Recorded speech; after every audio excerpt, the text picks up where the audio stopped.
you. Did you hit it fast? I don't believe you. I don't believe either of you. I don't believe you. Hit that like button. I believe you. I believe all of you, apparently.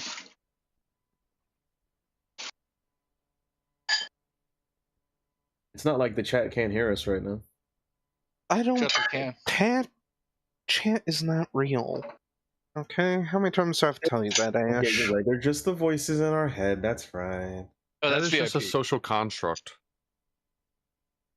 Social construct. They are figments of our imagination that we have turned into the form of an enigma.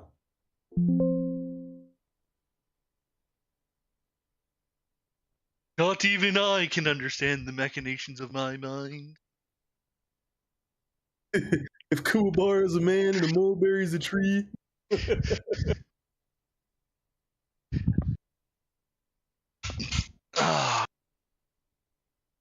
Hey guys, did you know twitch.tv/Cadroth is live? I don't believe you. Yo, I heard he did this like new player guide that like explains everything on YouTube. Pretty good stuff. I heard he's a man of culture and loves vast tracts of land. I don't think he likes that kind of stuff. I heard he made a delicious dinner tonight. I Wait, don't for know. us? Bad. We'd have to see. No. We'd have to see proof of that. I'm not sure I believe that one.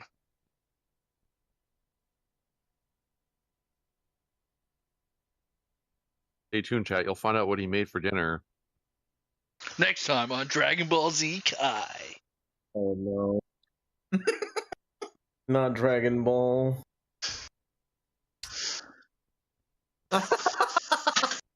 Next time on Dragon Ball Z Abridged. Dragon Ball Z. Stop lying to yourself. Dragon Ball Z. Kai is why they, or no, Abridged is why they made Dragon. They made Kai.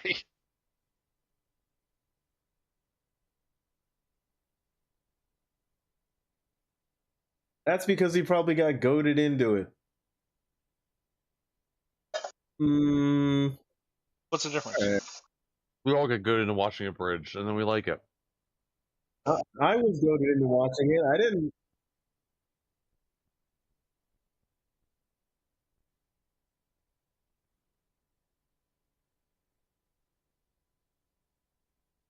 Yes, Because actually. you wouldn't even need to hold me at gunpoint for that.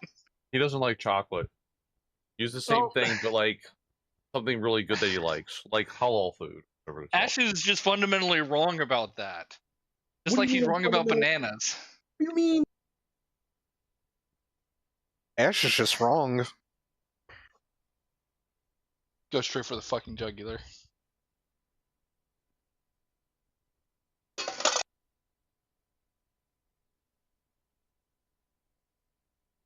I won't be a Now- performance. Ash, we appreciate you. Who is this we? Me, myself, and I. The royal we. Royal we.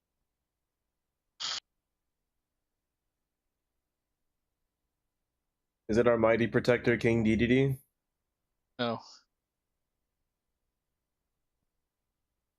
No. Waddle these nuts. Got him. Wobble dee wobble dee wop wobble wobble.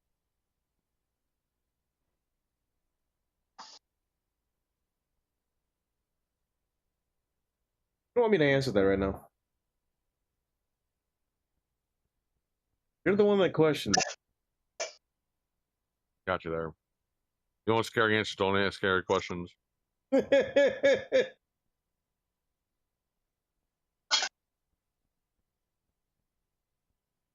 Cat has an unfair advantage here because they can't hear him.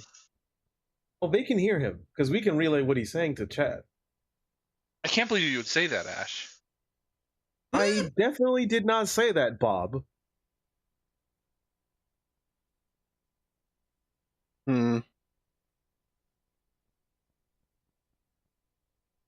Chat, it's gonna Something be a happened to the minute. mic. Something about the mic. Ladies and gentlemen, we are going to be experiencing some technical difficulties due to the microphone being a piece of shit. Don't Still a listen piece to of their lies. garbage. In the meantime,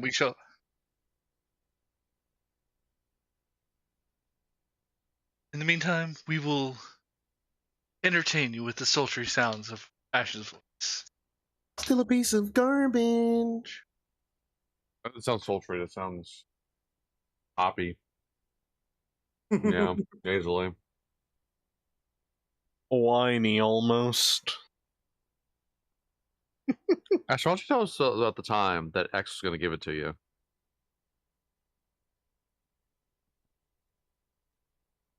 Did he knock on the door? Say it was real?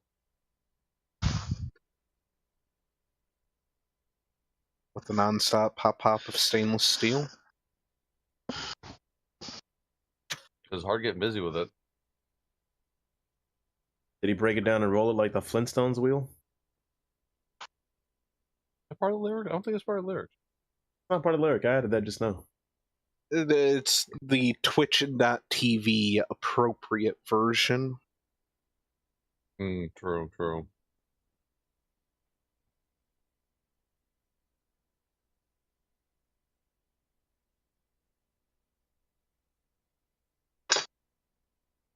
Is that you leaving the desert, Bob?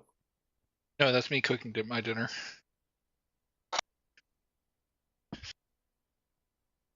But wait, how is he cooking dinner and then gaining altitude at the same time? Because He's it's not not me. good. I'm not at my computer. If my ornithopter is flying off, someone stole it.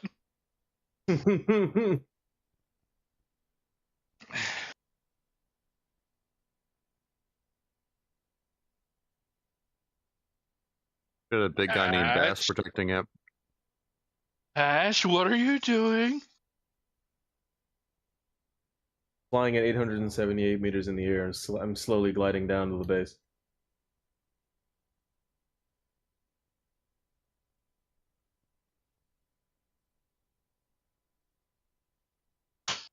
Chat, what do you think?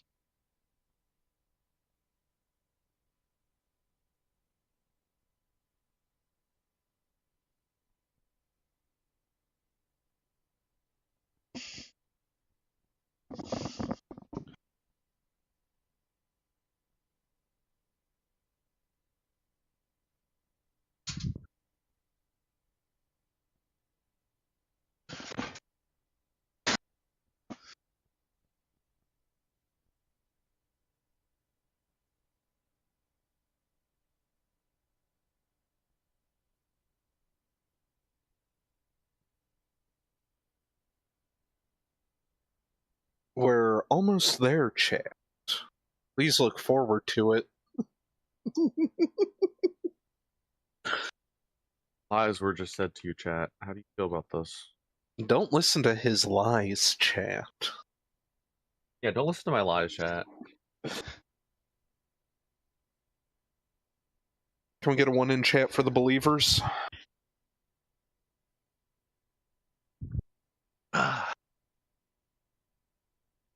Why is there ketchup on your microphone? Oh. Why is Kesha on your microphone? He's pole dancing. Yeah, does anyone have access to Nightbot so you can skip it? No.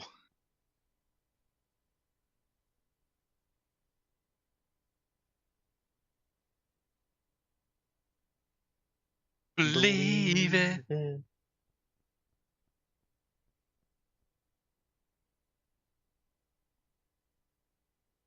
Everyone, don't stop me now.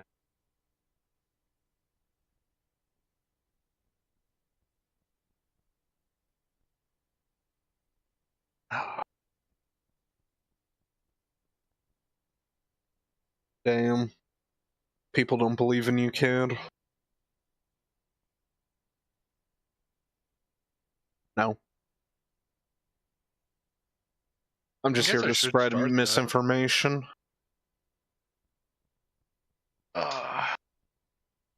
Prediction!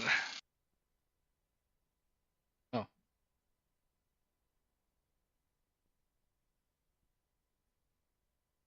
I'm going to make it for 10 minutes. Quartz for MP1 Earth President.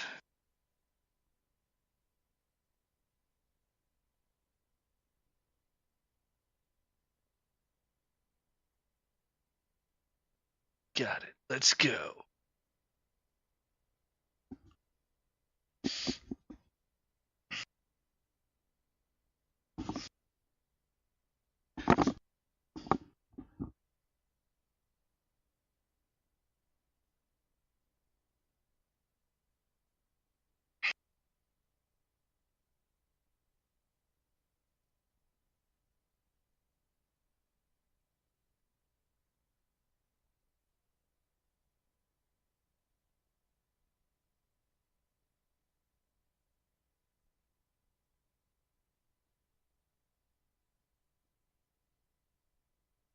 Oh, an Allen wrench? Yeah.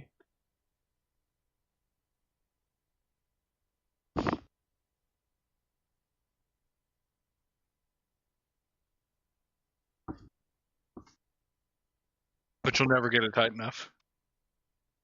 Yeah, but the oils in your finger prevent that, yeah. No, it's you.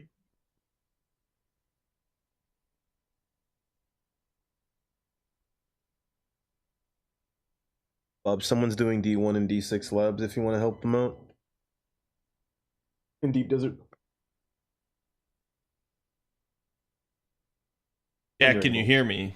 Mic test 1112. I think. Yes. They definitely heard you. Okay. 2111 confirmed. All right, I'm gonna go jump up.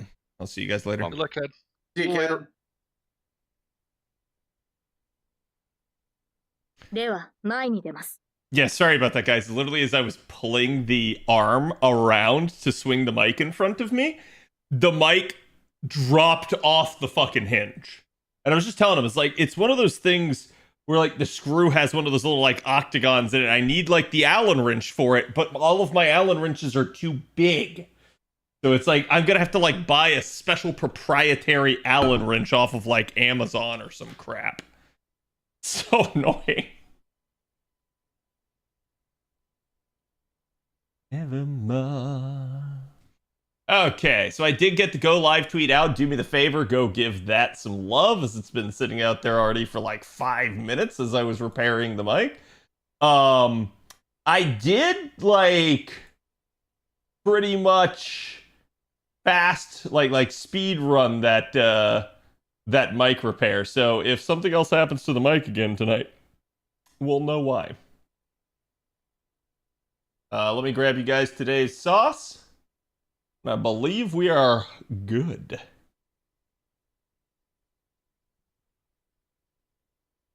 Wait, what happened? Where'd Aurelia go?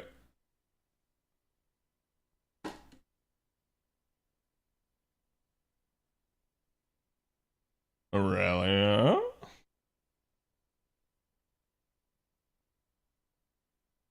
Aurelia?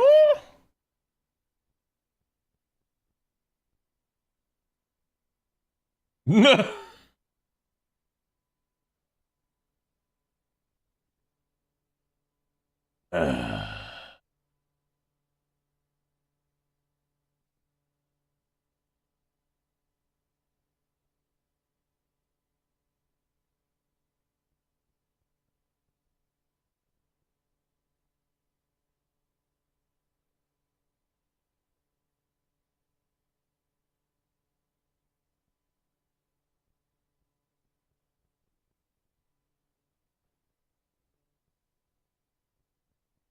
There we go. Okay.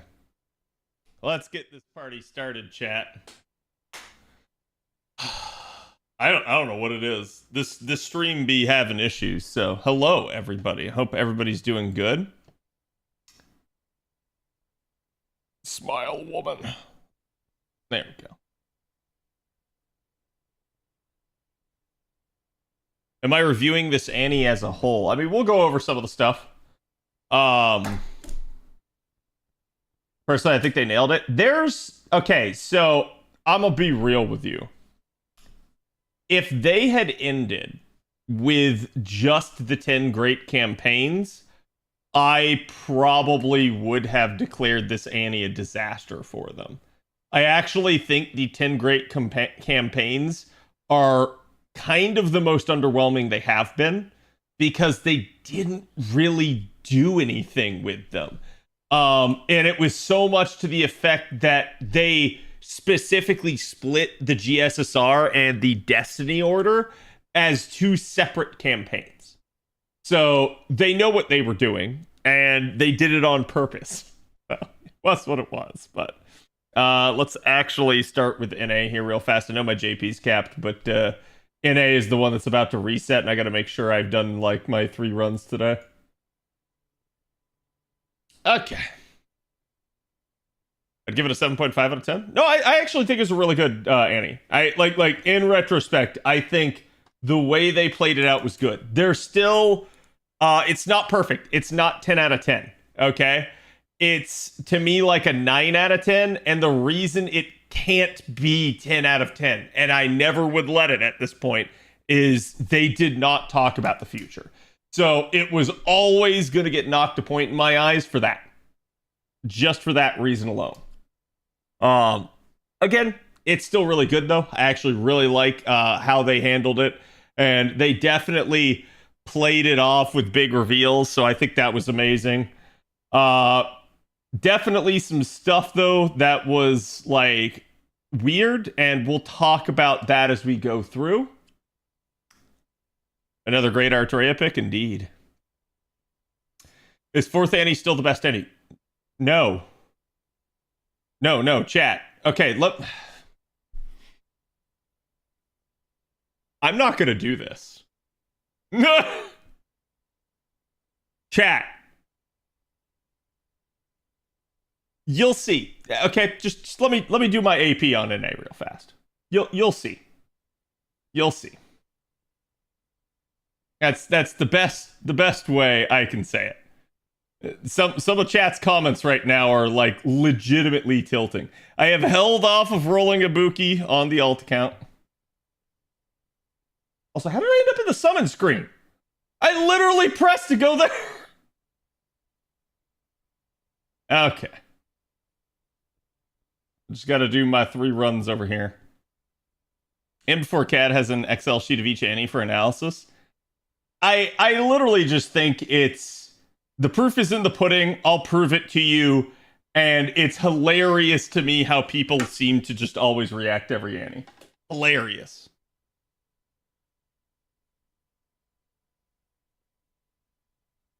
Okay.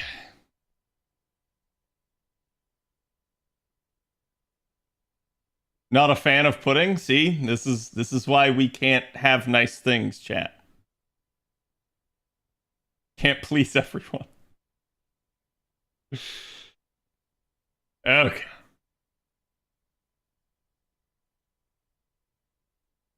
Ibuki took me right to pity after getting pity on Zerctoria. Yeah, the only thing I can tell you is thank God there is pity, because it sounds like you had one of the fabled, like, oh, I totally wasn't going to see an SSR for like 2,000 quartz streaks.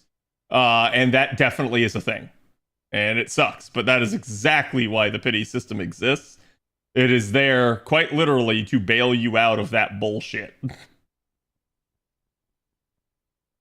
forget your free daily story summon, Coggers. That's true. I actually don't think I did my free daily story summon yesterday. Or at least, like, pre-reset, assuming, like... Actually, when does the story summon reset, chat?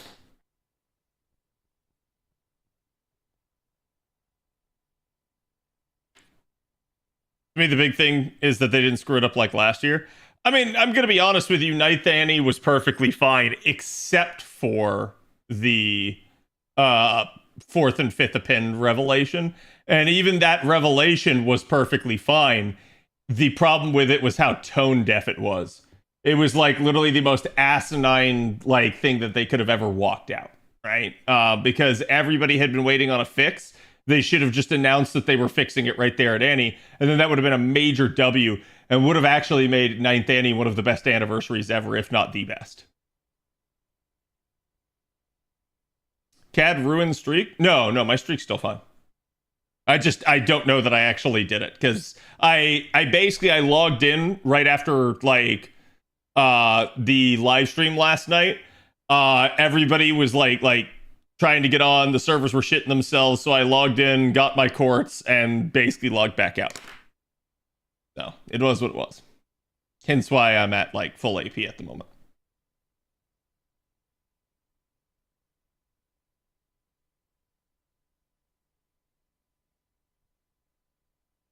If the coin thing was announced first, fourth and fifth append would have been fine. Yep, exactly. It's like I said, it's how tone deaf it was. They could not have announced that worse, basically.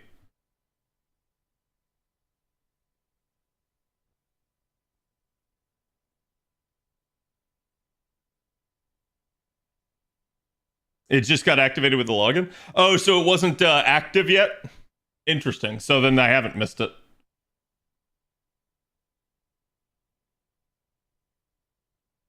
Ready for Hans to get another buff? I don't know.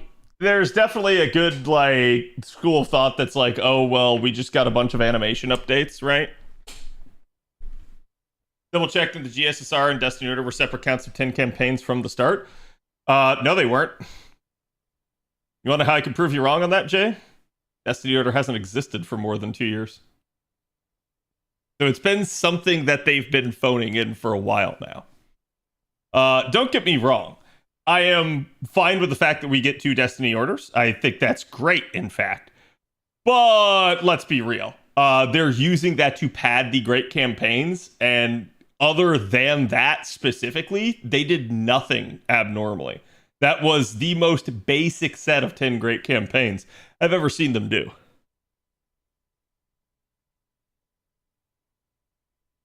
My suspicion for lack of QOLs, they're saving it for part 3. Yeah, could be something like that. Could also be something they're going to roll out like over time, like either at summer or potentially with the final chapter, right?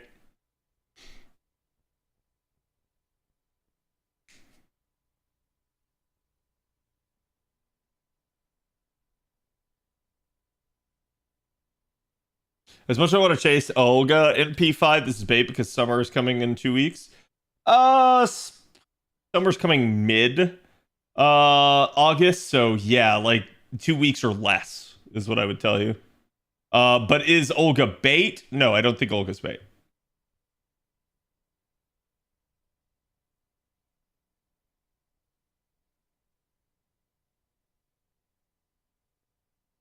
Yeah, I am pinning some of my issues with this anniversary on the Famitsu article. But let's be honest with that. That basically pins most of my issues on Nasu, so we're gonna see. I've been, in a weird way, I've been one of Nasu's biggest like fans and also like harshest critics. I love Nasu. I think he's a fantastic writer, but I guess I'm not like a bunch of other people in the community where I assume that like he's infallible, that like he doesn't have issues, that sort of thing, right? So it's like he's just a normal human like the rest of us, and therefore he is prone to mistakes as well. And it's like saying that to some people is like, you can't say that! And it's like, no, it's the truth. It just is what it is. For instance, and so this was a funny one. I've actually, like, over the course of, like, a year at least, I've been kind of fighting with Trubs. Off and on. Like not like this is, like, us constantly talking about it. Just this topic of conversation comes up every now and then. About how Nasu created a plot hole with Morgan Le Fay's lore in LB6 that affects proper human history and the like actual Arthurian lore in Fate. And Trumps has been like sitting there being like, no, it's not a thing, man. Like this is why, or like maybe this, and like trying to come up with like excuses for it. And I've been like, no, you don't understand. And I finally like one day here, like last week, I laid it all out for him, got through all of it, And he was like, wait, this pisses me off. He's like, you're right. This probably is a mistake that he made. And I'm like, thank you. He finally sees it. But it's such a tough thing because you have to literally just sit there and go line for line. And what we finally got Trubs to do is we finally got Trubs to go read the JP side, because that was the thing we weren't sure of is, like, was there a translation issue? Was this just the way it was stated on NA? And it's like, no, it's also the way it's stated on JP. This is just an actual plot hole. And it's either that Nasu tried to revise some of the lore and basically go back and retcon, or he actually like made a mistake and this is something that slipped through the cracks, basically. Cad ruins FGO for Trubs. No, it's nothing like that. And LB6 is still a fantastic story. It's just there is, in particular, one line in LB6 that pretty much, if it either can't be true or all of Garden of Avalon can't be true. Like, they both cannot, like, canonically be true at the same time. So it's kind of wild.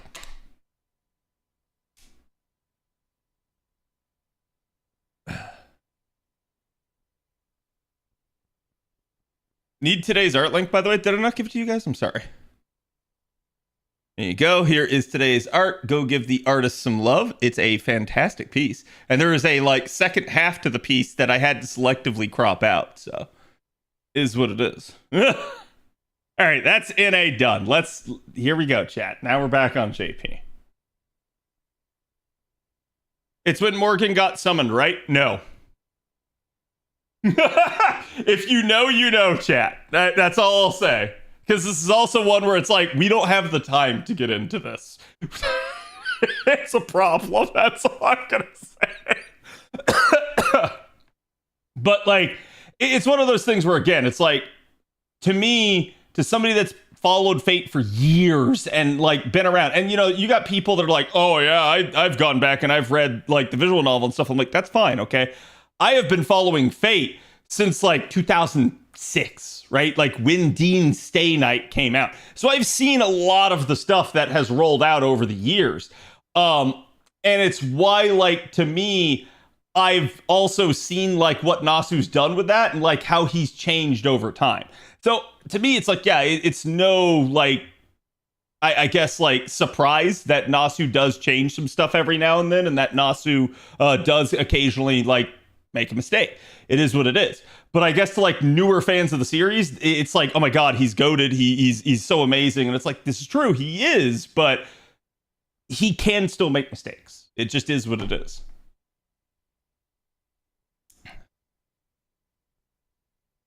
Like the usual, you're a man of taste with the art. I try.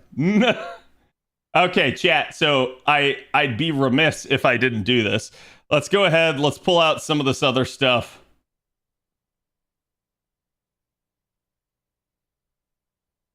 So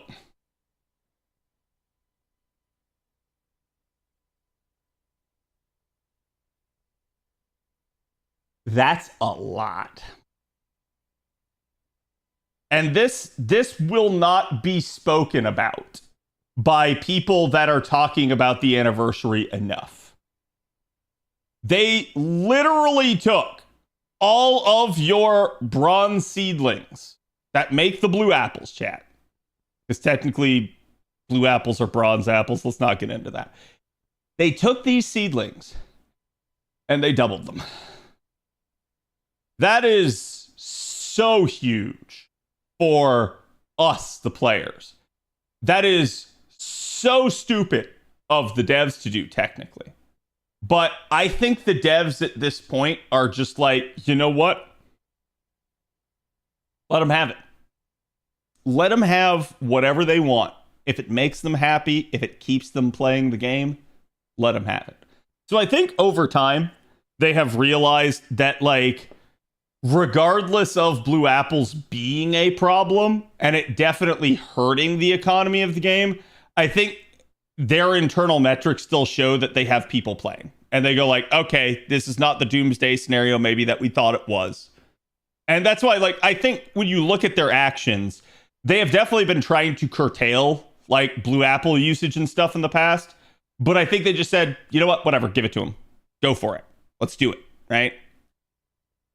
So that is actually huge. Again, you guys can see the amount that I currently have, and I'm not somebody that like profusely makes them on JP.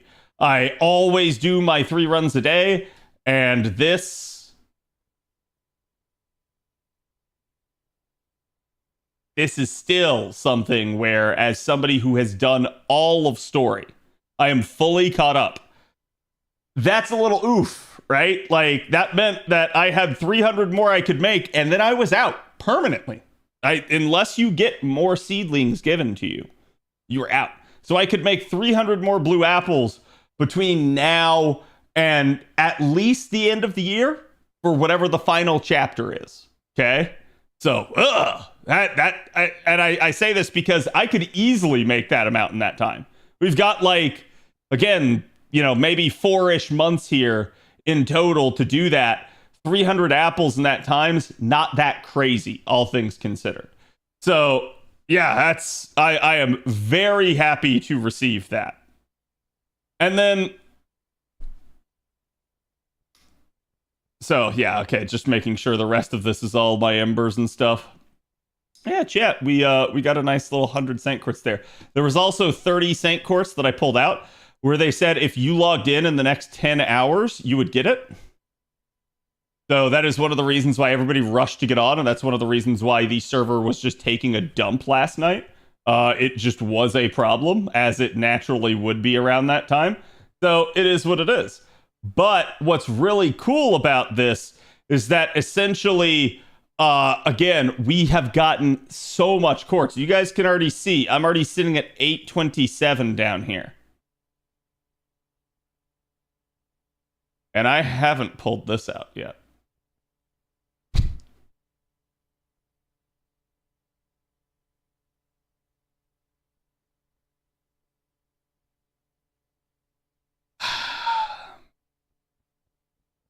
So freaking amazing. And by the way, if you didn't notice something, because most of you guys won't see this, right? Look at the little detail over here on the side. Gold. Rainbow. This is a special one. What is the 1,000 for? So you get 1,000 Saint Quartz on JP if you clear Ordeal Call 4. However, and this is one of my smaller issues with the anniversary, this is time limited. You have 4 months to do this. Okay? Quite literally, you have until December 20th, which is the stated date of the final chapter. Okay? You have until that point to clear Ordeal Call 4. If not, you don't get 1,000 quartz. That is oof. That is so oof if someone can't make it. Okay? I feel so bad. I understand that there's a reason for this, right? And you guys can see, behold the amount of time you have, okay? I understand. However, this is a 1,000 quartz injection that they will never get back. That is an entire pity in and of itself. So you can choose to look at this as, oh, well, that's 1,000 quartz worth of like SSRs and SRs and stuff like that. I choose to look at it as it is one guaranteed SSR that every account gets that newer accounts will not. And that's freaking rough. So to me personally, I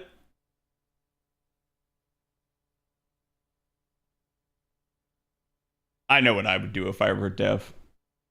I would play it the exact way they're playing it. But what I would do I would let it expire on 12/20. We'd get the final chapter.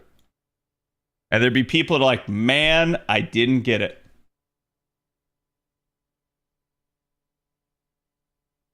And then on 1/1, aka New Year's, I'd go, just kidding. It's permanent now.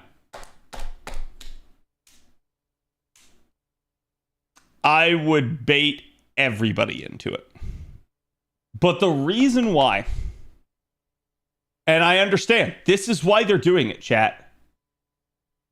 Catch up on story. Here's the thing, and I want you guys to really understand this for a second. This is simple human logic. This is so obvious to me, okay? Put yourself in the developer's shoes. They want you guys to complete story. Why? If the game is going to end, if this is truly the end of FGO,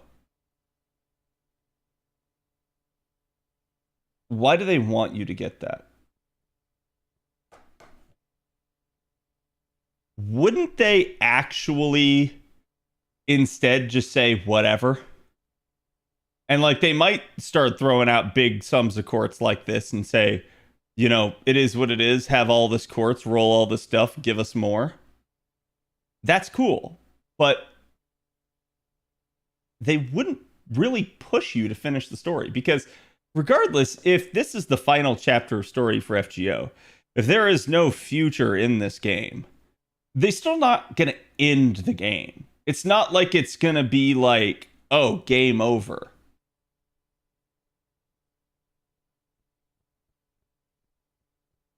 So, based off that, with the game continuing to run,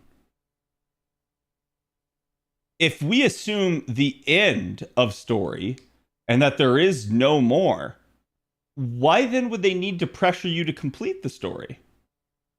Because they can keep the game running for a long time.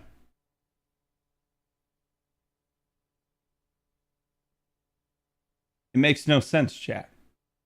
Like, dead serious. Logically, it makes no sense. They wouldn't be hard pressing to get you to complete story if there wasn't a part 3.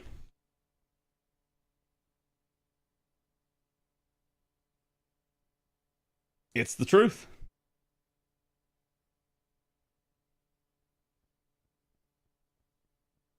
Like, it defies logic. They wouldn't need to. If the story is going to end, you can complete it at your own pace. There's no need to press and pressure your player base to get done. It literally is just a thing of, hey, why do we want you to do this? Because this is coming. It's the only way it makes any sense. It really is.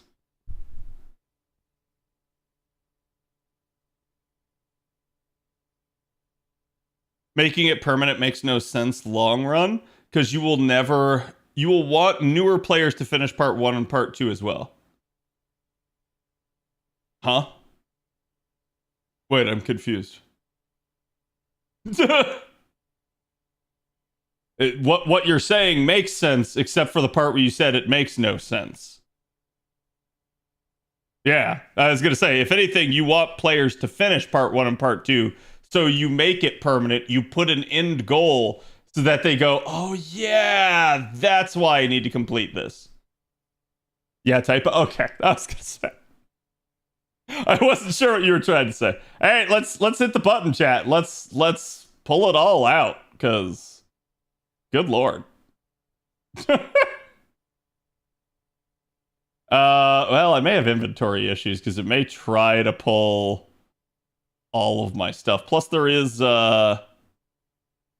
daily stuff. Actually, oh shit, what is this? I don't remember what the daily quests are. I know they said they were adding some, but I think I have 15 minutes to do something here, chat.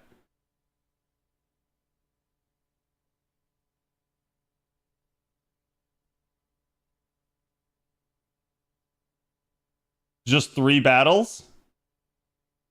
Okay.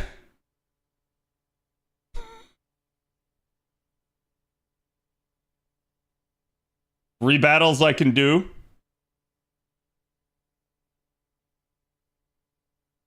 In 15 minutes.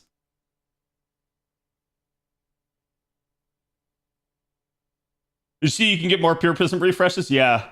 And that's what I'm saying. I can understand why people are thinking, oh my god, FGO is ending. Look how generous they're being. I can't argue that logic there is sound. Okay? Because how would a developer act at the end? They would do stuff like this, right? Like they would give out currency and everything else. My point is the way in which they are behaving with it is why I suspect it's not. It's 15 hours? Okay. I mean, that's fine. We can still do this. I gotta get my AP spending anyways.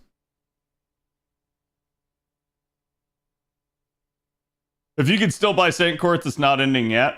Well, I mean, I think the idea would be, and what people are saying. Let's be honest, chat. If there are doomers in the audience, if there are believers, right? Like, I think we can both agree on the same thing. Come 12/31, FGO is not shutting down. Agreed? Like, even if you think the story's gonna end, the game is not gonna shut down. So at that point, I think the difference in opinion is, does the story continue to go on? Does it end? And if the story ends, I'm going to be honest with you, I could see a lot of people just going permanently free to play at that point. They would just say, it is what it is. It's been a fun ride. It's been 10 years, but I am not going to continue to spend money on this game. So I'm not going to say like they wouldn't do that. I still think that is a possibility. I hate that it is, but I still think it's a possibility. Okay. And that's why I think like the Famitsu article is going to be a big deal. We're going to have to listen to Nasu and see what he says. And Nasu might just very well doom us again. But I'm going to say at the end of the day, I don't really see it stopping. I don't think Nasu can a little bit. Because I think, unfortunately, if he does, he kind of does doom the Fate IP.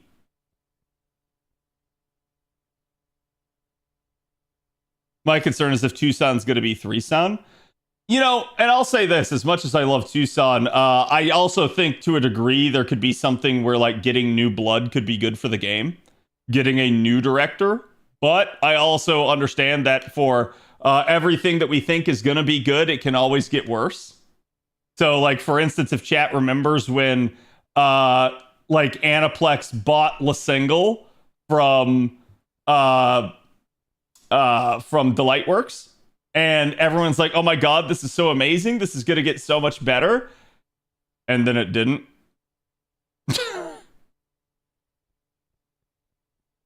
And then it didn't.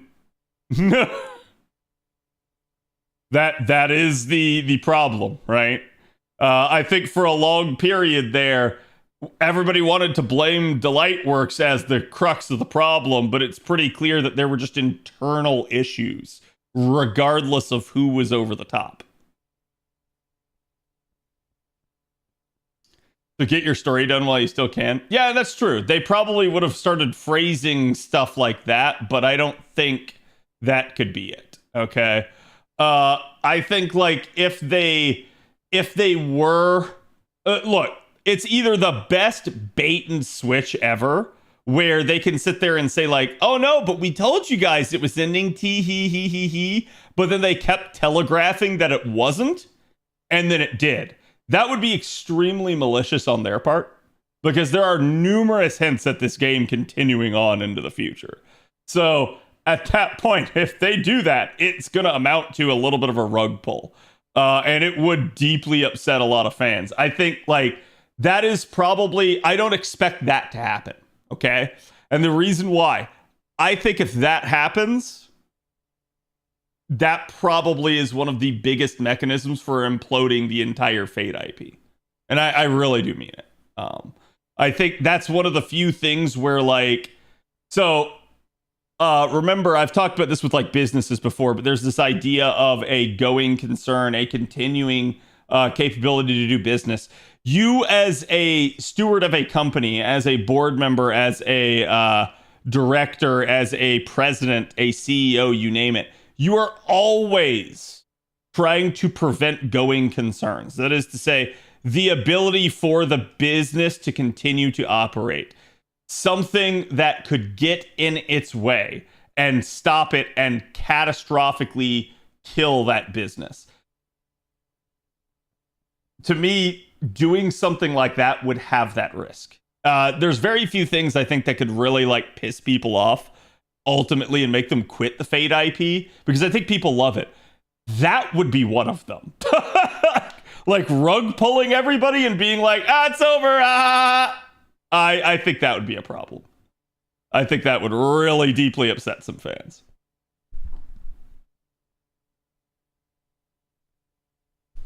One could argue FGO is the biggest and most influential part of the entire Fate IP.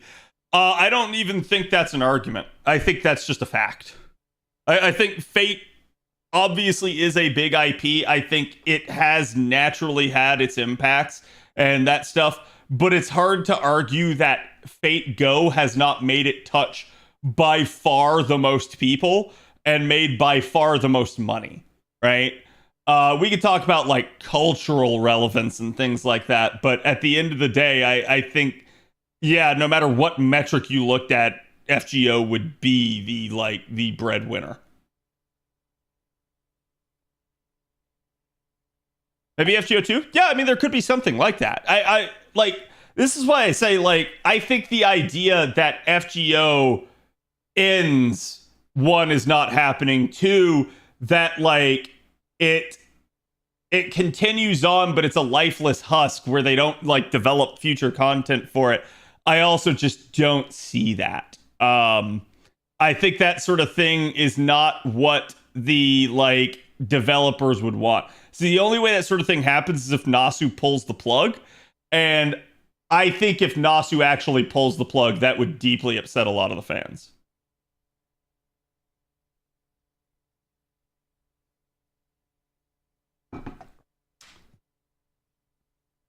And yeah, you guys got to understand, this game still makes millions, if not billions.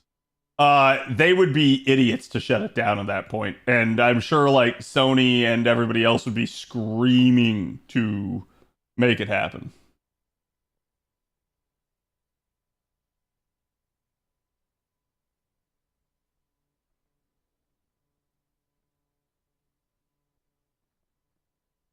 Okay. FG Arcade goes global? No, I've talked many times as to why that probably will never happen. I know people want it. I think it's like, it's a popular thing to demand, but I don't see it, unfortunately. Yeah, okay. So chat, if you missed it, this was it. And you could hear the crowd cheering in the background. And I remember when this happened, I legitimately thought, like, this is just gonna go to, like, I was like, okay, maybe it's stopping here at 50. And then I was like, but it's probably 100, right? And so I was like, okay, it's still going. Okay. Like, this is obvious, right? Like, and then I was like, man, like, oh, there you go. There's 100. Yeah, man, that's so good, right? Like, damn. I'm so happy we got that. And then this, and I was like, no way. No way.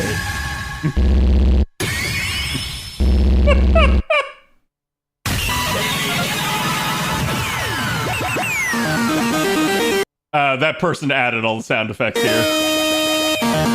But like, still, actually absurd. Actually absurd when the 1000 came out. And I get to at least chat, like, just go in front of everybody and be like, I was right, bitches! Because you guys know I've been calling that we were going to get 1,000 quartz for a while. They just didn't do it in the way I thought they were going to do it. That was truly, truly an amazing way to reveal it. Vindication, yes. All right, chat.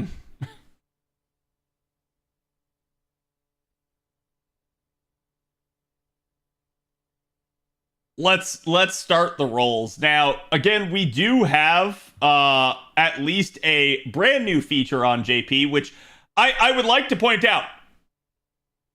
This is actually good for a couple of reasons. One, not only is it a free roll into the story banner, you are also going to get 5 rare prisms from this. So this is 5 more rare prisms per day. That's nice. That adds up over time. The problem with this is this only lasts until the end of the year. I really hope this does get made permanent. This is one of those things where it's like, please, please, please, please, devs, make this permanent. I think everybody and their brother wants this to be. I know it's not a multi, but it's still better than nothing at the end of the day. Pretty sure this will be permanent. I hope so. I hope they just come out at New Year's and they go like, hey, by the way, it's a permanent thing now. And we're all like, oh, thank God. Yeah, NA is not going to get this early. There you go. Not much, but hey, 5 mana prisms, and straight up we could burn him to get more. So that is going to be a valuable source of mana prisms, a valuable source of new characters and stuff, especially like just down the stretch. It's going to really help with gearing people out. Now, don't forget, again, we had all the anniversary celebrations, which means all of the stuff in the shop has reset as well. So you can buy additional copies if you haven't already. I don't even think I had bought my copies for this month. Unfortunately, I'm at 49. Go figure. So it is what it is. But yeah, this is definitely a nice thing. So let's go in and let's actually start. Now I'm going to start off with the actual rolls, and then we will do the GSSR after this. I do have paid quartz, so I think we will start with that, because why not? But you can see I have a ridiculous amount. I had about 800 quartz, I think. Actually, I think it was around like 700-ish to begin with, before all the anniversary festivities. So I'd already been saving for quite a bit. I'd been skipping things. I hadn't been rolling necessarily on like other banners, because I knew anniversary was coming. I knew summer was coming after that. And I'm pretty hype about this year's summer. And I'm hoping that we get one of the units I've been waiting for a while. So at that point, I was like, okay, let's do this. But yeah, I did not expect to get this amount of quartz from this. So there we go. We got nothing off that. Let's go straight to the tickets. And let's see what I can do. Oh, so you can't claim everything yet? Yeah. Got the new anniversary CE art. Now, I have taken a look at Olga. I have not gotten to test her profusely. I did ask Avalon to get back to me with a couple of questions that I posed to him right here before stream, because she is a very complex unit, okay? I will definitely talk a little bit more about her, but again, that is definitely something that I think she is a good, solid unit. She's a unit that a lot of you guys should probably have your eye on, mostly because already like Seal, she can shuffle her deck and basically make her cards be the only cards that are there. She can also end up just managing to loop from both 0 and 100% standpoints, and there's different reasons for why you would want to. There we go. We got the new 5-star CE. Haven't had a chance to look at the effects of this, so let's take a quick gander. NP charged by 50%. So is this probably a 60% MLBC with star absorption and NP damage, or NP gain? Looks like it's 10%, which probably goes up to like 15 when you MLB it. 15% MP gain and star absorption. There you go. Yeah, so not a great CE, but not bad either. But yeah, I do think she's a strong unit. I think she's going to be capable. She's going to be able to do a bunch of stuff. Wow, we just already got all 4 CEs just that fast. That's kind of amazing right there. Now let's take a look at it. This is obviously JonTron here. Looks like we get NP gain per turn, art and buster up of 3%, and then something else of 3% there.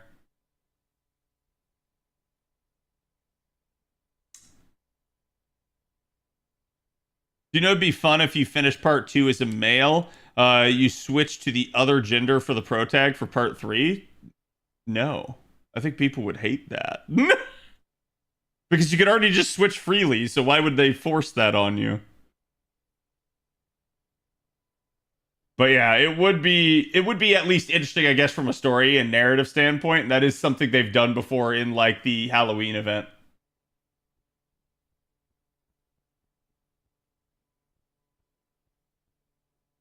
Okay.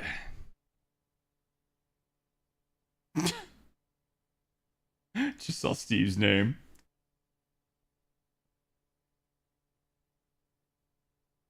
I just love having choice taken away, right? Yeah. That's why I don't see most people doing that sort of thing.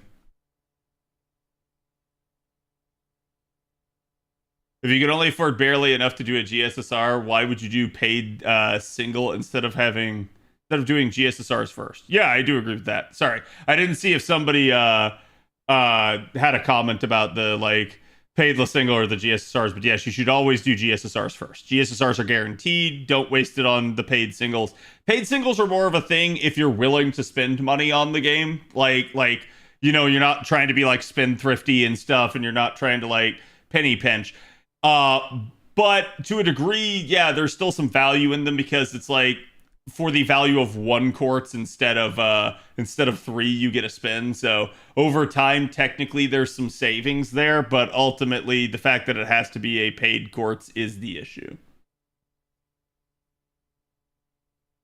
Yeah, I haven't gotten to look at the new animation updates in full. I was pretty busy today, so you guys know I did cook. If you haven't already, go check the Discord. Go check under CAD chat. You'll see what I made. It actually turned out pretty good. I made some baked ziti, and it was really, really nice. I've had a lot of good luck this year with paid singles, so I've been trying to do them when I can. Yep. You can definitely get a lot off of that. And the idea behind it is just the more you roll, the more you're going to get. How to get mommy, Arturia? Oh, well, that might be a GSSR for you. Have you noticed the new 100 plus Cs become prophetic? What do you mean? Almost all the new servants that were announced to us on the stream received swimsuits, except Passion Lip. Coincidence? I'm not sure what you're referring to, actually. Sorry, forgive me.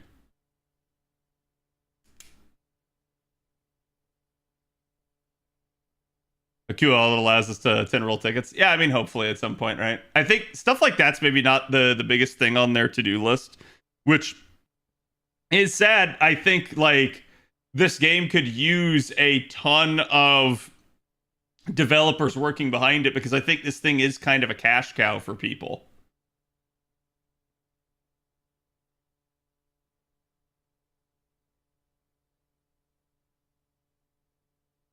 I can't get the last copy at all. Oof.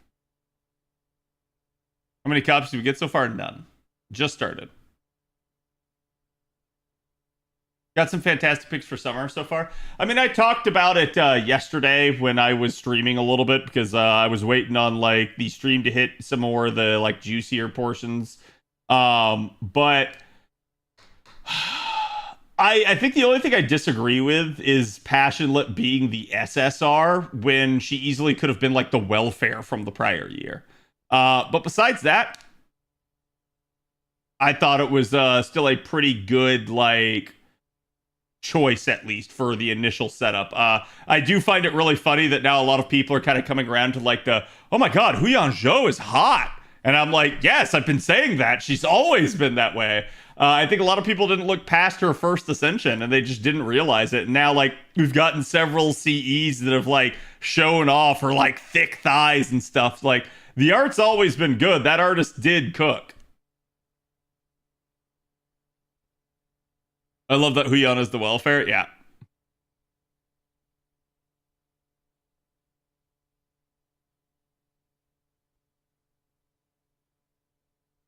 Lip SSR is good, Ibo? No, I don't think so. Let me be honest with you. Chat, who do you think makes more as the SSR? Lip or Cream Hill? Go ahead. I'll wait.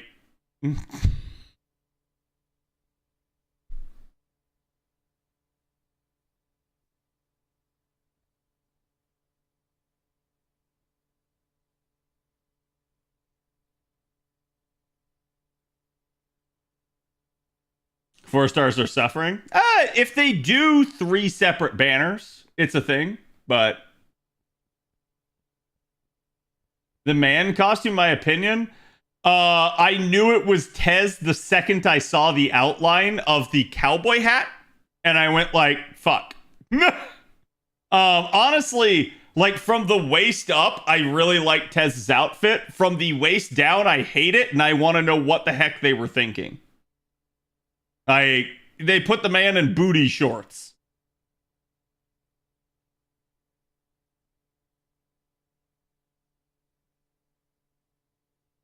But Cad, if they made Lip a welfare, we would only get 1 ascension. That's true. But the ascension so far that you have seen of her is practically censored, so.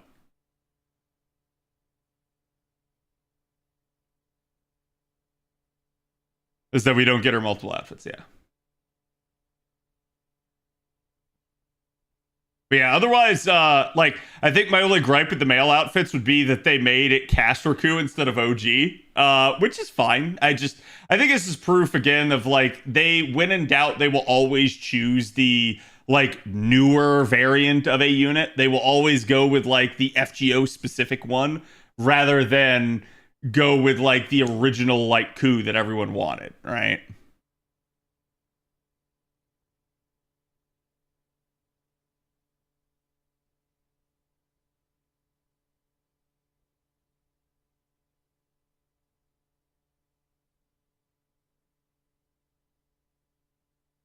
Lip would have stayed as the only non-SSR of the Sacro 5. Well, that's not true. You don't even have one of the Sacro 5. You're still waiting on one.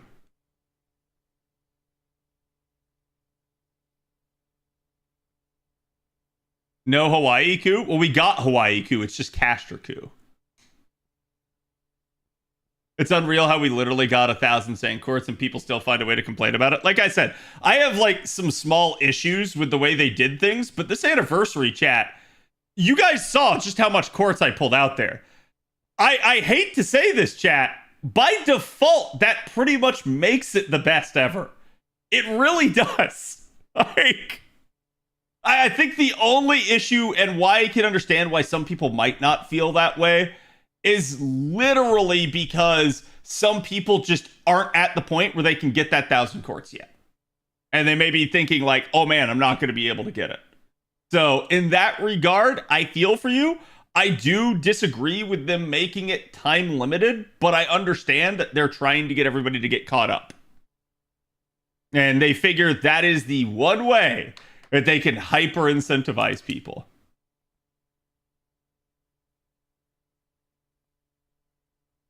And next year people will want more. Yeah, I'm going to tell you, next year you're not getting more. You're getting less. Just go ahead, cope and seethe. It's going to be a thing.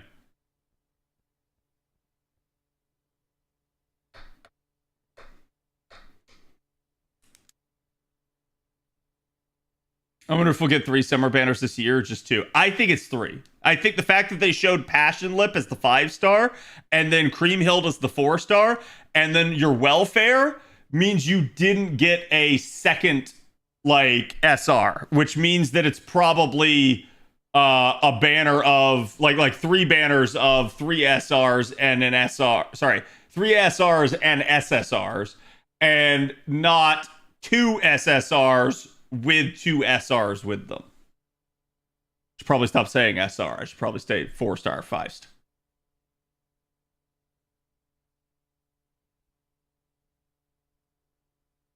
If this is your favorite, Annie, I would disagree with you, but I would respect it. I think objectively speaking, it's the best. I think like it's tough to argue against them being that generous.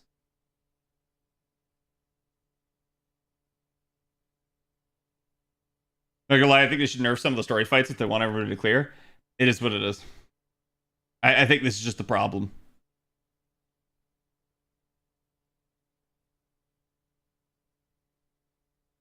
Wait, how many tickets do I have? Okay. I still have another 10.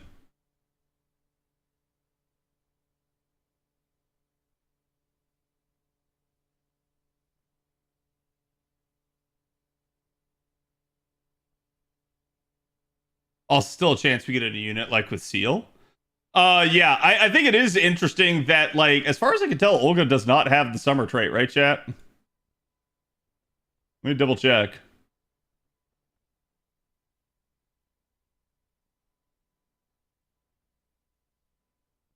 Yeah, doesn't look like it. So maybe they finally heard people on that, but we'll see.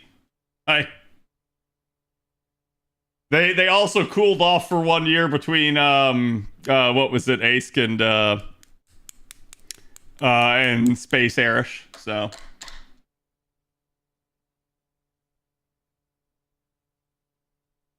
Or wait, did they?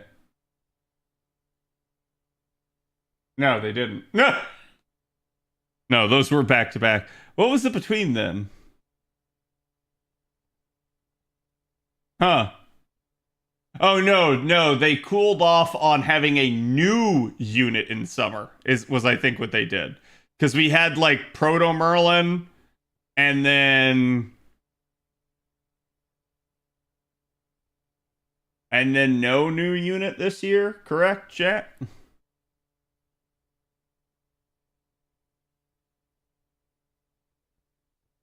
Proto Merlin was 7, chat, so Summer 8 was no new unit. Okay, there you go. So I am right on that.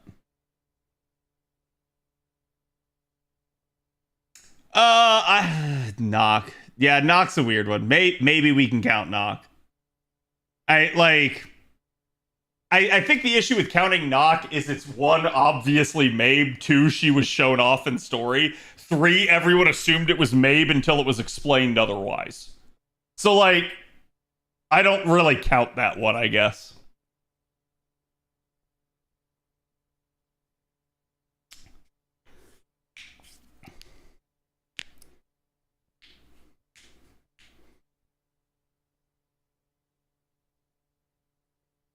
They use seashell materials, but then no summer ascension. I mean, again, she is a beast, right? So, like, her materials are basically like a foreigner or a avenger, right? It's just she uses like 10 to 15 of everything. So at that point, you just go like, okay, it is what it is. Cad, she's not a beast, she's an unbeast. Sure. Let's be honest, chat. She's a beast mechanically. And the only thing that's different is she is just like her own unique blend at this point. Narratively, she's an unbeast probably for story reasons, and I think I obviously know why. But like, at least as far as the game is concerned, she has the beast symbol.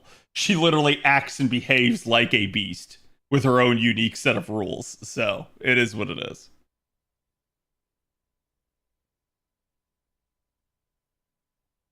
Where's in beast?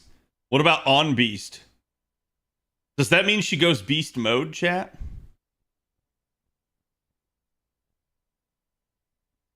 She's a beast in denial. Yes. Okay, that's all the tickets. Tickets got jack crap. So let's hope that the luck turns around here.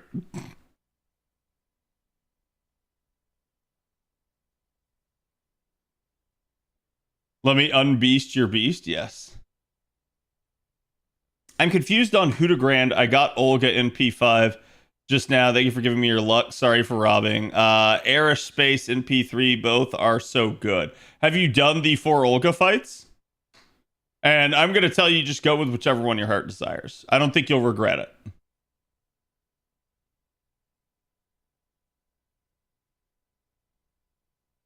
She just has a fancy name, pretty much. A Mr. Beast. Mr. Beast is foe.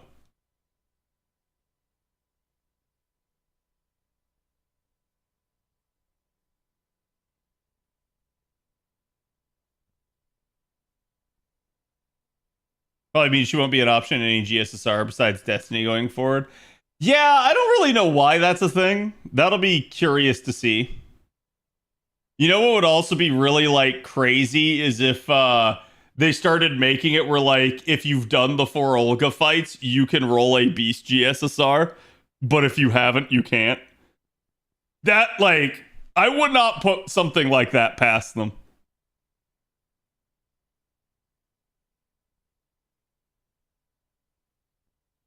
But you've been handed pity for a role, luck ceases to be an issue, really? Yeah, but I mean, I think nobody wants to have to hit pity, right?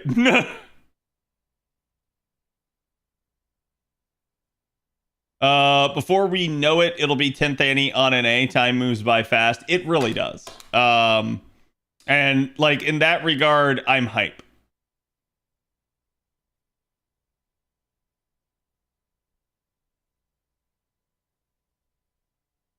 It's up to you, Harvey.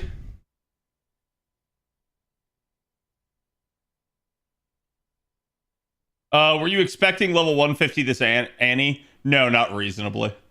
I think like something like that was always in the realm of it's possible, but I like looked at it and said like, you know, I can see them going down this route. This would be a really interesting thing, and it's why I did put it in my like predictions. And it, like I said, it's like one of my more off the wall predictions.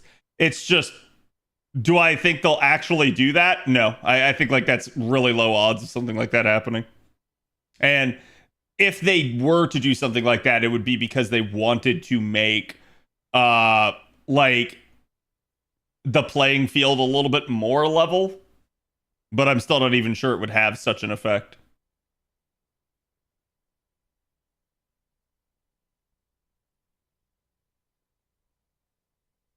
So a few different translations, so kind of confused. What do the Olga coins unlock? Well, let's see what this gold is. Archer. Oh, yo, Zenobia. I think I already have her in P5 on JP, unfortunately, but I will take the extra coins. No, so the Olga parts basically unlock your ability to grand a beast. You cannot grand a beast otherwise.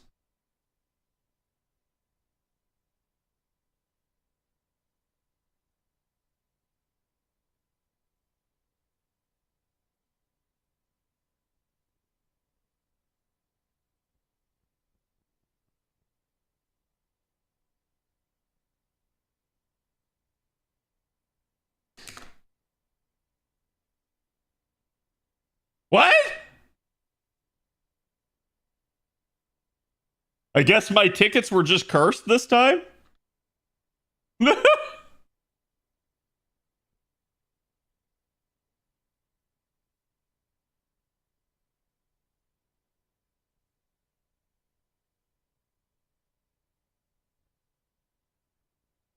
Okay, so technically I did follow my main account. I followed it on the alt account. But that's it. And I've told myself I'm not going to like change anything on my main account to suit the alt account. Because following an account is something anyone can do. Like that'll help me during story, but outside of that, That's a pretty insane multi there. 2 5-star CEs and 2 4-star units. I'll take it. Yeah, that city just jumped out at me.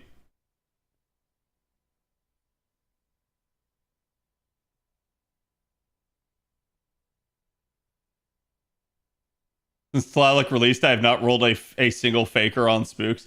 Yeah, since she released, I don't think I have either.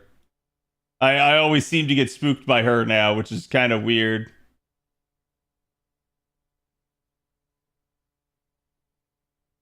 But it be what it be, chat.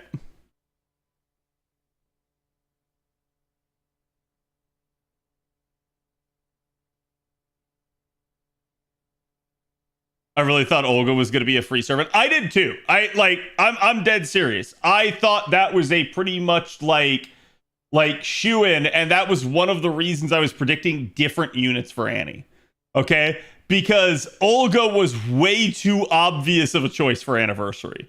Like, anyone sitting here being like, I can't believe they picked Olga is like, really?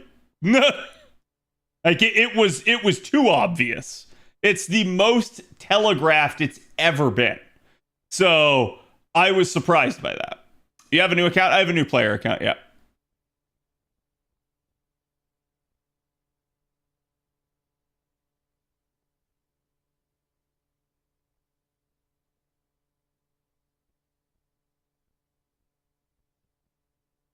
I meant like NP10 Tlaloc versus NP2 Faker. You don't want to know what NP of Tlaloc I'm at. Hide the truth in plain sight. Yeah, I mean, it's just one of those things where it's like, usually they do play their cards close to vest with anniversary. So I think a lot of us were just assuming it was going to be something else. But yeah, it's like, oh no, we were wrong. Oh no. Like everyone's just like, it is what it is. And some people like have been calling Olga the whole time, so.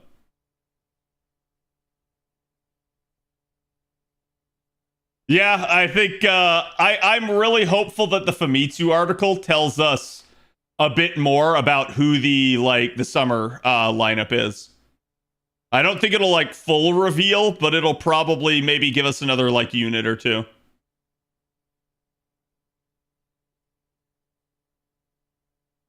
Your Betsy, one of the best summon animations, if not the best. Yeah, I heard she has a unique. I have not seen it. This is one of those times where like I just don't go on Twitter. Are we doing buff predictions tonight? I would love to, but I don't know if I'll get to it tonight. We got so much to do tonight, it's ridiculous.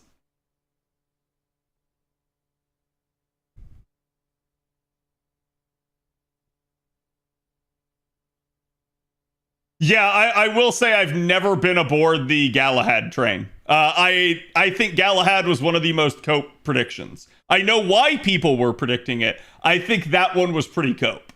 But it is what it is.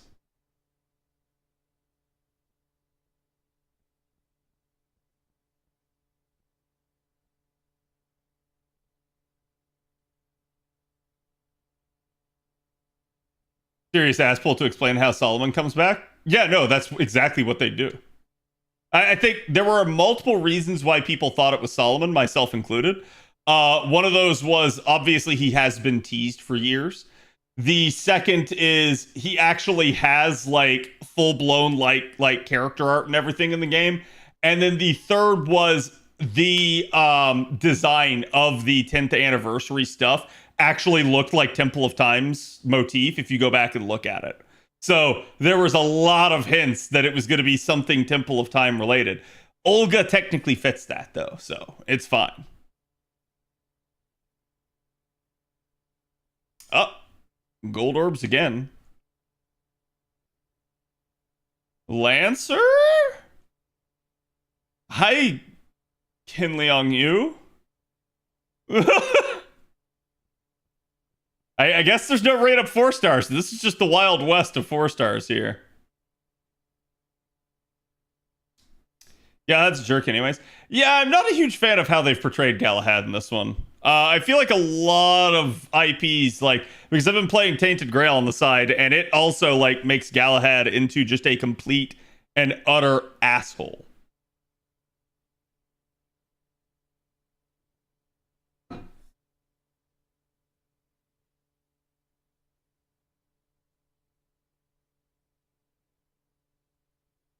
I'm not sure what you mean by that, Cal. But yeah, don't get me wrong. I get that like there would be issues with Solomon becoming playable. But for 10th Annie, it does make a lot of sense. And would it be Solomon or something else? We'd have to see. But again, it isn't, so. Who knows? Maybe that's your New Year's servant. Maybe we go back to Temple of Time and, like, undo stuff. Oh, it froze? What the heck? That's so weird. Like the capture card just died. Give me 1 second, chat.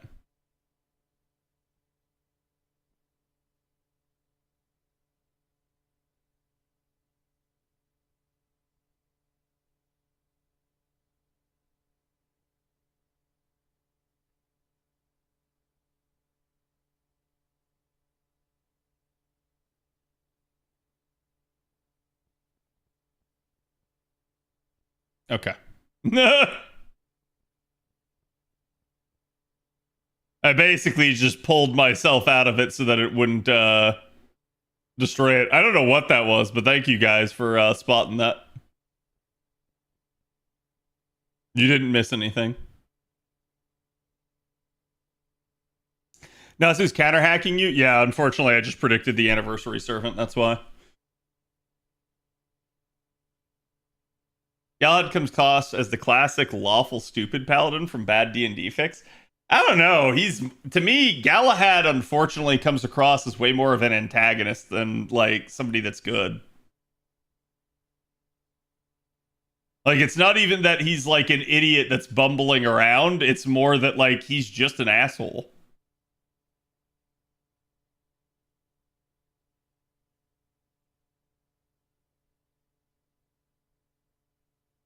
Yeah, when there's no rate up SR, you just learn to kind of deal with it and cope.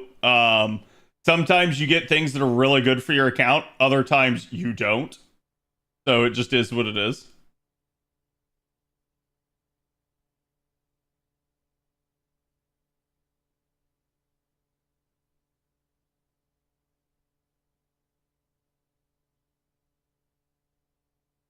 He overcorrected from his father.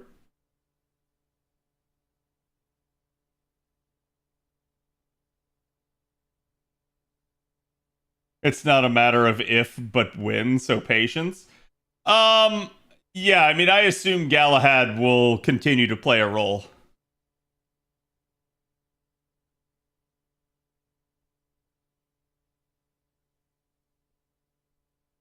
Yeah, I'm not sure what you mean by class, is my point, Cal.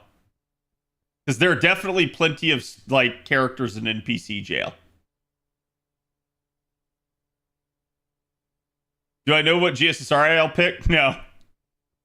No, I mean, I saw there's 38 different, There's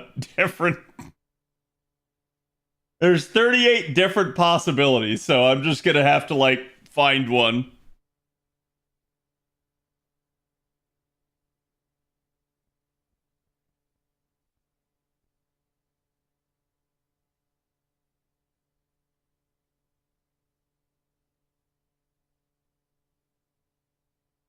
Galasad? What? There's no chance they'll make another shielder to take the special spot from MASH. I've debated people on this for years because I think some people really want to see another shielder, right? And I'm not going to say that they couldn't. I'm just going to say that there is an extremely high barrier to that character being like something that people would want and roll for. So it's not that they can't, it's that it needs to be somebody that's extremely attractive and desirable to roll for. Because MASH is free, everybody has her, and she literally costs 0 party cost. That is not something that you can easily, like, get around. And it's not like her kit's that bad, really. Am I going to Grand Buntoria in 2 days? What do you think?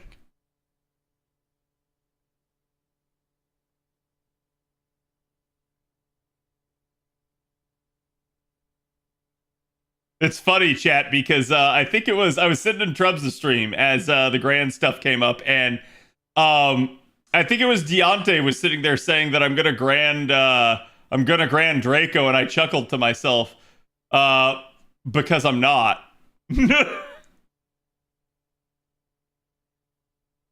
So chat, who do you think I'm gonna Grand for the extra 2?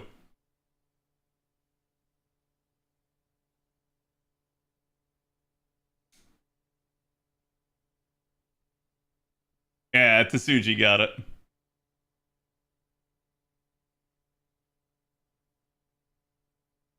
It's of course gonna be Double X. Like, Double X has carried me through so much stuff, dude.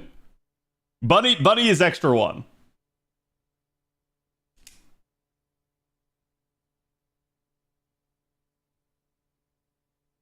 Grail a second Bunturia again. I wish. I mean, as far as I know, you can't. I think you can only do 1 of extra 1 and 1 of extra 2. But chat can tell me if that's incorrect.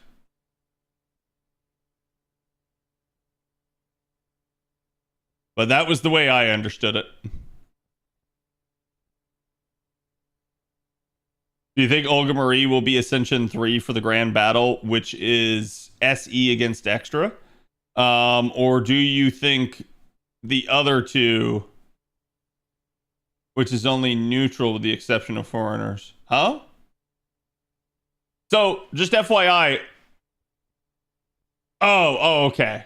Okay, sorry. I see what you're saying. So, I don't know. I suspect it would be Ascension 1 or 2, not 3. I think it'll be you, Olga.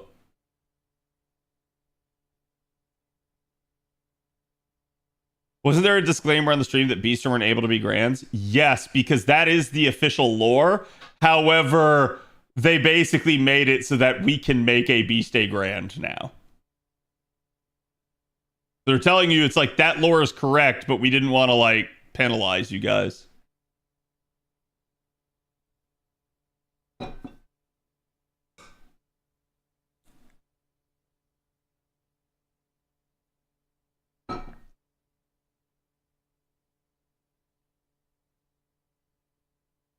Rules are meant to be broken. Yep.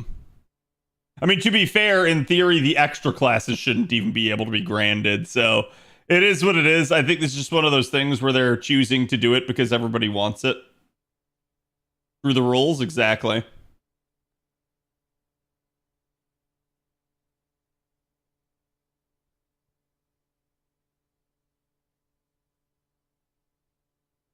Yeah, I do think people are going to be upset over having to beat the Olga quest to a degree.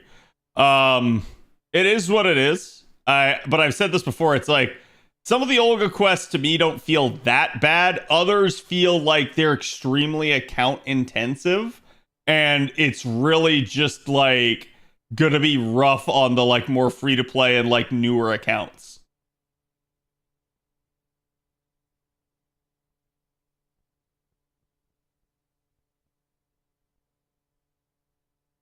Screwing the rules is what got us into trouble? Yeah, but we got ourselves out of it. We make the rules now.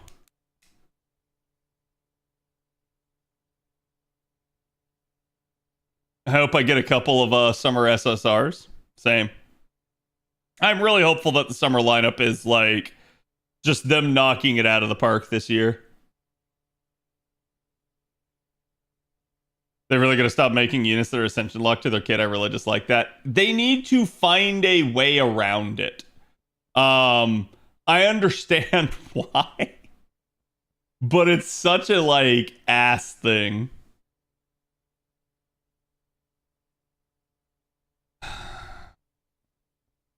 Anyone know if the developers are going to make more animation updates? I mean, we already got some announced here, but like probably not till next year. They're very sparing with animation updates because apparently the animation department is like one of the big ones that they're like kind of locked in on.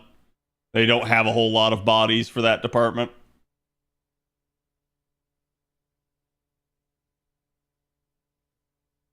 Third fight's the most freaking annoying one. Yeah, I completely agree. I think the third fight is overtuned right now. And I think even the fourth fight's a little overtuned.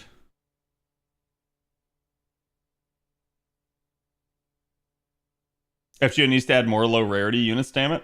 I'm gonna be real with you. I would not be very like optimistic about low rarity units, if only because the current like balance state of the game is such that the low rarity units struggle in high end content. They obviously to a degree always have, but I think it like they are worse than they ever have been. Like in comparison to high end content, because the content keeps going higher and higher and they're not getting buffed more. They're kind of getting left behind.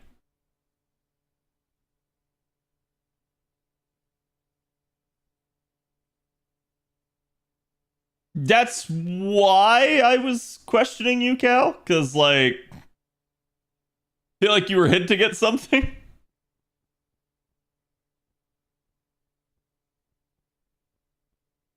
Do I think they'll have separate grand scores? Or do I think they'll be the same? probably I'd be willing to bet they will have separate grand scores, but they will be the same. If that makes any sense.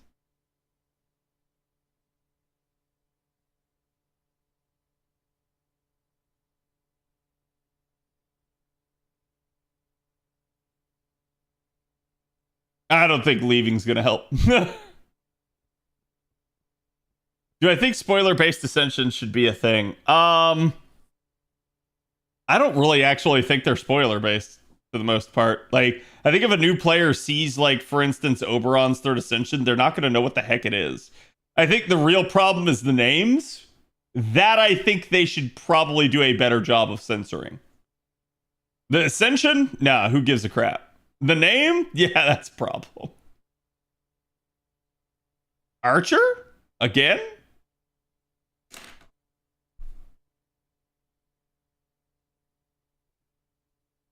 He's taunting me. No.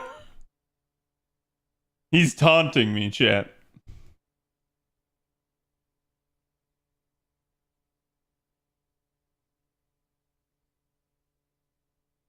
"2015 MVP." Yeah, how wild was that to see, like, oh man, we got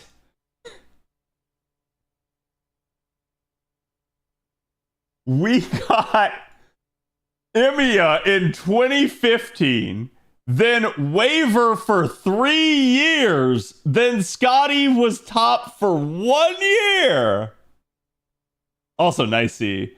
And then Castoria for 5 years.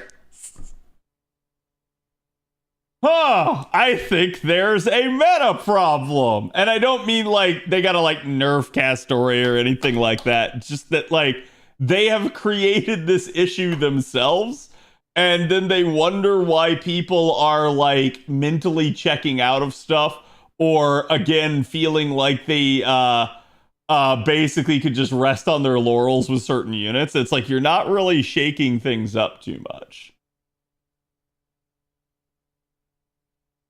Oberon never showed up ever. Well, the problem is Oberon also only had the one banner basically for the first 18 months. Oberon still there, but you don't have to use Oberon a lot. And I think people know how strong Oberon is. And so I think most people use him very sparingly. They say, I'm only going to use him when I have to. If I can get away with using a waiver, a Reigns, some other type of third support, I'm going to do that instead of using Oberon.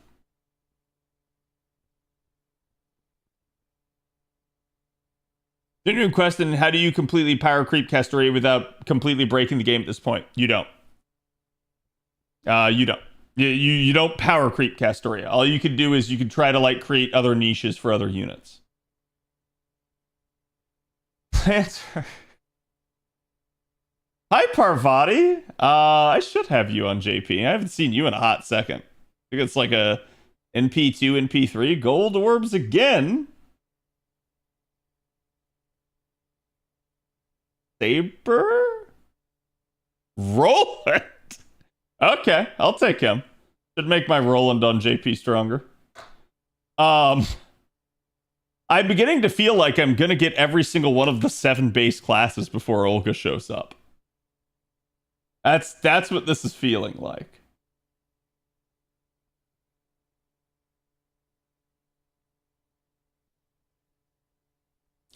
Loading? Loading doesn't mean anything, chat.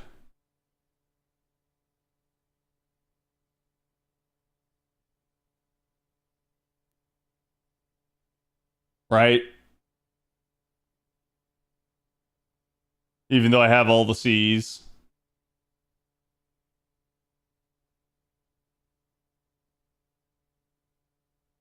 Chat, does the special animation start like right at the like beginning? The Tamamo buff is coming, Cad? You hope that's a Tamamo buff. You hope that's a Tamamo buff. That wouldn't be new on this server, Leah.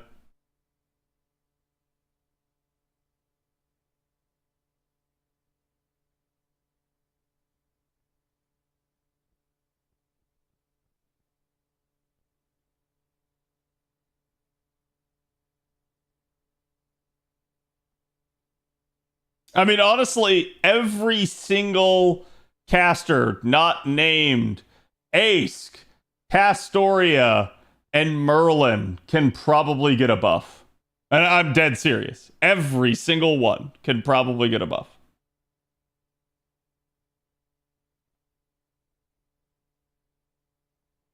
Saber? Oh, Suzu. Dad, I feel lied to by loading. I feel like the loading was a bait, chat. Tell me I'm wrong. Even Anna? Yeah, even Anna.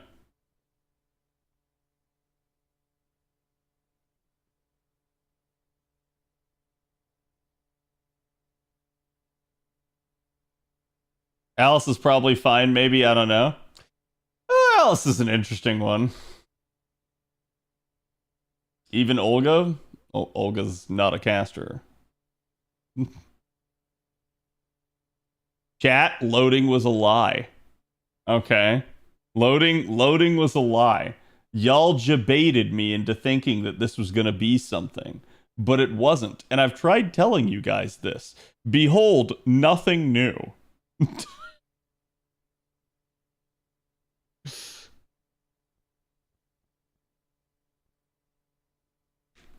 Halfway to pity. No, don't say that. We're going to pity, chat. I can already feel it. Buckle up.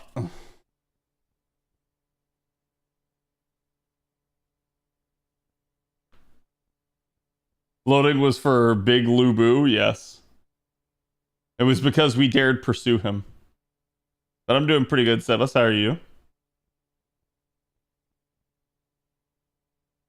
I blame that Spartan guy. I blame that Bob guy.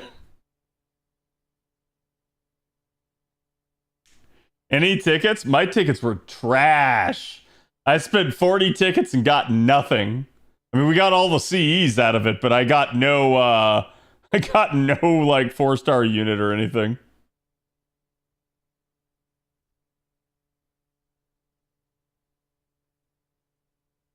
Time to shoot Bob for luck sacking? Maybe.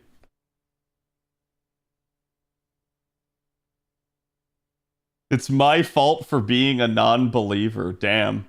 Chat actually like victim blaming here. It's basically like you deserve it, Cad. Another buff for Shez. Even it's only her arts buff made to 3-turn. Yeah. CC was good. We talked to CC last night.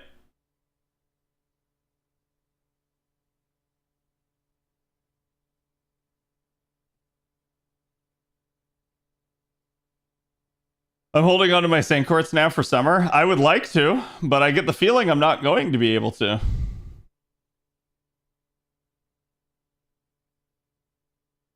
Wanted Paracelsus animation update, rip.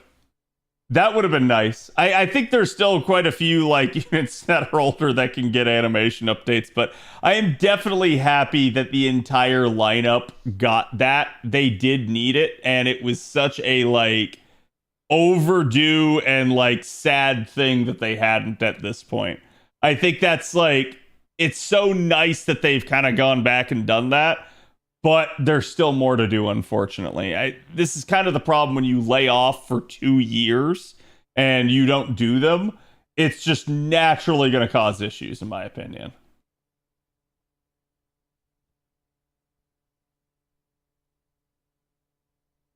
Who's Redman? Redman is the guy with a bow, who is the bone of his sword.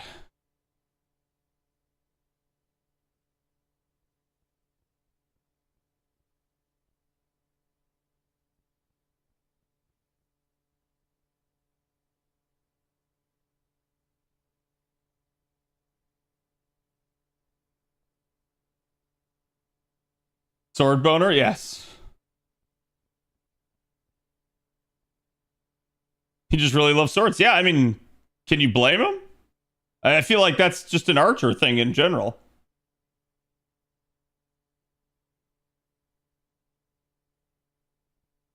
It's sad that we're excited that they remembered about animation updates. It's a pretty low bar. It is, but I mean, I think we've just become used to it, unfortunately. I feel like the community has just come to grips with, like, not receiving some of the stuff that they used to do all the time.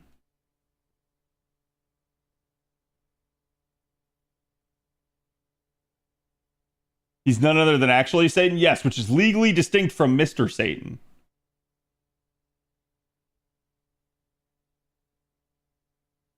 I thought fire is his body and steel was his blood, though. It was.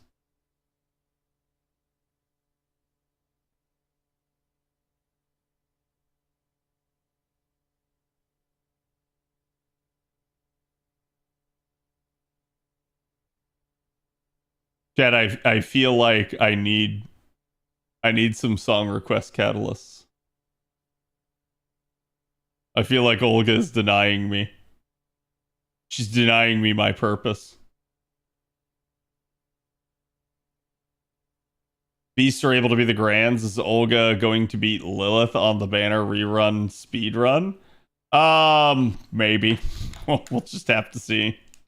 That'd be kind of wild.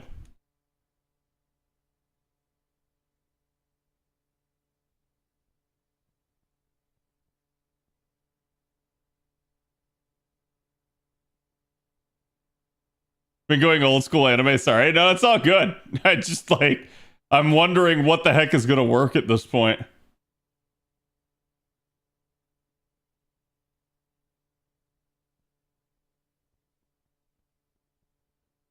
Starting to get painful. It's all free chat, so I guess I can't really complain.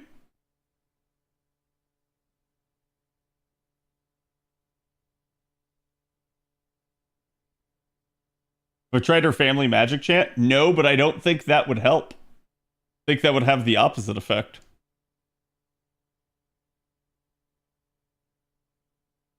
We're above average.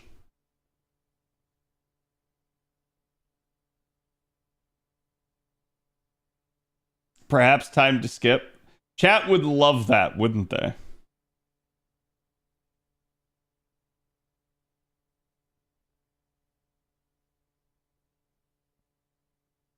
Have you tried putting Lev on the screen? I don't think that would help.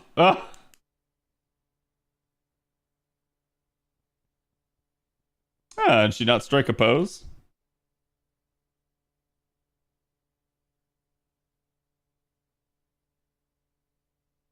There we go.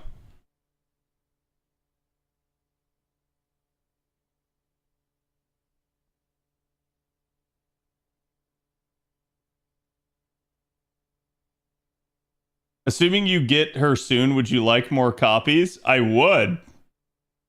I don't know if that's gonna happen.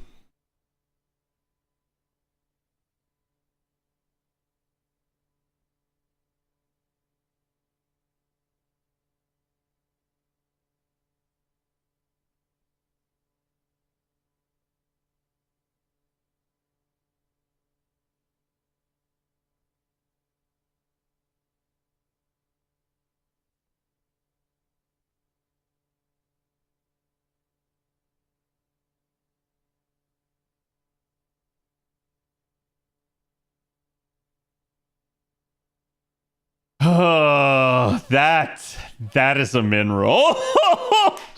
Oh no, man.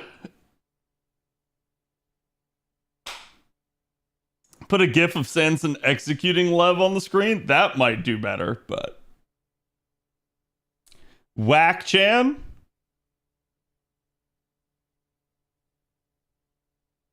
Put a Nemo Marine 2 there while you're at it. See, now chat's thinking. Yeah, do you want to do GSSR first for a break? No.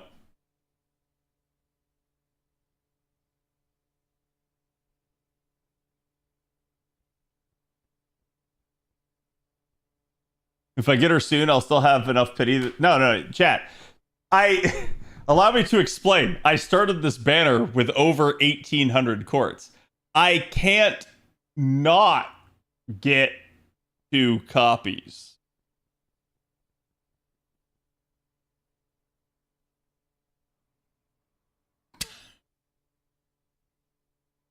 As painful as that is.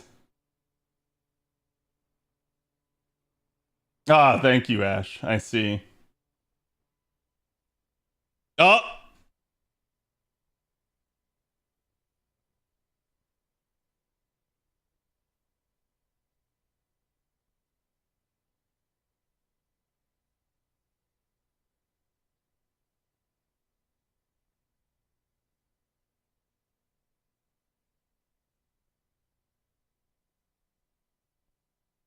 Huh.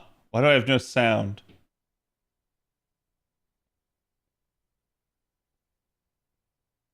Beautiful animation, though. Wait, there is no sound on that. What?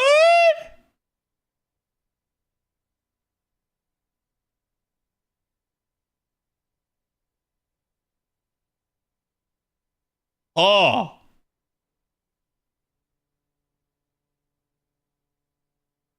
Oh. Put it on screen, hurry. I don't know that that's a good thing. But yes, we had this.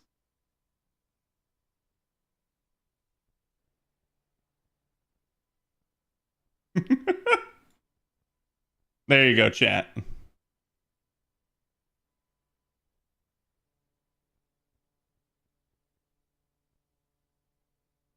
Just got here and he already pulled Olga. Thank you, Persh, for the Olga. I appreciate it. What about the Marine I sent you? Oh, hold on. ここがカルデアか。なるほどなるほど。記録で見た時ほど良い環境ではないようだが、まあ今さら語るまでもないが、期待に応えて名乗ってやろう。力と公正の化身、地球国家元首、プレジデントキャスター、オルガマリーである。I really like. これからよろしく頼むぞ。我が秘書官よ。I really like that outfit for her first ascension. It's just so, like, snazzy. All right. The pain and suffering begins again. Her chest grew too. Nice.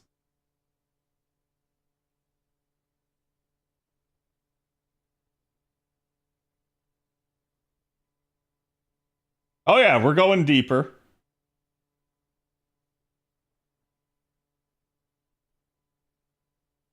So Bob wanted me to show this off. We can try.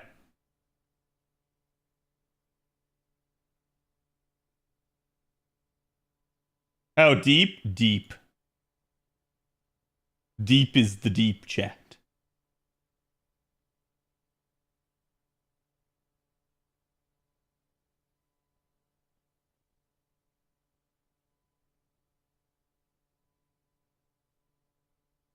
Wait, why is that? Okay, that's so weird. Wait, what? Yeah, there we go.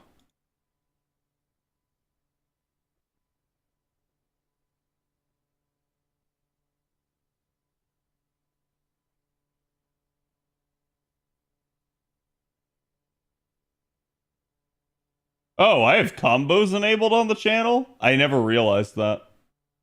I didn't even realize that was a thing. That's so wild.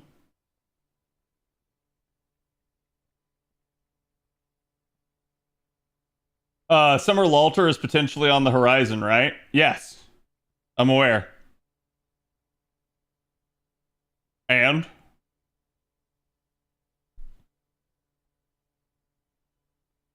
I'm completely aware, chat. Oh, that felt weird. Felt like there was a hitch in that. Did that finish the Gamba? That I don't know. You'd have to ask the man who ran the Gamba. Lacer, thank you for the follow. Appreciate it, my man. Welcome.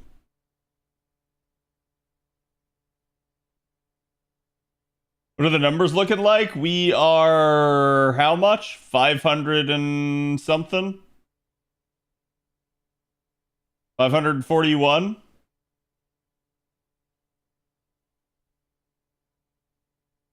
He has a chance to get a double? Well, I don't, but...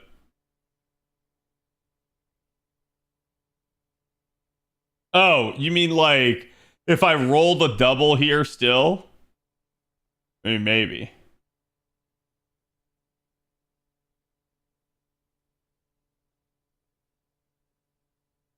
President caster Olga Marie is obviously a caster and not a beast. I'm so confused as to that.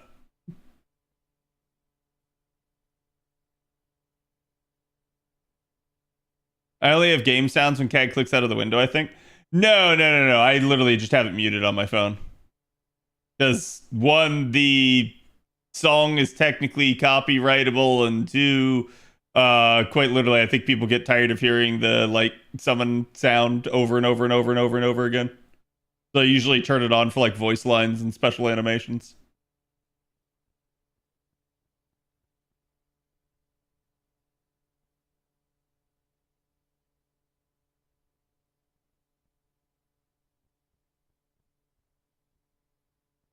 The Gamba is for NP1 only, so Torek is right. Okay.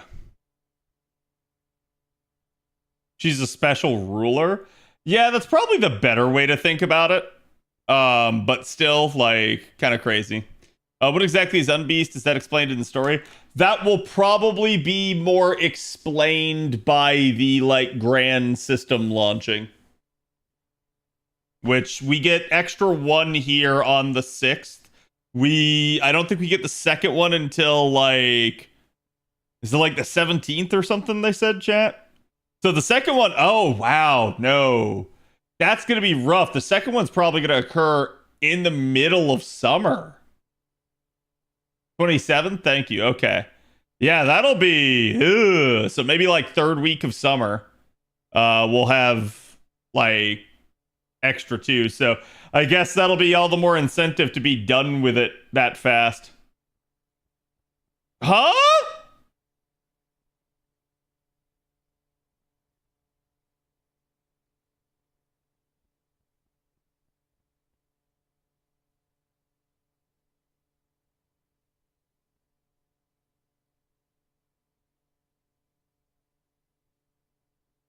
I mean, at least I get to, like, do his upgrades and stuff, but Uma Musume time? Listen. I don't think this is not, like... This is not your brother's Uma Musume right here, okay? Like...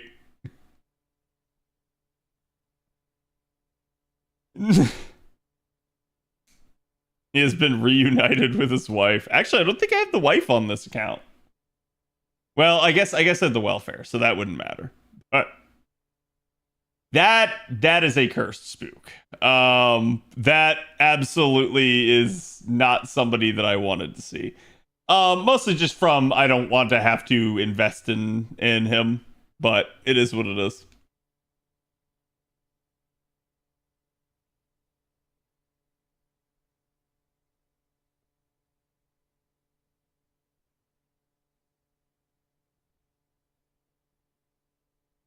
What the horse girlie's gonna do if I pull up with this, bro?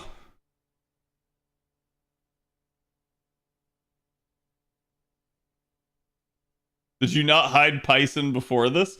No, because I assumed I wouldn't need to. Who am I summoning?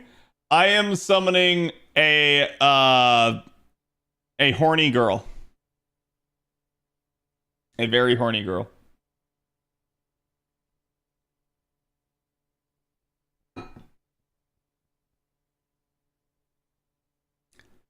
At least you got another servant to throw at towers. Yeah, I guess. I'm a pragmatist when it comes to FGO. So like I will like level him up and stuff. It's just like there are certain ones where you're like, man. Also because that was an SSR spook, so like there could have been so many other units. That could have just been literally another Olga. So like there is at least like part of me that's like kind of bummed by that. But it is what it is. I'll deal with it.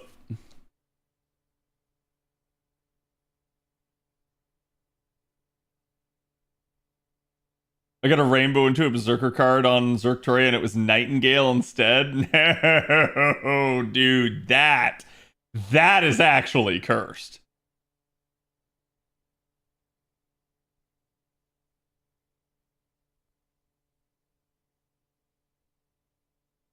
There's a statement that can be misinterpreted. Listen, take it as you like.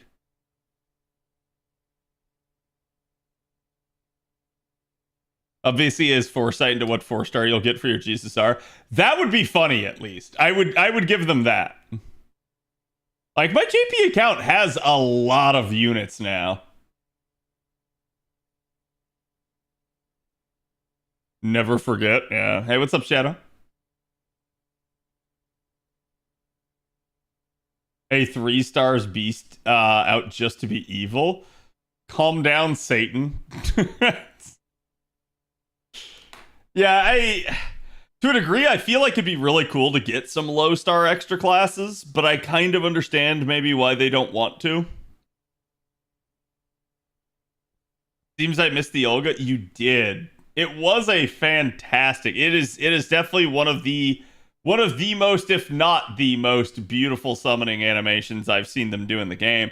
I really, honest to God, I wish they would do more. I feel like this is, again, another one of the issues of, like, maybe the department for animation not being as robust as it should be for this game. But, like, God almighty, I feel like those special summon animations are just the best. Like, they are actually, like, one of the coolest parts of the gacha.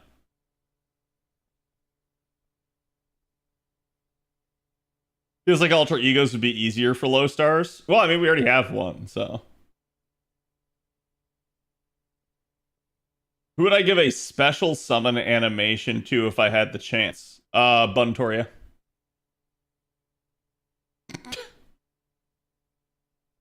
Oh my god, Cad's giving it to his favorite. Yeah, obviously.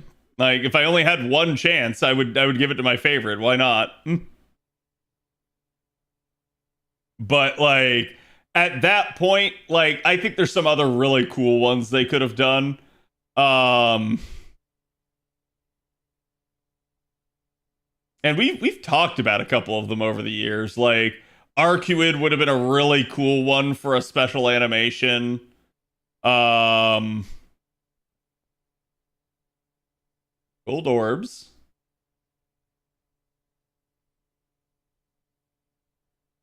Ah, Avalon must be here. This is how we know, chat. Arc does have one? Oh, wait, does she?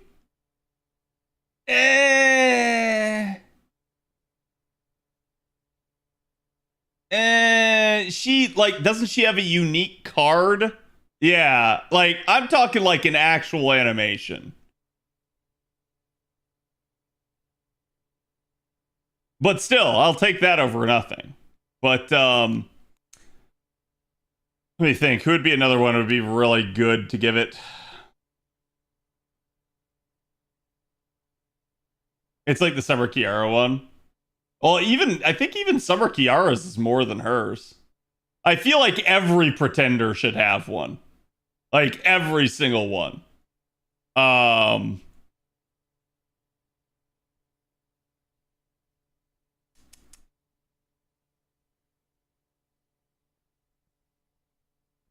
would your special animation play out, Cad? Lots of booba.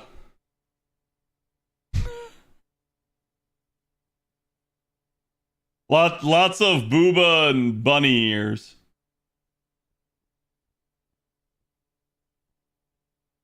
Listen, I'm not the one in charge of animation. Also, yes, literally Captain Planet has to answer to President Planet.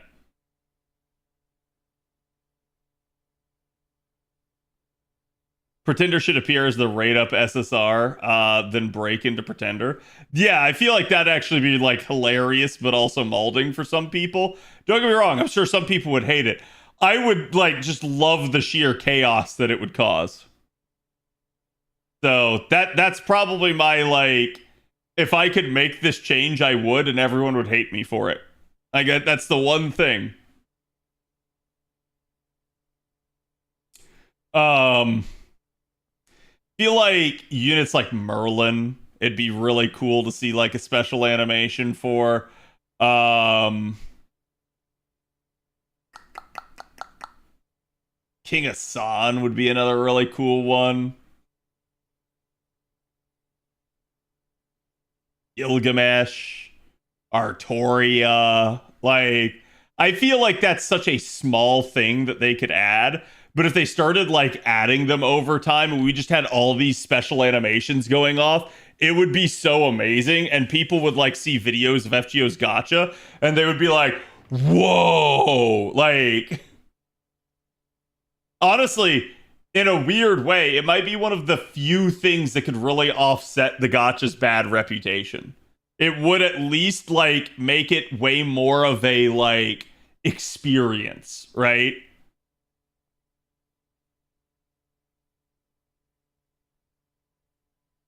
Ark's animation was the Moon Cancer card appearing. Yeah.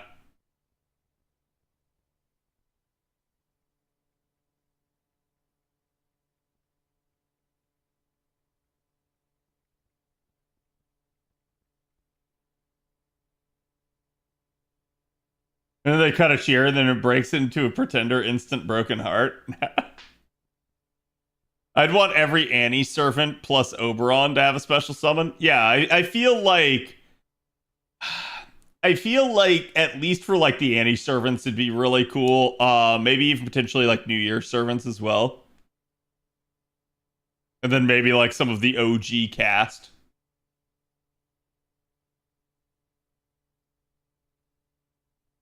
Like Spooks would have another meaning. It would. Like, I think in general, the more fun they can make the game, the more fun they can make the gacha.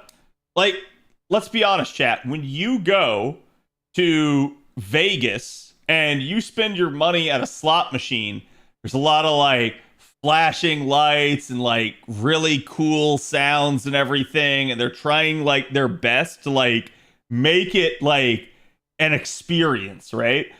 I'm not going to say like FGO doesn't do that to a degree. I think we have like the spinning orbs and everything and the bars that go across the screen, plus these little like streaks of lightning.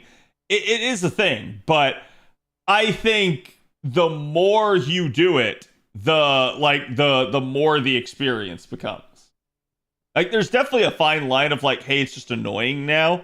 But I think given the fact that SRs and SSRs are not like super common, it would at least make it a like insane type of thing.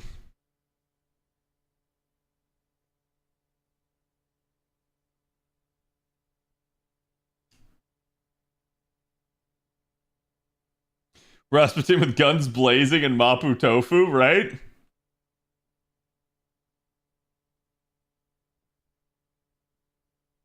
When's FGO gonna give me free drinks while I'm gotching? I mean, I doubt it would, but like, honest to God, I feel like the more entertaining you make the gacha system, and like, it actually has like variance to it, and like people aren't sure what's gonna happen. I think that really helps. I think that's why like so many people watch FGO like streams, and I'm dead serious on this. I think to a degree, people like the actual experience of watching the gacha way more than some of the other gachas in other games where it's like the same canned animation over and over and over and over and over again. It's because in FGO there is a whole lot of variance as to what the heck can show up. Ironically enough, I actually already have MLB of Rising Mudrain on JP. I had it from before I got MLB of Black Grail, which is insane, but definitely I'll take another. The gacha's entertaining when you get the clown seat. Yeah. No.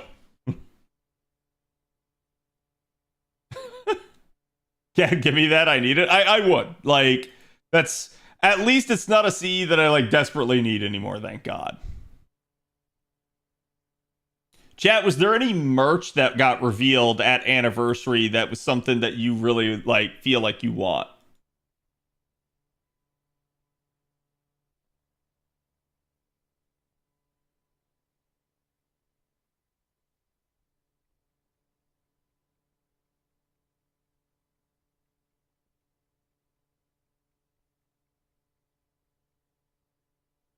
The Castoria model kit? Yeah, it definitely looked nice. Yeah, go ahead and link it for people in chat. If you have an image of it.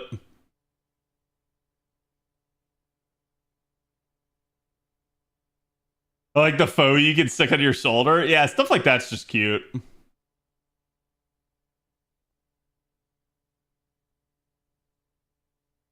One point I got double black grail on double 10 to 11 from a ticket. Huh? Oh wow. Okay, so the last 2 spins. What's up, Aniko? How's it going? I think the Summer Morgan statue is cool. Yeah.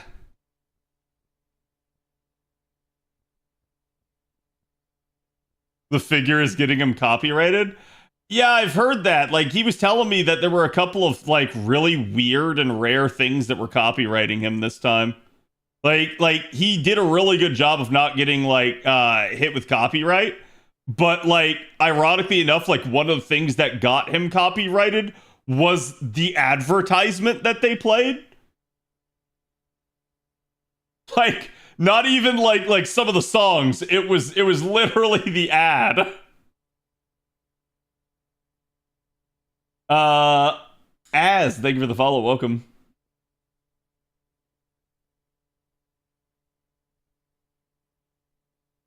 Is it normal that I'm hearing Gina screaming, "Gotta!"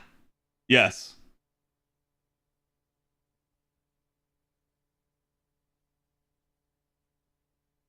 Is that the first C to have both versions of the Master on at the same time? I don't believe so. But it's definitely a rarity.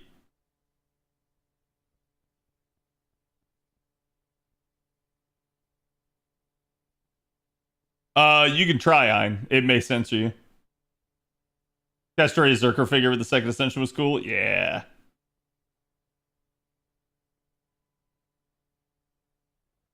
I was gonna say, it probably would get you.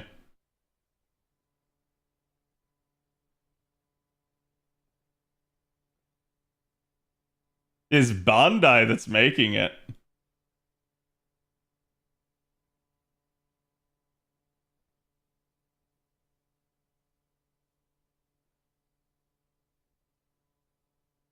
Like, actually looks pretty nice, not gonna lie.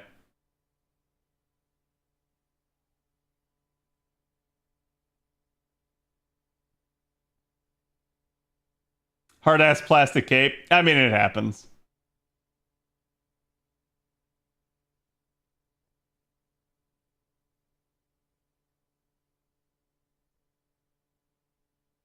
Time for me to get it when it releases, yeah. And P5 on 680, I think I got insanely lucky. You did. NP5 average is somewhere around like 1500 plus. So, like, getting anything like NP5 under 1,000 is just good.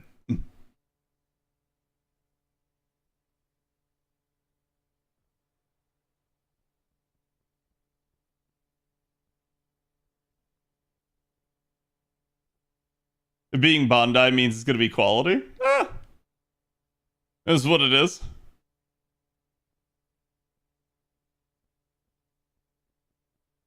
Gunpla's freedom replaced the cape with a different one. Yeah, what did Bob was telling me that they have like a line of like their like Gundam statues and everything. I guess they have a line of like female statues as well that they run. That's similarly named.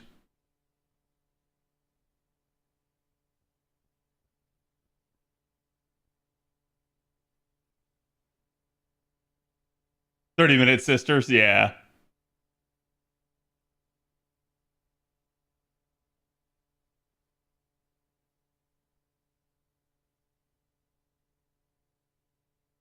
The more I use Olga, the dumber I feel her kit is. It be what it be. There is a reason I am rolling for NP2.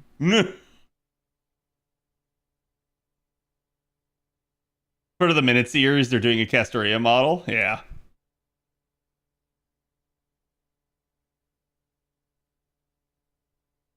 There's at least 20 CEs with Boast Masters, a lot of them New Year's CEs. Yep.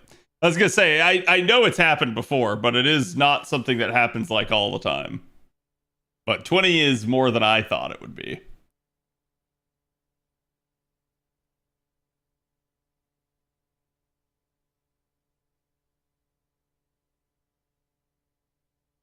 It's gone dry again, chat. How worth is leveling up to 90? Not summer if I don't have any good foreigners. I mean, like, getting her up to at least the 80 would be what I would expect. But if you're asking, like, should you grail her? That's up to you. I think, like, where Nock really shines is 1, AoE, and 2, if you have Castoria. I think if you don't, that probably, like, isn't something I would go after then.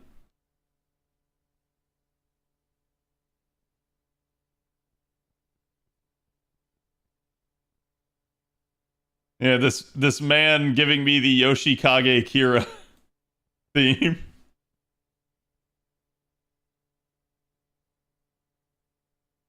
I'm back with ice cream. You can get another Olga now, Cad. Well, let's see. It doesn't look like an Olga.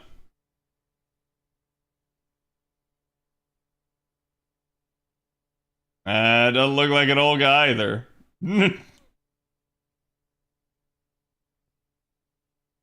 Yeah, would you say NP2 Olga is a must-have if you have NP1? No. No, I'm specifically, I like to go for like NP2 of strong units. That has served me very well over time, but is not a requirement. I always try to tell you guys, like, NP1 is definitely something that you can make work in a lot of scenarios. I think a lot of people have a tendency to, how should I put it, like, overvalue the higher NP levels. At least to an extent of people usually feel like they have to get it for some reason, but the game always just keeps kind of churning out new units and it keeps giving you more solutions to problems. So to me, having a wider account is usually better than trying to, like, instead, what's the part I should say here? Like having a wider account is better than trying to, like, necessarily build tall due to just the nature of nodes. I think where building tall really comes into play is when we start talking 90++ and beyond. But even then, those usually are not, like, statistically significant efficiency increases.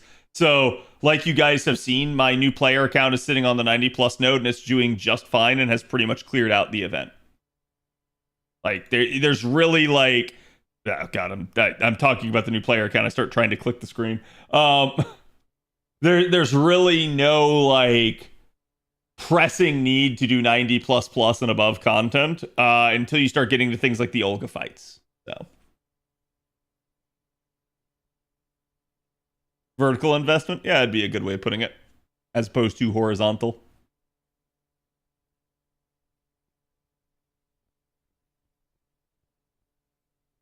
Buster character being able to burn 100% charge and still Black Grail 3 turn genuinely feels like they kept piling numbers on her kit.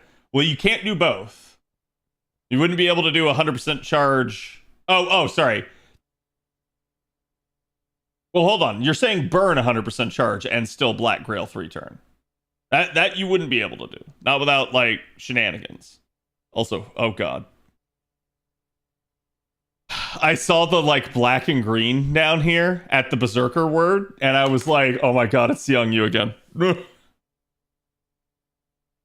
I was about to lose my shit. But yes, the fact that she can, like, do one or the other, I do agree. It does make her a strong unit. But this is just kind of the way things are nowadays. Whenever they come out with a new unit, you can expect it to be a, like, strong unit. And where I'm surprised is when they come out with a new unit that's not. For instance, we were just talking about some of the buffs, like, before I went live while I was, like, cooking dinner and everything. And, you know, like, the topic of the archers came up. And, you know, obviously the single target's really needed at this point. But, you know, the topic of, like, Tame Tomo came up. And I pointed out, it's like, Tame Tomo is just not in a good spot. And he wasn't when he released. Like, it's kind of wild a little bit that they basically knew that they had monsters out there like Gilgamesh and Ishtar, and they still released Tametomo in the state that he was in. So that's why I said, like, it's actually more like crazy to me that they don't power creep some of these units. But some of the power creep that they have done with certain unit releases has been pretty nuts.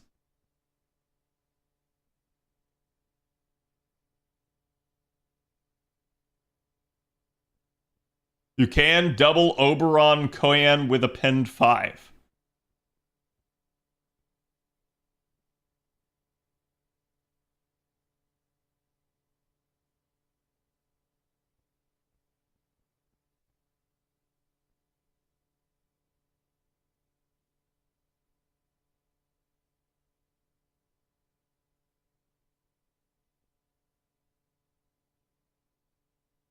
No.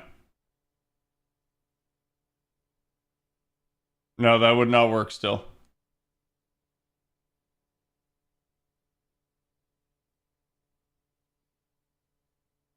Sorry, I'm sitting here thinking. Like, that would be...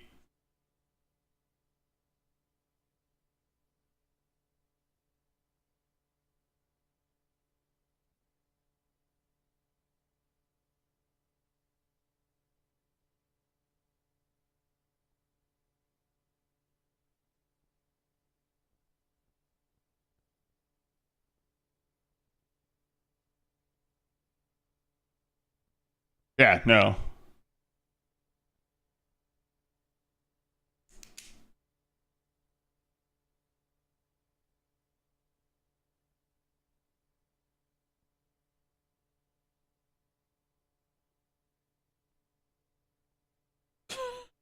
Hi, G Armid. Skill 2, skill 1, Koyan, skill 3, then NP.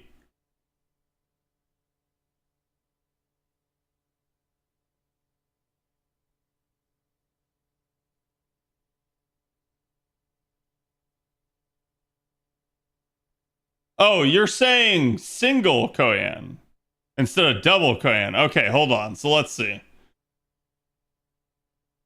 So you're saying double Oberon.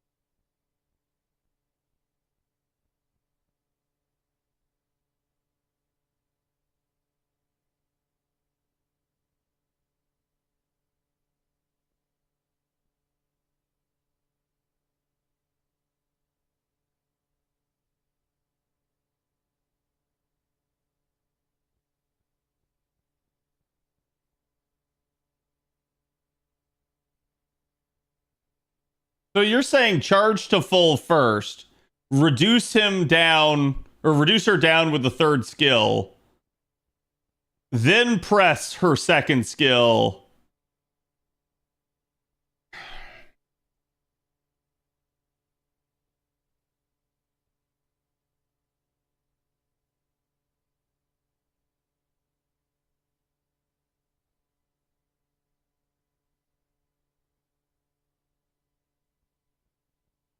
So you'd have to start out utilizing one of the Oberons immediately, because you'd have to swap for the other Oberon to get the other 20%.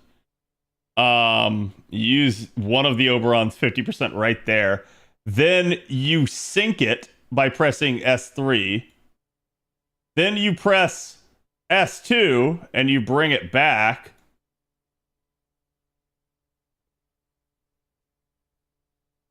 And S2 has a 4-turn cooldown in that set of circumstances. Then the next turn, you're technically minus 20 from Oberon. You'd have to go 50 from Oberon there as well. 50 from Koyan. That reduces the cooldown. So now you're at Basically 3 from that minus 1, so you'd be at 1 turn. And then 0.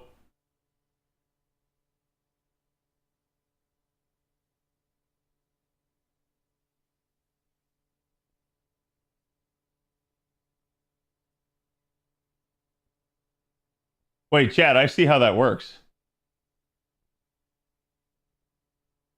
You would need both appends. But I'm not sure that's better damage.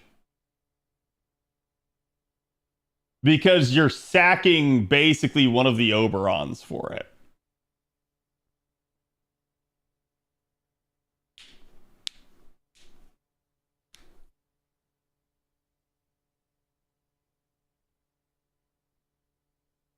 Because you get back to 300 with the skill back. We lost that on one Oberon S3, yeah.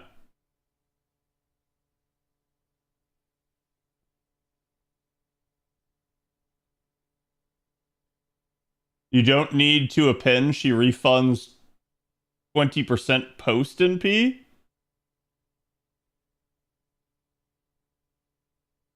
Yeah, but it's getting negated by the minus 20% from Oberon.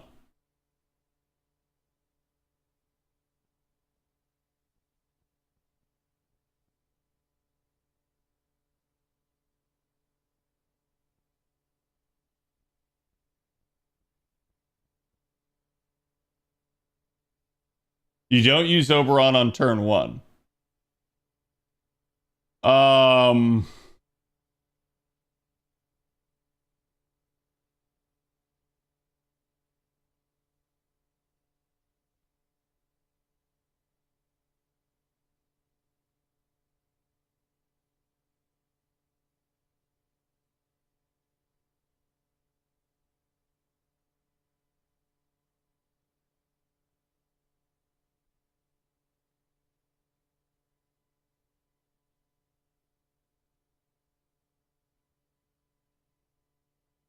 Hold on.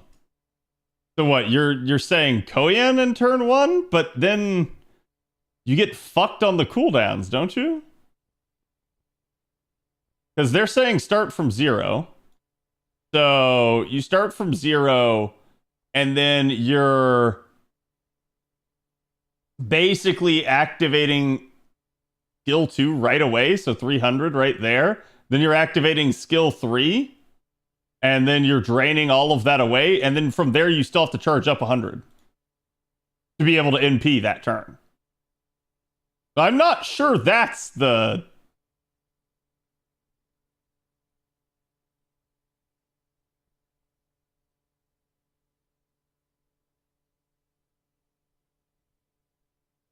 Use Koyan charge turn 2. So the way I displayed it earlier was what you're talking about.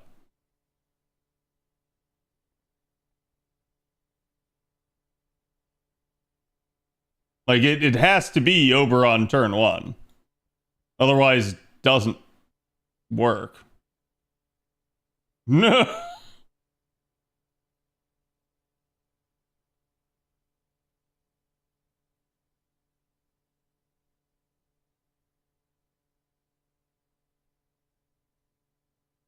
Oh god, what's the song? Chat, you know. You know what it is.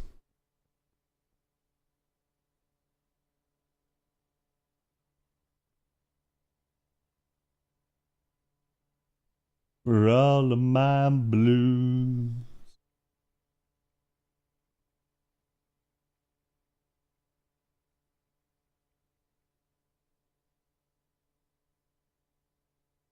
If only her NP gave 30%. Listen. If her NP gave 30%, I would start screaming. Because do you know how many saber faces are fucked by the fact that they don't give 30% naturally? That being said, Seal does it, and that's also a source of contention for me. But it is what it is. Bum.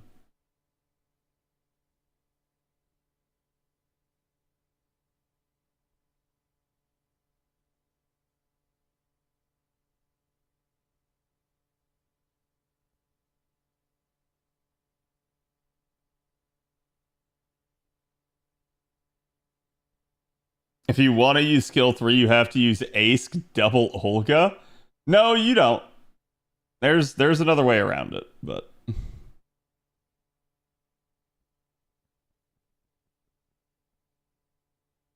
you're just gonna lose some damage.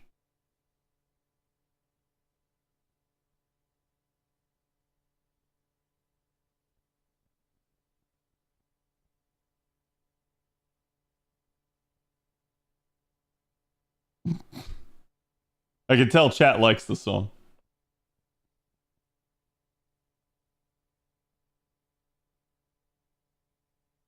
Going my way.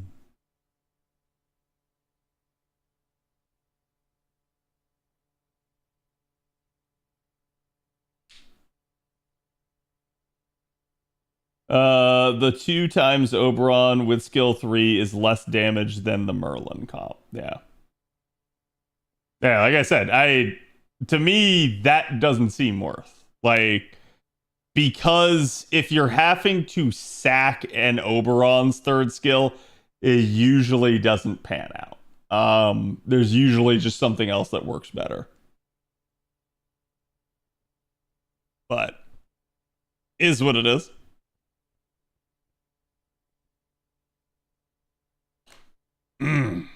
Good songs, chat.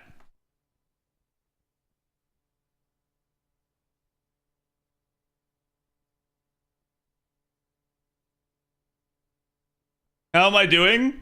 We got 1 Olga.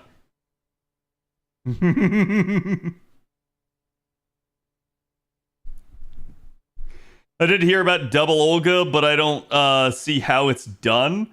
I mean, double Olga makes sense from the standpoint of she literally can just charge herself, right? Like, so right off the bat, you get 300% charge basically on each Olga.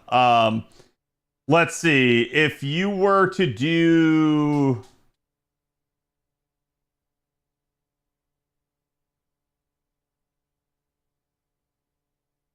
Even if you did her in her 3rd ascension, right? Like...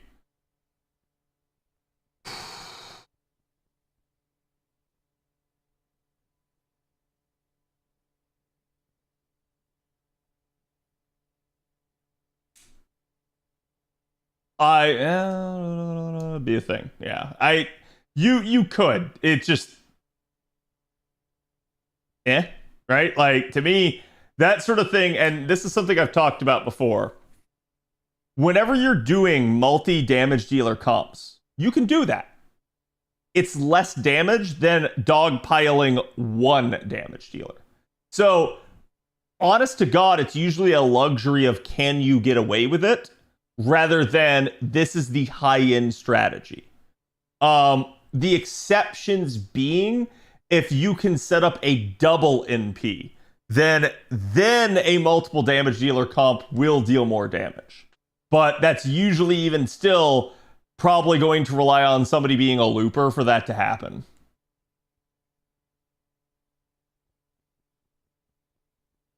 Charge 20% party after every MP. Yeah.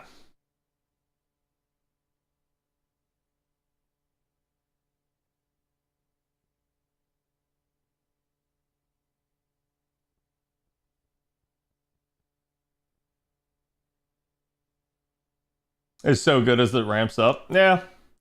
It is what it is. Double arc Olga? That'd be an interesting one. I have some screenshots I can send in Discord, Cat. No, I mean, I'm good. I see how it's possible. I didn't realize it was, but I also trust what Avalon is saying, that the damage is less, if that makes sense. Because like without even looking at the numbers, that is what I would think as well. And Avalon, I'm sure, is running the numbers behind the scenes.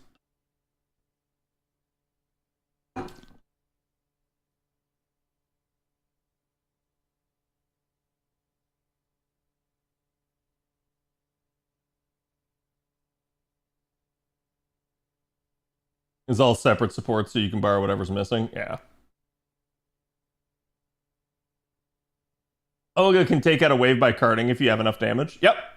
I think that'll be a thing. Gold orbs again. Caster. Nursery rhyme. Interesting. So, I believe the JP account still needs Helena Blavatsky. It has just not been a thing, chat.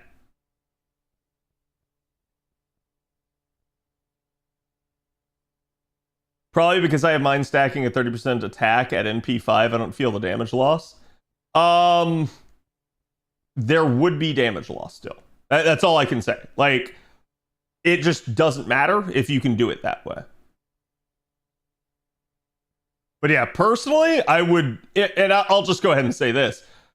If I ever have the choice between double Koyan and double Oberon, and both compositions work and clear the node, I will always do double Koyan over double Oberon. Double Oberon's just slower. That is the issue I run into with it. It basically just amounts to, like, Oberon as a whole, if you have to use him, is a slower unit. And that's also why I think, like, when we were talking about the, like, most used units, it's one of the reasons why if people don't have to use him to clear a node, people won't. Not just because they're trying to, like, save his bond and stuff, but also because I do think people just go, like, this actually just slows the comp down.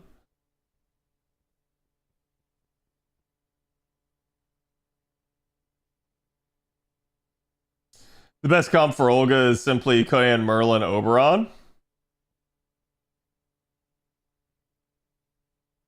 Yeah.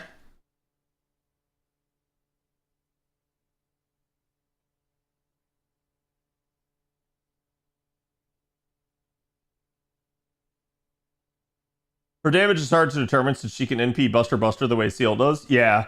And I do think that's something that has value to it.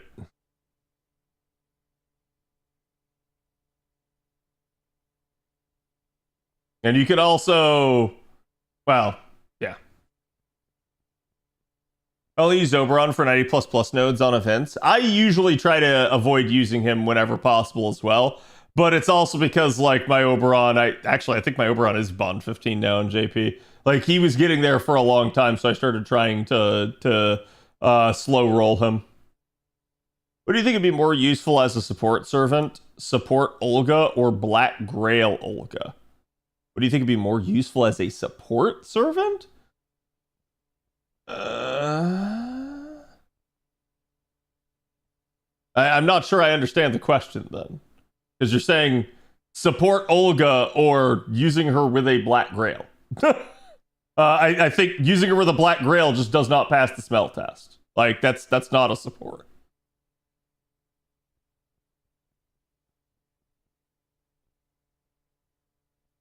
Oh, like, what would be more useful as a support? Like choice? I don't know. That really depends. Like, because there may be some people out there trying to run the double Olga comp. So. Cat is collecting every single 4-star in existence. I told you we were gonna, like, get literally every single class.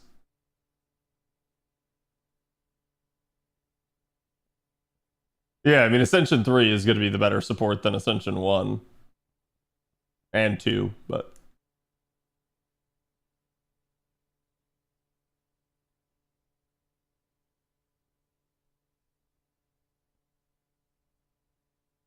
Too bad they got rid of her Buster AoE. I mean, she still has AoE on her extra attack, and I think a lot of it just boils down to I think Seal ruined that for her. I think people saw just how redonkulously strong Seal has become, and I think the devs went like, "Oh crap."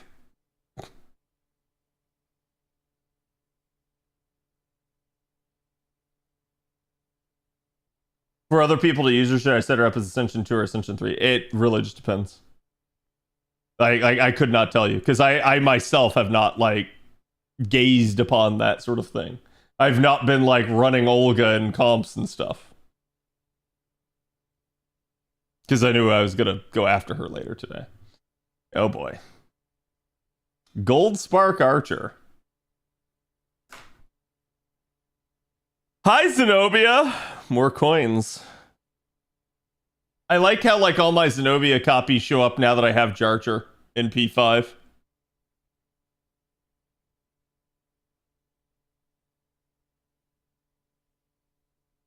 is chronologically unserious and childish, and I love it. I don't think it is. I think there will be actual story to it.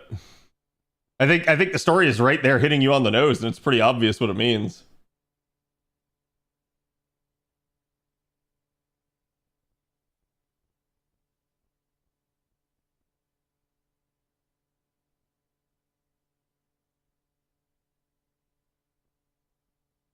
Yeah, which of the three beasts will you pick for Gran? None.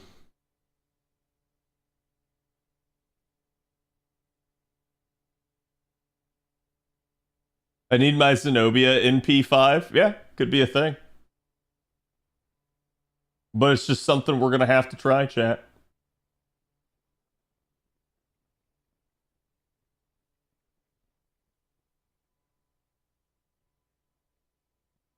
Okay. So, still, she is not showing her face. Olga has been, like, really kind to a lot of people, I feel like, but this is not one of the ones where she's gonna be, like, doing the same to me, right?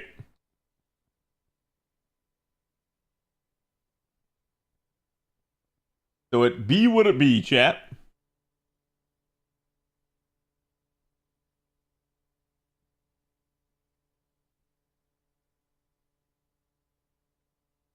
Her Ascension 3 trait, can someone explain it? I think her Ascension 3 name explains it. I don't think we need to get more into it than that. But this is also one of those things where, like I've said before, it gets really difficult to... Like, obviously we don't need to talk spoilers, but it gets really difficult to, like, not address the literal elephant in the room at that point when you're going, like, okay, we have, like, this name, oh, but don't talk about it. Like, I've actually had, like, a Japanese person yell at me on Twitter once before because they thought I was spoiling people. And I'm like, you guys know me. I literally only deal with, like, things that are, like, impossible to avoid type situations. So it's like, if I'm talking about it, it just means that, like, there's no way you could have reasonably avoided it. Her name being what it is, I don't see how anyone reasonably avoids it. Like, you basically got to stick your head in the sand and not look at, like, any future updates at that point to not get spoiled on something like that.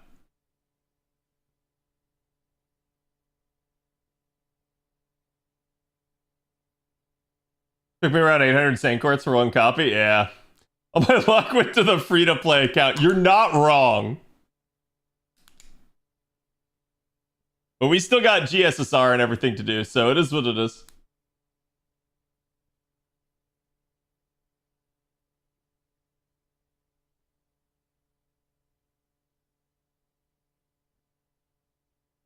They announced both names? Yes. Like, straight up, the thing that I tweeted, and you could get angry at me for tweeting it, chat, but immediately upon me tweeting it, there were, like, 20 other tweets with the exact same thing. And again, it's something that's, like, prominently displayed just about, like, everywhere. So, like I said, I don't think that's something at that point. I'm treating it like we treated the Fairy Nights. There's a point where you just have to say, it is what it is, and the devs are going to spoil you. And the only question is not what, but how.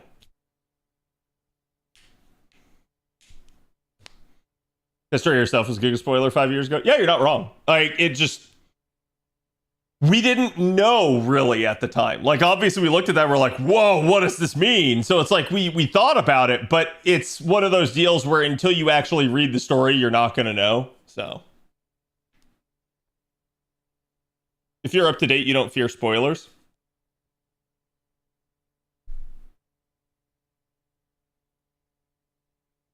I really find it weird that this has no actual, like, sound to it. Well, this is still one of the most beautiful animations I've seen them do.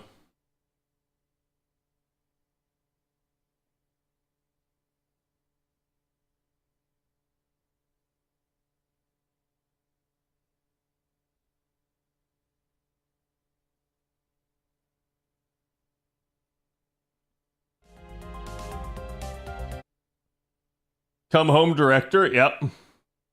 Maybe you glitched? No, that's as far as I can tell, that's how it is. I've seen it elsewhere. There's sound. What? Your game is glitching? That's just sad.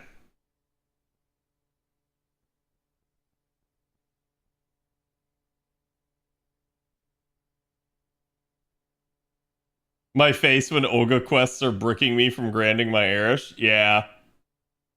Like I said, I think that's just one of the issues at this point. I think people are not going to like how they've handled the Olga quests and that it locks certain things behind it.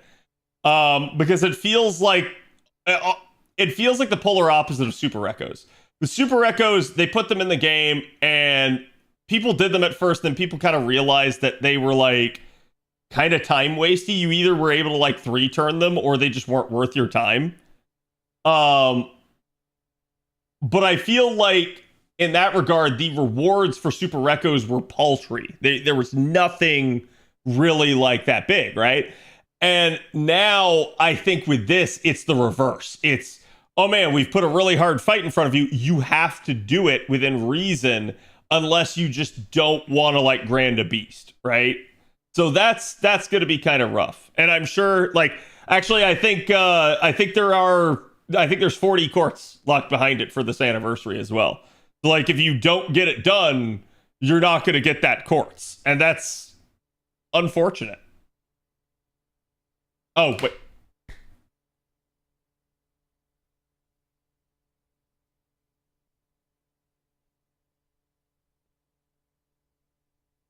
Bad finger. DM'd you the animation in case you want to hear it? Yeah, I mean, I'll watch it on my own off screen because, like,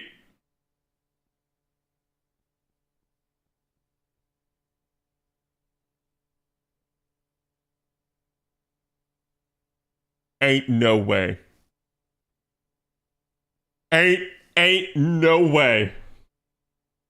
Ain't no way.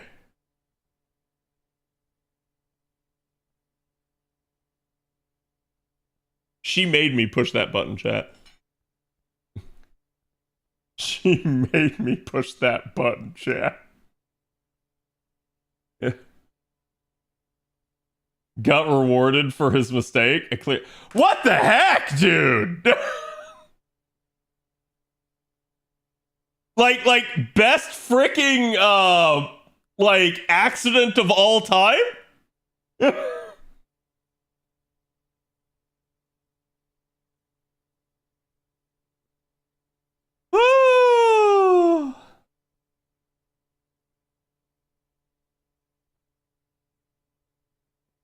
Truly an okay roll now, yeah.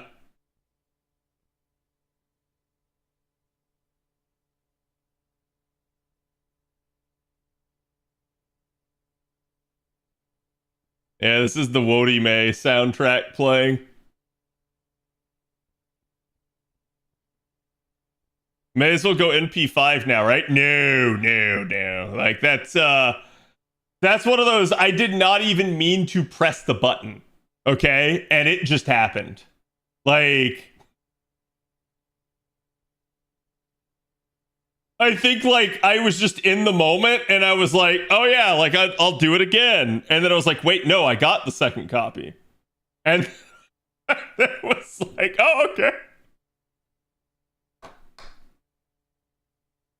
Another rule of greed? No. Yeah, I agree. Save for summer. That's I mean, that actually makes the rolls quite a bit better, thankfully. Because those rolls were kind of ass. Yeah, so how much was it? It was 1081 for NP2. And so I assumed that accident there was basically 1100 for NP3. So that's you're now like, oh man, hey, now this is like right on average as opposed to like before it was not. So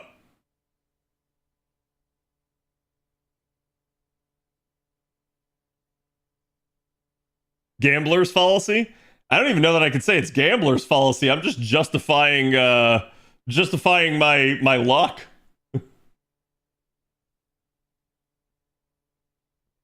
11 Saint Quartz. NP3 Olga. 1 Xiang Yu. 2 Zenobias, 1 Tlaloc, 1 Qin Liang Yu, 1 Red Man, 1 Parvati, 1 Roland, 1 Suzuka, 1 Chiome, 1 Beowulf, 1 Nursery Crime, and 1 Saber Trap.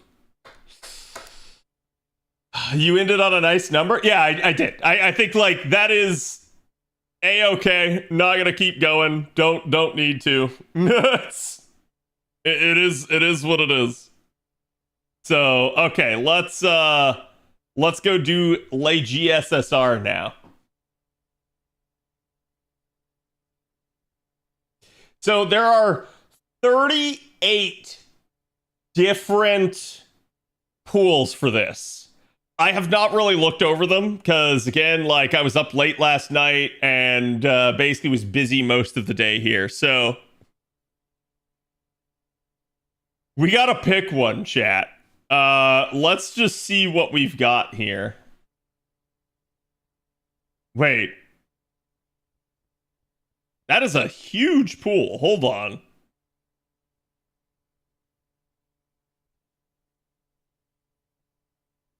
This is Destiny? Okay, thank you.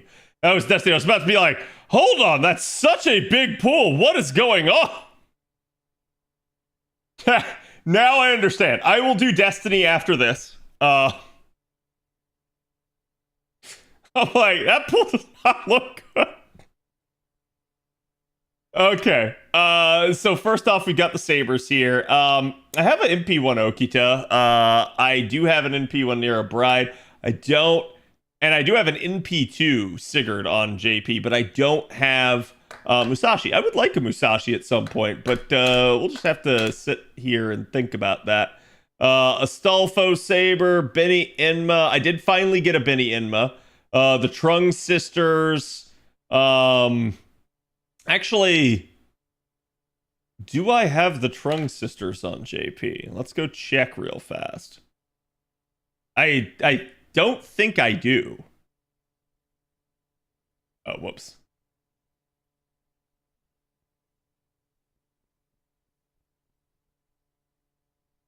Let's make this easier on myself. No, I don't. Don't look at the extra sabers there. They won't hurt you. They're very friendly.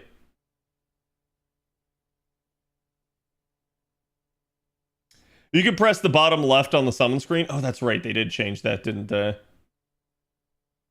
But which button, chat? Because that's really small.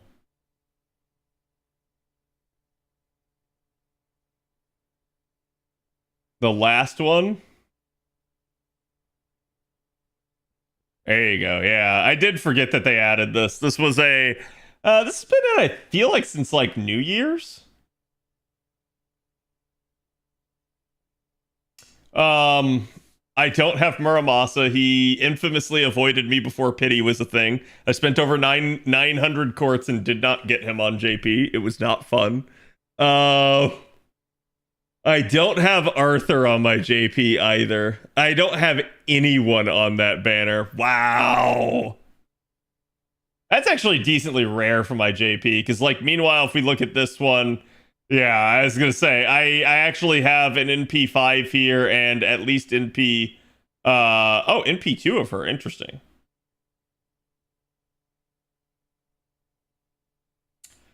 Ooh, Tut. And Ptolemy is not bad, but unfortunately, I have an NP5 Squirtle. God damn it. This would have been a really good one, but I did go out and I did screw myself, as now I have NP5 of Charger. This is just gonna keep getting harder. Wait, can I not back out of it? I gotta hit the OK button. Okay.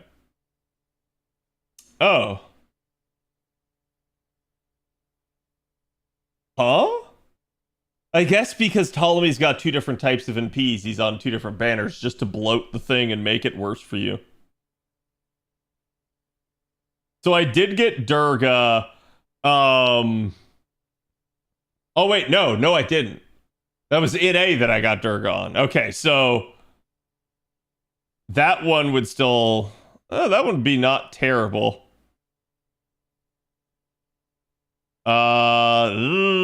This one probably not that good. Because I literally already have Shisho and Mel. People would be screaming at me to get a higher NP level of Mel, but I really don't need it. Because I have NP5 Grand Lartoria. So the two, like, actually, all three of the single targets here, while they're interesting, it's not going to be stronger than my Shisho. Arish, Mel, and Roma. I don't have Arish. Arish would be a decent unit to pick up. She's still a pretty nice buffer and still has a super effective damage. But again, it's the same like Lartoria issue at this point. Yeah, I have everybody here except Indra. Maid Alter. She is NP5, so that's a big nope. Da Vinci, Ivan, and Iskandar is interesting. Because that could be potentially an NP2 Da Vinci or a unit I don't have for both of them. And both of them are a little bit better off nowadays. I do have Andromeda. I don't have Takeda Shingen. Shingen's a lot better now with his 5th append being online. That was a huge issue for him originally, but he's definitely in a much better spot as he can now Black Grail loop. I don't have Ilya. I do have the other two. Same thing here. I basically don't have the other two, but it's only NP2 Castoria. Oh shit. I forgot I have not NP5 my Castoria on JP. Because I haven't really needed it, but like... Okay, I'm gonna have to think about that. That might be worth.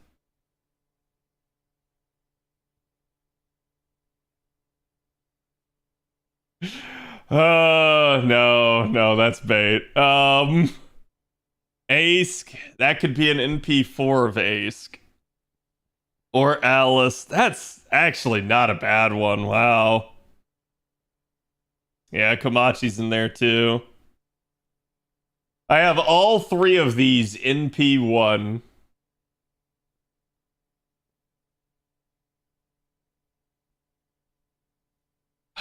I don't have any of the three of these. Oh no, I do. I have a Semiramis. I forgot. I think I got spooked by her at some point. As I don't have Huyan Zhou on JP. She could be the assassin buff. So that would be an interesting one. If they, knew full well they were coming. This banner is kind of crazy. Like, and I don't want to say something that's going to make him sound bad, but unfortunately Hijikata is here. But this banner is just everybody fucks. Everybody does insane damage here. The only difference is Hijikata doesn't have charge, really. And at least with him being Buster, compared to MHXA can still, get refund back off of crits and get, back to her NP. Hijikata's gonna really struggle with something like that. But still, this banner is just insane damage potential. Oh, right. Yeah, they did give him charge. I forgot about that. So, if I didn't have the NP5 Castoria Berserker, I would really be thinking about this banner.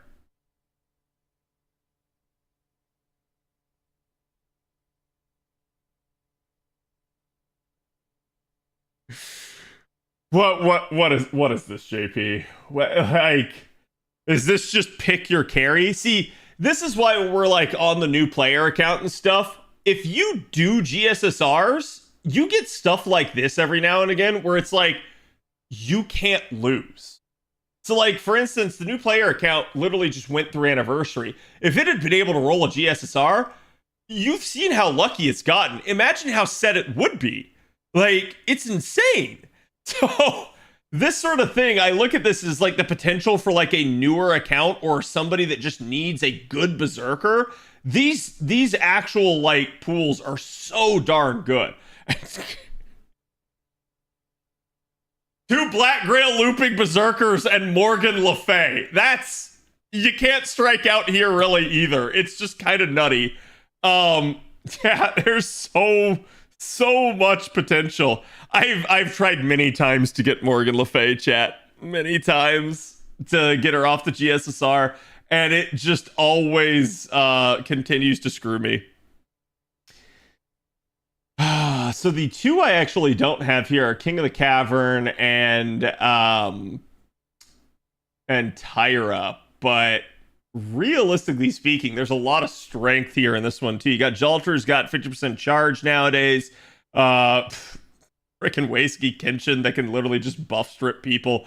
And good God almighty, Seal. I think a lot of people, if you don't have Seal at this point, you should definitely be trying to get her, just due to how, like, redonkulous she's been.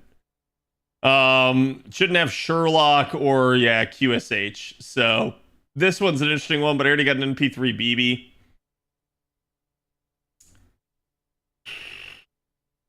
This one's a little spicy, I'd say, at this point. Summer BB is still a really nice unit, and I'm not going to say, like, Amakusa doesn't deal decent damage. His niche is that he removes, like, all buffs from an enemy before damage goes out, which is strong. But, unfortunately, I just don't really like Amakusa's kit very much. It's one of the clunkier kits in the game. So, to me, I don't really, like, highly value him at this point. Dante's still really good. Definitely a very solid and high octane AoE Avenger. He can be your AoE Avenger farmer.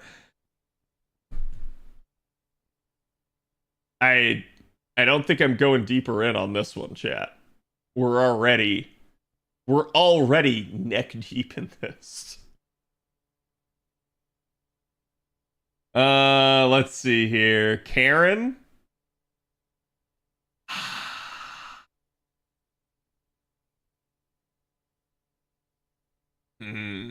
Karen still gets undervalued by people. She is still one of the game's best AoE rulers and still can manage to outpunch Mel. And that's not something that should be taken for granted. That is something that, like, actually is insane about her. And like we mentioned before, young Moriarty has now had a damage buff, so he's actually the number 2 ruler now.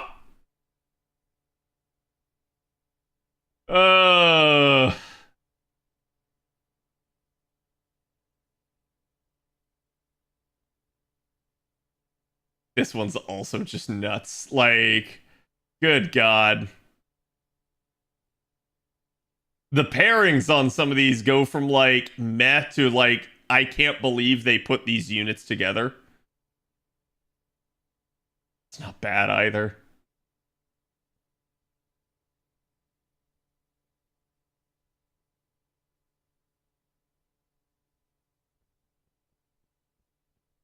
I'm not going to say you're going to do bad if you pull this one, because each of these units is capable. I do think people think a lot less of Wangina and Super Bunyan. They're both still really strong. The problem is literally melt. Like, that's the issue a lot of people have. Ooh. Oh, wow. That is just such a disgusting one, depending on what people have.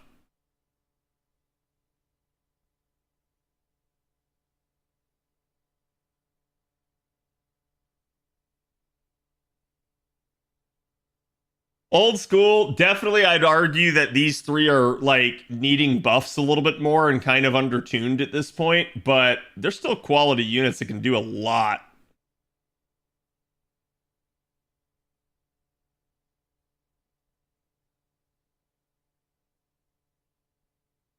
And none of KP. KP's gotten a ton of buffs over time as well. She's in a much better spot, but she's also kind of got a clunky wind-up kit. Voyager's not as bad as he used to be. He's definitely had a lot of his issues resolved, but I feel like he's still a unit that people kind of underappreciate. And what the heck is this, dude? Doman and Oberon with Jack de Molay is just insane.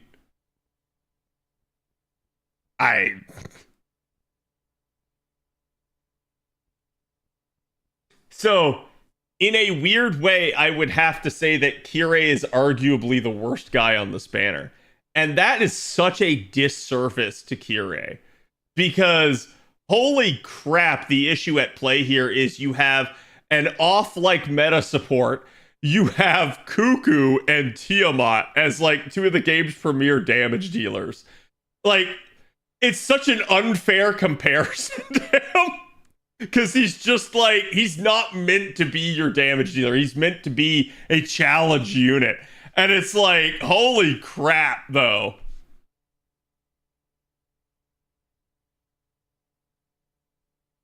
Now, this one I have definitely not gone deeper in. We have Typhon, Khazra Drop, and the twins. This one, I think, is a little bit weirder, especially with the inclusion of Aoko in this. I'm not too keen on this one, but I don't believe that, like, that's a bad one either. And we've got the Over the Same Sky banner, so I assume that's all of them. So let's just circle back around. Take a look again. Which one am I going to go after, chat?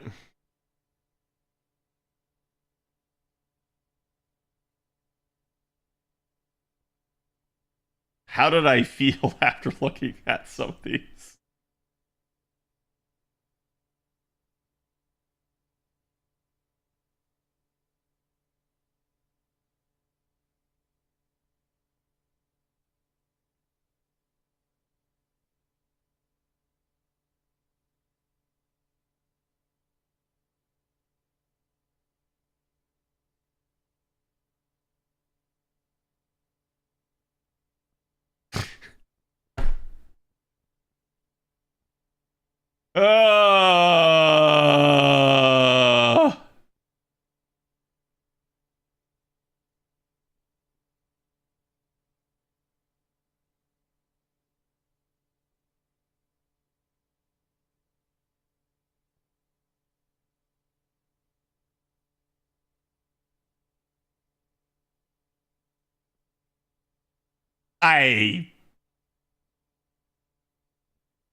I think I know what it's between.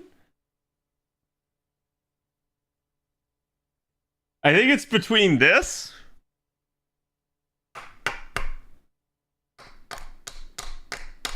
This.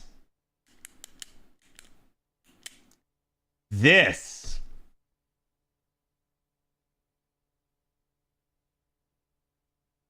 And this. And maybe...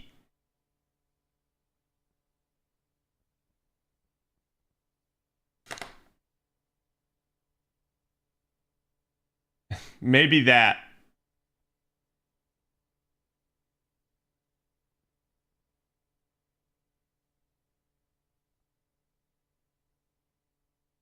MHX for the coins? That is one of the reasons why I'm saying that. Like, so I'm in a little bit of a predicament with the Assassin Grand chat. I'd like to make MHX it, but I only have NP1 MHX. So, like, the issue at play here is that this banner, like, I have everybody already, so this wouldn't be me getting a new unit. This would be me getting NP2, and it's a 1 in, like... it's like a 1 in 3 chance here to get her, so...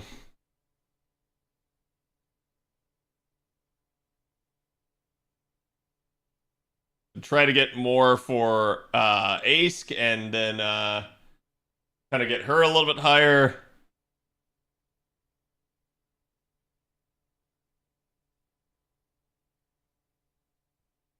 No, my Castoria is already 120. Kama just got an insane buff too. You're not wrong. So it's like... I'm just trying to think about like what I want to prioritize here. I think the only issue at play here is if I get Sinnoh Riku, and that's still not an issue for this account. This account has both Scotties, so it's like I could still utilize Sinnoh Riku pretty well. The problem I have is I have an NP3. I have an NP3 Musashi Berserker on JP, so it's... like, she's definitely, to a degree, my go-to. She is level 100 as well, so...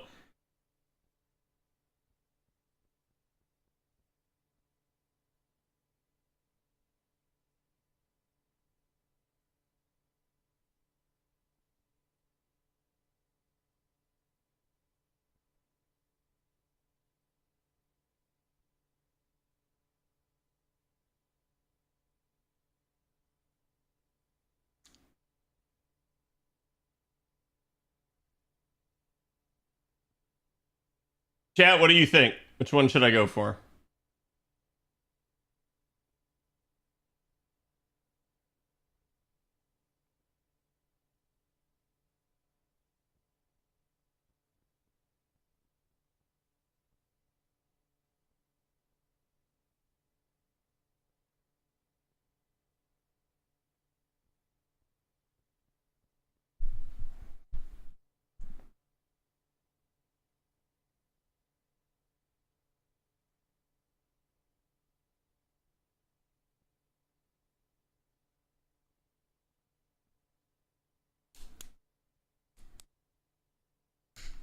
It's a 1 and 3. Yeah, it's like, oh god, already.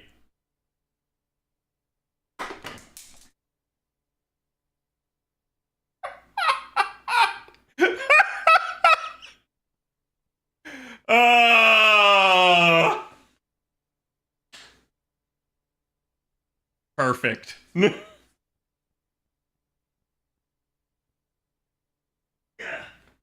Sorry, I threw my pen. Currently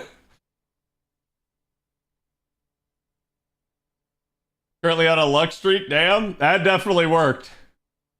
It's nice when the GSSRs go your way, chat. Like, I can't stress that enough, just how, like, annoying it is when you don't get them.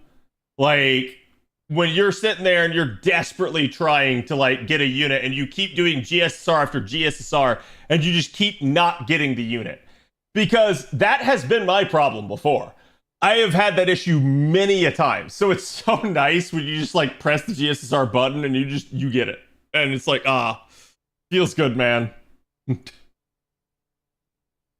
That is all my GSSRs. Yeah, I've had it for a long time. Ooh, Ezo, nice. I guess he's the little bit of potential extra here. It's rare my GSSR goes my way. Only this year I got the Trung sisters. Yeah, I've had USOs happen. I've had like again, JP has a streak of attempting to roll Morgan on a GSSR, 4 GSSRs in a roll and failing.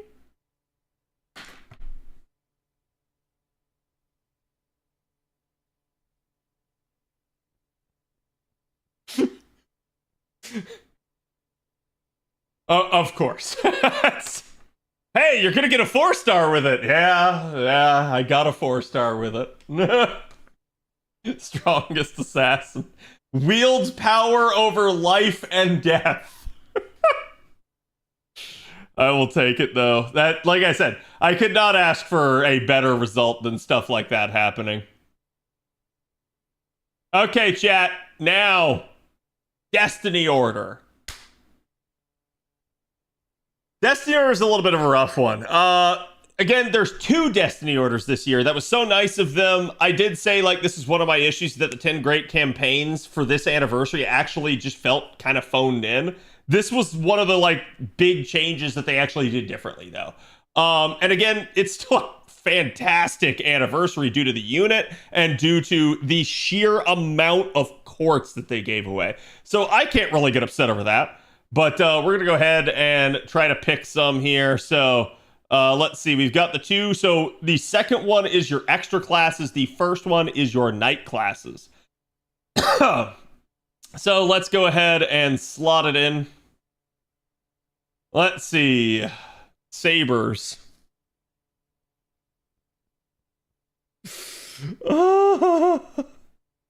Wait, do I have Musashi? No, I don't. Okay, she's one of the unsummons.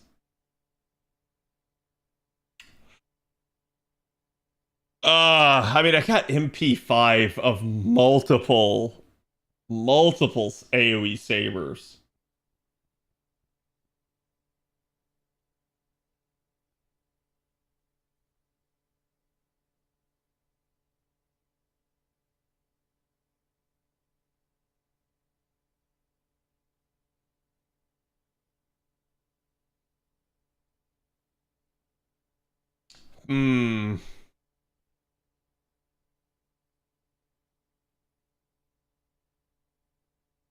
He has MP7 artillery. I do. It only will display 5, chat. I mean, Trunk Sisters would definitely be nice. If Benny Enma, I think it's going to be Okita. I think we're going to go for a higher NP level of Okita. So Squirtoria's got my single target needs met. AoE here, we have NP5 Jarcher as well. So, like, we're kind of set on Archer. Archer would be one of the, like, man, I would regret this if I got an Archer. But it is what it is. Like, you have Tut who can kill himself. You have Ptolemy who can change his NP type. You have Durga who's just strong. Got Super Orion out there.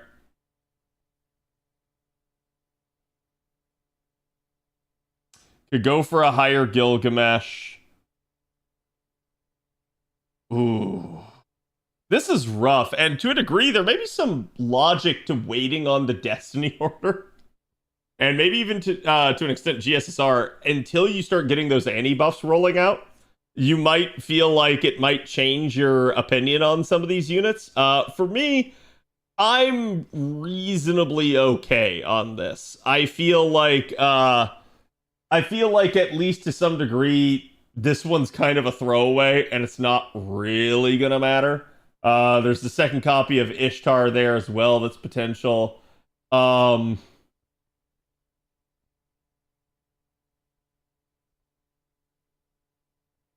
You can do both Destiny orders.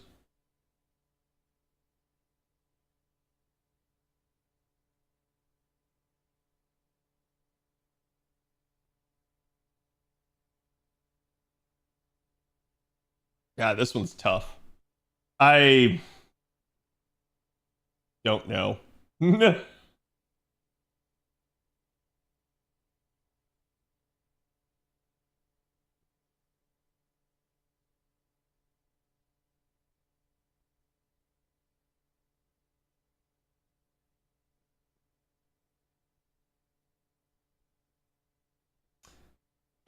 You can't get USO from a Destiny order.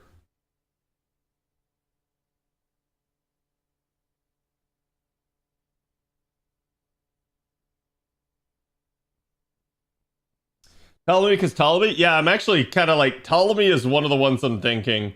It's like Tut, Ptolemy, Orion, and either Ishtar or Gil are the ones I'm really looking at. And I'm like, I just don't know.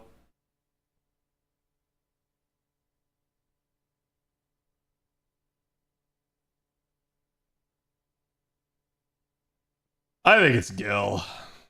I think it's Gil, chat. Like, it's always Gil. Okay. This one's another interesting one. Lancers are pretty set here for me.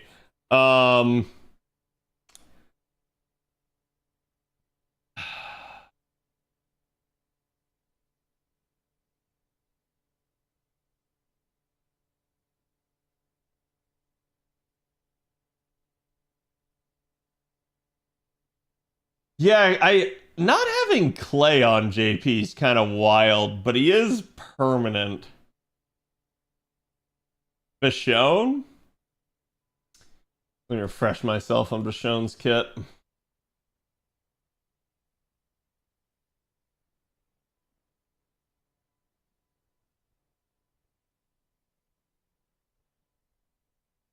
Yeah, she's 30% charge.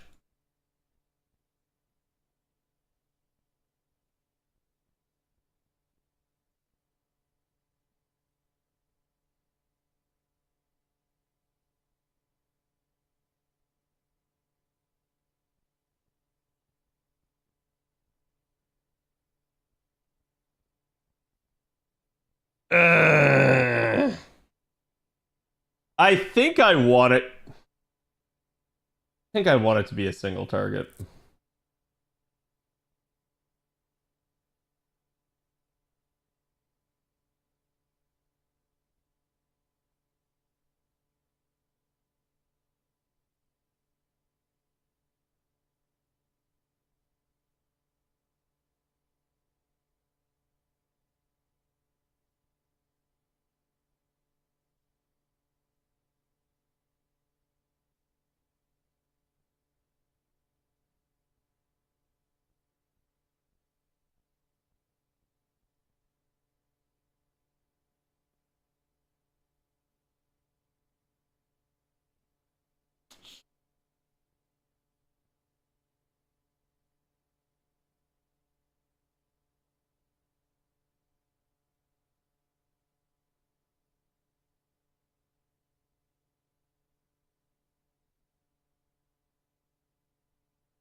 That's such a rough one to me. A lot of these have been rough so far.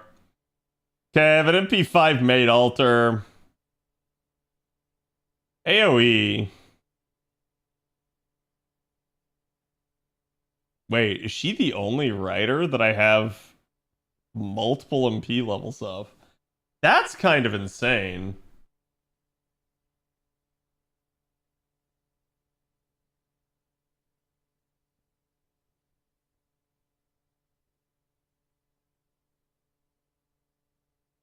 Yeah, I actually think this is the case.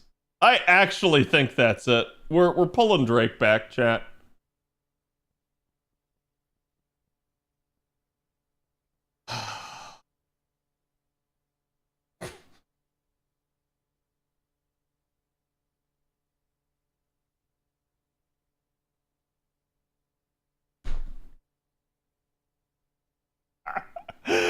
Ah, yes.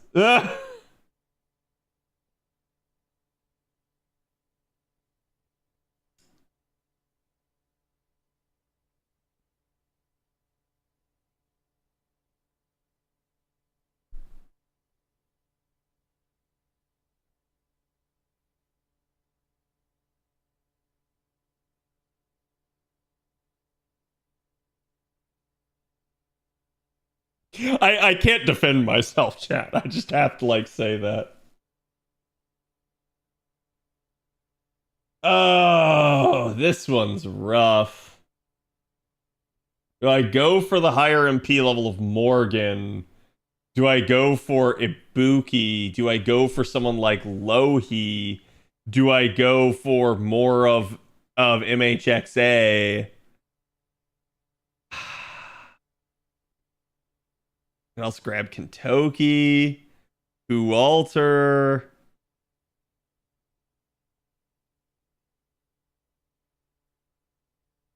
Oh man, this one's like there's just so many options. Grab Lilith.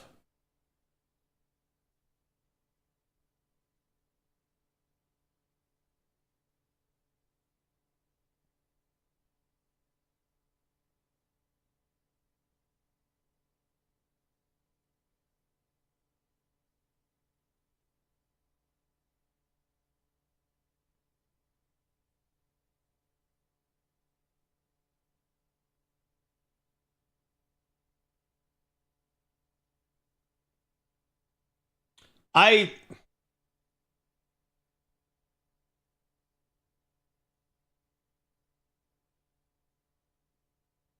Let me look up something real fast, chat.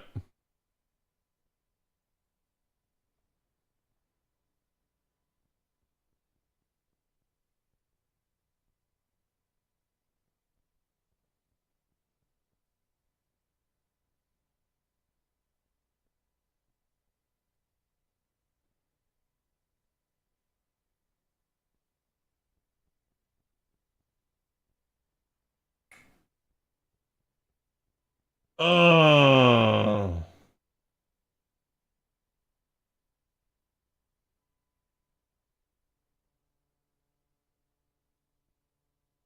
Zertoria coins? My Zertoria is already basically perfect. The only thing unperfect about her is my class score. That's the only thing.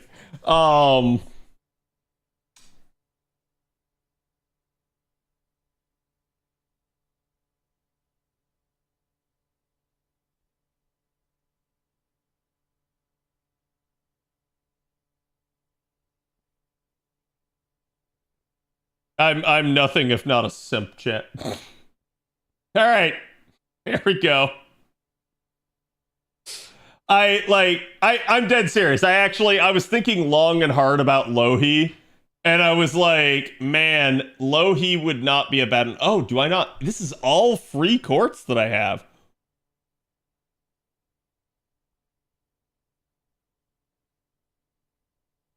Give me 1 second, chat. Oh, wait, hold on.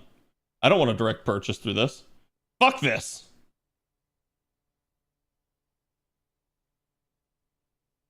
Hold on. What am I doing? That's bait.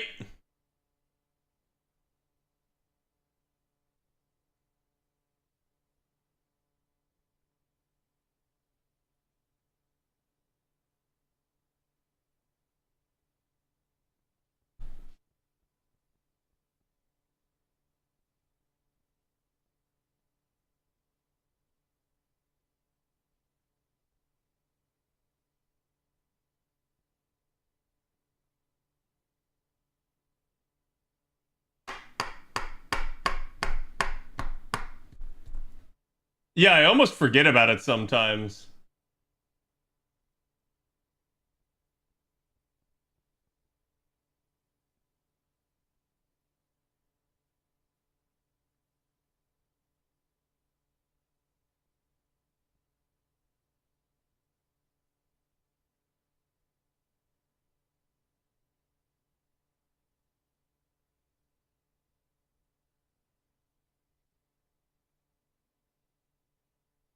Well, the Olga rolls went bad until they didn't.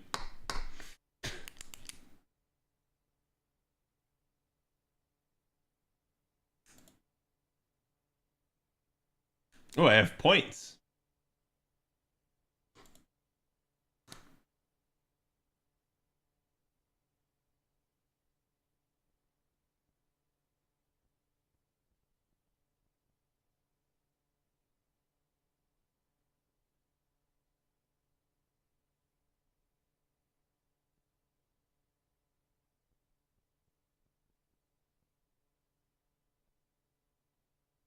Okay, should be going through chat. It must process.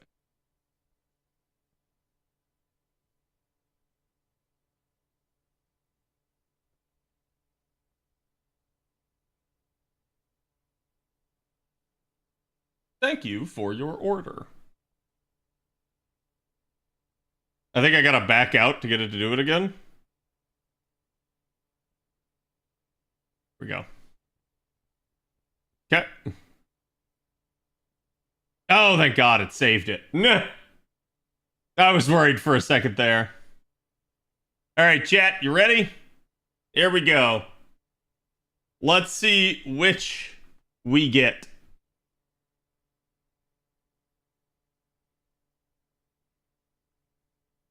I feel Shisho on this one.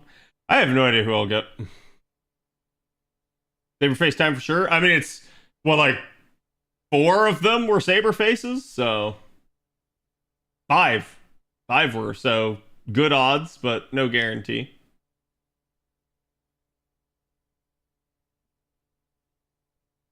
I'm banking on the second MHX. That'd be wild, dude. Like, at that point, it would just be like, clearly it was meant to be. The game is attempting to bail me out.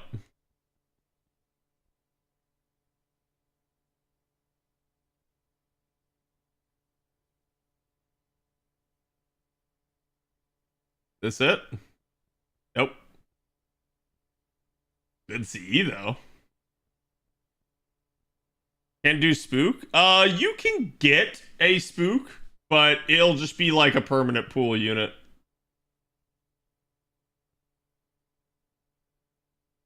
Which one have you called Gil?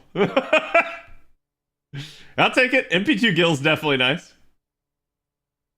That basically at least shores him up, so now I have an AoE buster? I saw the gold assassin and I was like, no way. Unfortunately, I think I already have MP5 of her. Yeah, Summer Ushi's fantastic.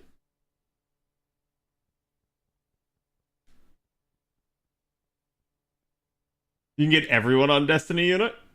Can you? I thought it was, if you got a spook, it was a permanent pool spook. But so far, nothing like that's happened with any of my Destiny summons. All of my Destiny summons have been singles, so...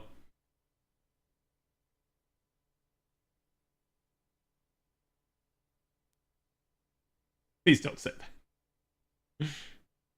You can get a limited spook? Okay, interesting. That I was not aware of. You get spooked by Oberon on an NA Destiny summon? That's wild. Yep, I will take that. Alright, so now that is the generic one. Now we gotta go to the extra class one. I'm joking. I'm joking, chat. We're not doing it. But I could. You couldn't stop me. We don't have a young Moriarty. Don't have Sherlock. Don't have QSH. Frickin' NP3 John, even on my JP, man. I just... Oh, oh, oh.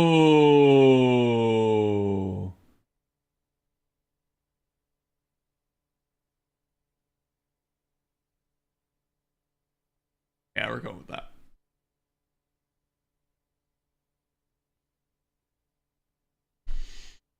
Avenger.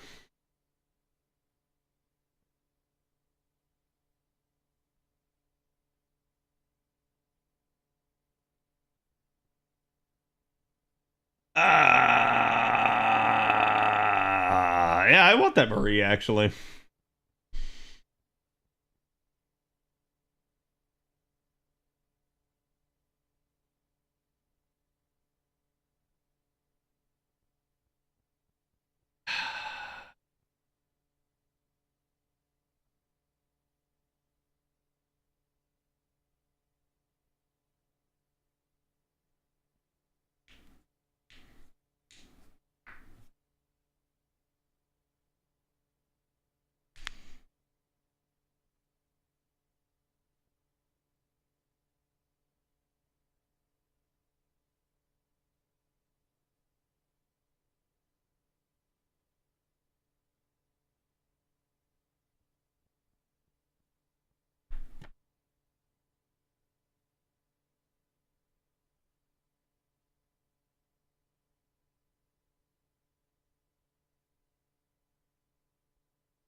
I like how like some of these actually just give me a legitimate like moral conundrum where I'm like sitting there and going like, what do I want versus what do I need? And I'm like, good lord.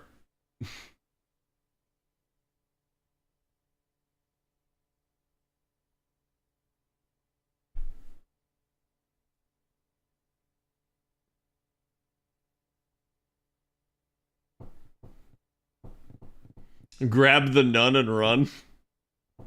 Wild. I mean, I think Tiamat is the obvious like, hey, if you can get her and you don't have her, that really just like shores things up.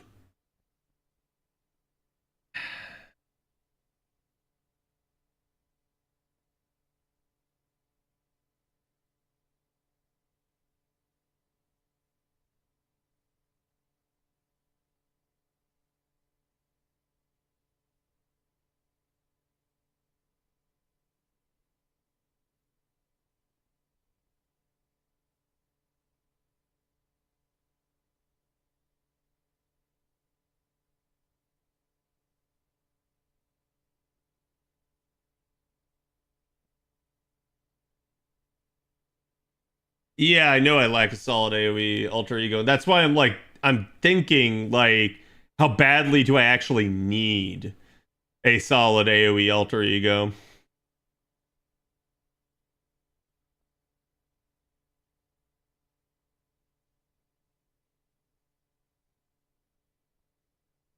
Whatever. Let's do it. Chat. This is why. This is why I like refuse. I have not rolled for any of these. I have not actually tried to get this. So please understand, I do not hate Janako as a character. But fuck this. Like, there is a point where you are using an actual, like, free-to-play account and she keeps showing up. There's a point where you start spending money on the game and she starts showing up more. She's a great support. She is, but I only needed one copy for that. And it was the second copy that pissed me off. Y'all know. Okay, I mean, I have every single moon cancer. So do I need a stronger seal?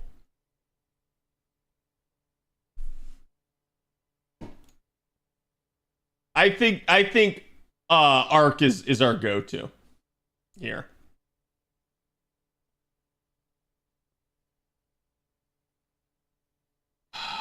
Foreigner. I don't have one Gina. I don't have Hokusai. I don't have Abby. I don't have Van Gogh. In the canyon.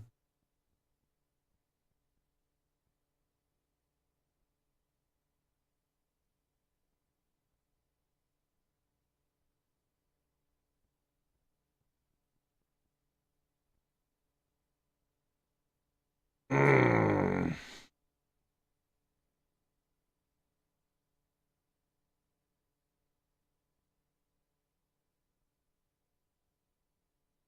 MP1 Hoku feels rough these days. I kind of agree. I think he's still a user. She's still a decent challenge unit, but it is what it is. Yeah,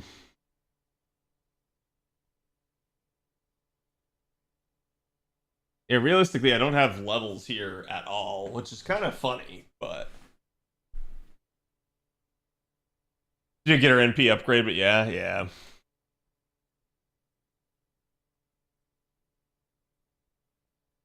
Koyan Dark is up there with Lilith nowadays, I think? No. No, Koyan Dark's AoE, Lilith is single target. Go is broken at MP1. I know, like, that's... I guess the issue I'm thinking of is, like, the utility that I get off of Go and, like, her ability to just shit on challenge quests is definitely strong. Do I need that, or should I just go for, like, stronger farm? Because honest to God, like, I've been fine without Go up till this point. I've seen a lot of people, like, anytime I'm struggling in a challenge quest to, like, just slot in Van Gogh. And they're not wrong to a degree. Van Gogh is super strong in a lot of scenarios. But it's also one of those where I feel like people are just crutching on it. And they're not actually trying to, like, defeat the fight. So, it is what it is. Time to make Yang burn down the house faster. Avalon, you know it and I know it. I'm not going to use my Yang. I'm going to use yours. So...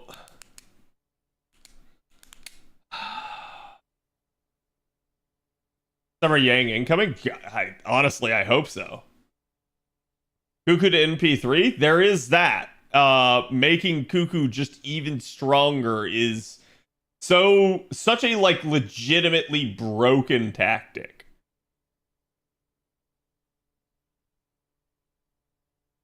Cat, am I happy with Olga? Yeah, I think to a degree.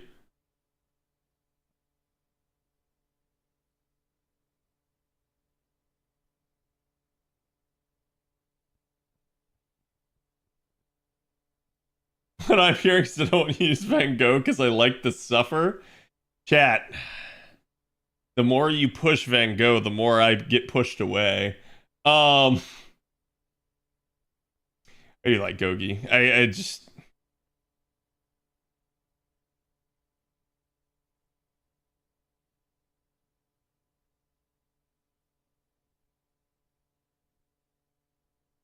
It'd be too Koyami to take it away if that's also a thought. Been fine without Go so far, personally. I know, like, that's... Honestly, like, the hardest fights so far have been stuff like the Olga fights that are just entire account checks, rather than, like, a specific fight with gimmicks. I think I go Cuckoo. I'm Cuckoo for Cuckoo, chat.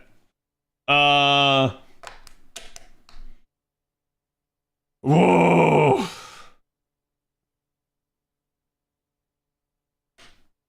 Oh, this one's nasty.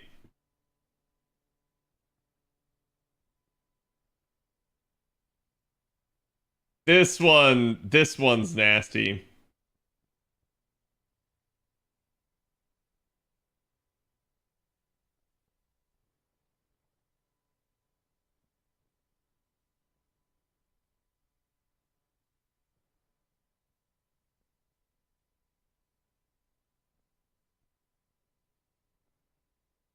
Yeah.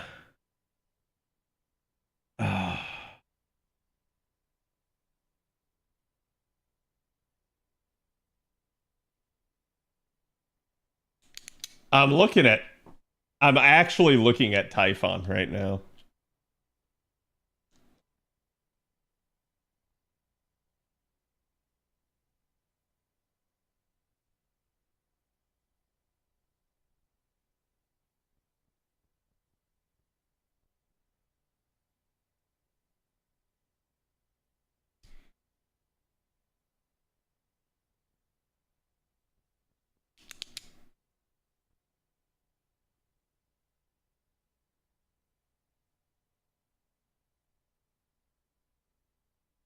Super effective damage on debuff.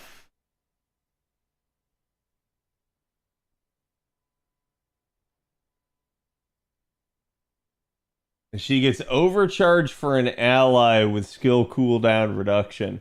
That second skill is potentially why I want her. Like, that second skill to me has some good utility applications.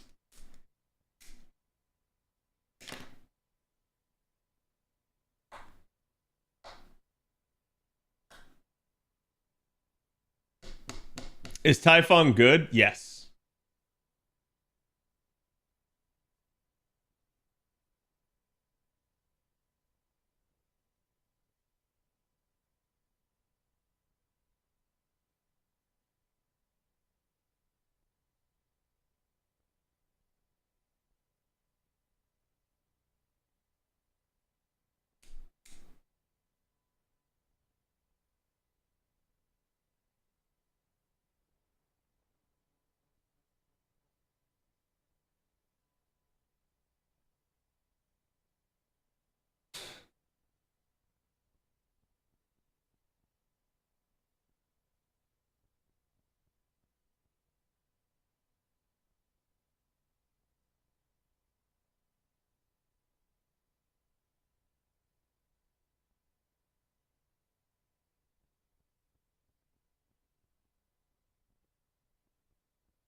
Just what your heart wants, Cad. I'm just batting this back and forth between three of the options here.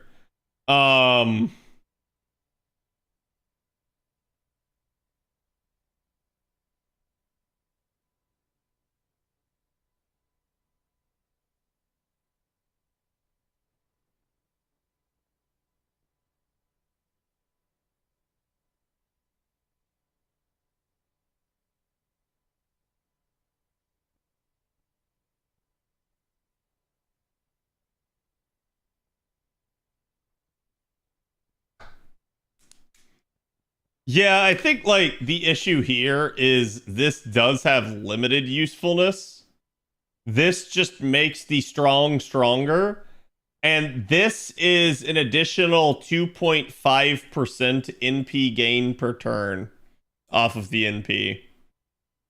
Plus 1,000 extra health. Yeah, I mean, I guess we'll do it.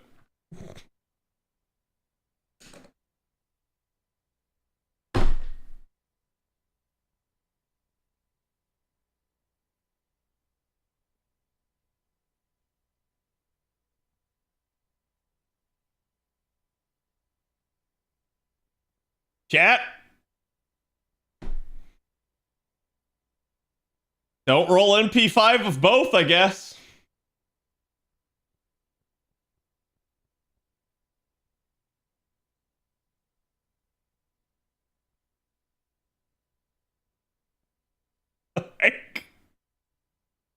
What the heck, man?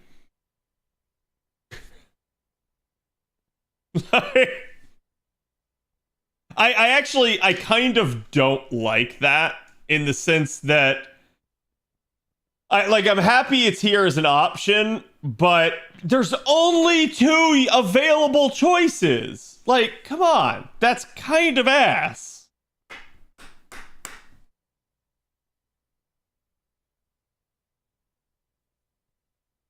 Say it with me, chat. No. No.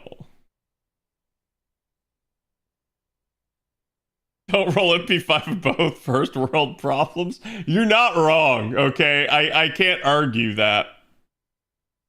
Yeah, this is gonna be all shoofus, isn't it?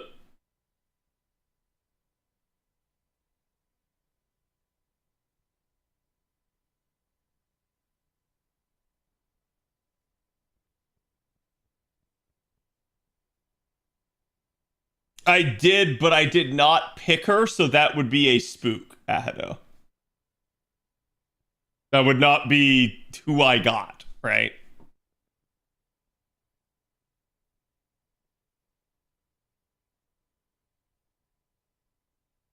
You can't get anything but extras, that too.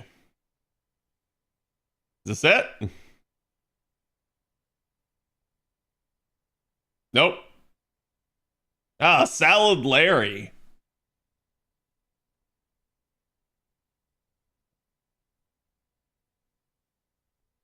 Yeah, I'll never forget. I think it was the GSSR that I rolled Okitan. I got like, I think it was 5 Salieri's or 6 Salieri's. It was ridiculous. Okay, what are we gonna get? Foreigner?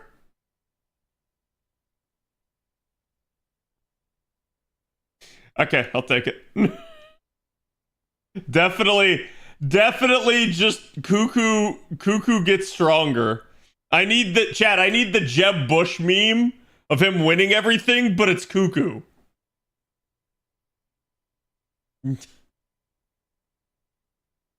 She's descendant. Yeah. My Destiny orders were definitely not like my most desired options here, but I mean, again, it is what it is. It's a free SSR. I'm not, well, not free, but like it's a cheap SSR. I'll take it. Like, I cannot get upset over a roll like this. Interesting though, because we did not get a 4-star unit here, so I wonder if there was no guaranteed 4-star on this. But yeah, that was the GSSRs and everything, and Olga, so definitely good there. Okay, chat, let's go over the like Annie stuff here real fast. I'm gonna save Olga for tomorrow. I think that's probably the like best point at this point because I don't have too much longer in stream. So let's just real quick like down and dirty give you guys like some info, okay? So naturally, actually, let me see, does fandom have the campaigns and stuff already set up? Looks like they do. Okay, so we had the 10 great campaigns. It's funny that they invert the order because this was the 10th campaign and they started out as first. We had the Lucky Bag Summoning. That's your GSSRs. You guys know there were 38 different pools. That's why that took so long. We get the free daily story summon, like I mentioned before. I really hope this is permanent. This was not like expected. It's such a nice change. I really do like it. But to me, this is kind of not a permanent thing as it currently stands. So while I'm happy we have this for the next like 140-ish days of the year, I don't like that it ends. So this is one of those where if they don't make this a permanent feature, I'm going to be really disappointed in them. Especially because Story Banner is not like stupidly strong. I feel like giving a daily single is actually one of the best things they can do for the game, and it actively incentivizes the player base to log in daily. It is a free chance at getting something over nothing. So to me, I think this is a genius change that they've made, and my only issue with it is that it is temporary. So I really hope that they just swoop back in at New Year's and say, hey, we heard you. We know you like this. Let's make it permanent. Because if it's only till December, that is oof to me. The login bonuses were what they were. Nothing too stellar about this. It's just pretty much the way things always are. Obviously, you have things multiplied in increments of 10. So it is what it is. We have main story is 0 AP at the moment, okay? Chat, repeat after me. Main story is 0 AP. All of it. All story is 0 AP right now in JP. Everything, including Ordeal Call 1 through 4. Okay? That is so significant for catching up. You will just generate AP by doing story. And there are numerous like milestones right now out there for completing. So this is such a nice thing for you guys to catch up. It is the perfect time. And how long does this last? Until the end of the year. This is not like some, oh, you got to get it done right now. This is, you have so long to do this. Please. They're on their hands and their knees. They are begging you. Do story. Main quest progress for bronze saplings is doubling. This is why I had, what was it, chat? 1862 or 1863. I had an insane amount of bronze saplings. This is just so many more potential blue apples we can make. Again, I'm also going to say this for the doomers that think that the game is ending. Why would they give you 1,800 of these?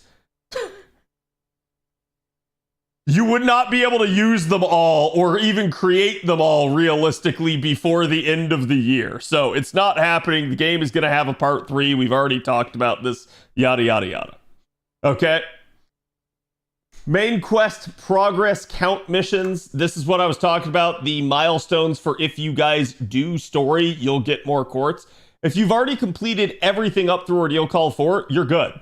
If you haven't, you have to do 25 story missions in order to get all of these rewards. This is time limited. You do have to get this done in the next couple of weeks here. So keep in mind, whoops, sorry, there you go. There's the mission duration. So you literally have 8 days-ish, probably 7 by the time you guys see this. Again, it's also talking about how Hey and Kyo, Trom, and 1.5 don't count towards that. The Olga Marie quests are also basically 10 quartz and a bond grail now for clearing them. I like this. This does up the rewards, but again, the more they lock behind the Olga Marie quest, the more pissed off people are going to get over how difficult they are. It's definitely nice to have additional rewards for someone like me that's completed it already, but I definitely feel for the people that are struggling with this. Hopefully there's some sort of mediation down the line for people that are just kind of stuck and they don't feel like they can get it done.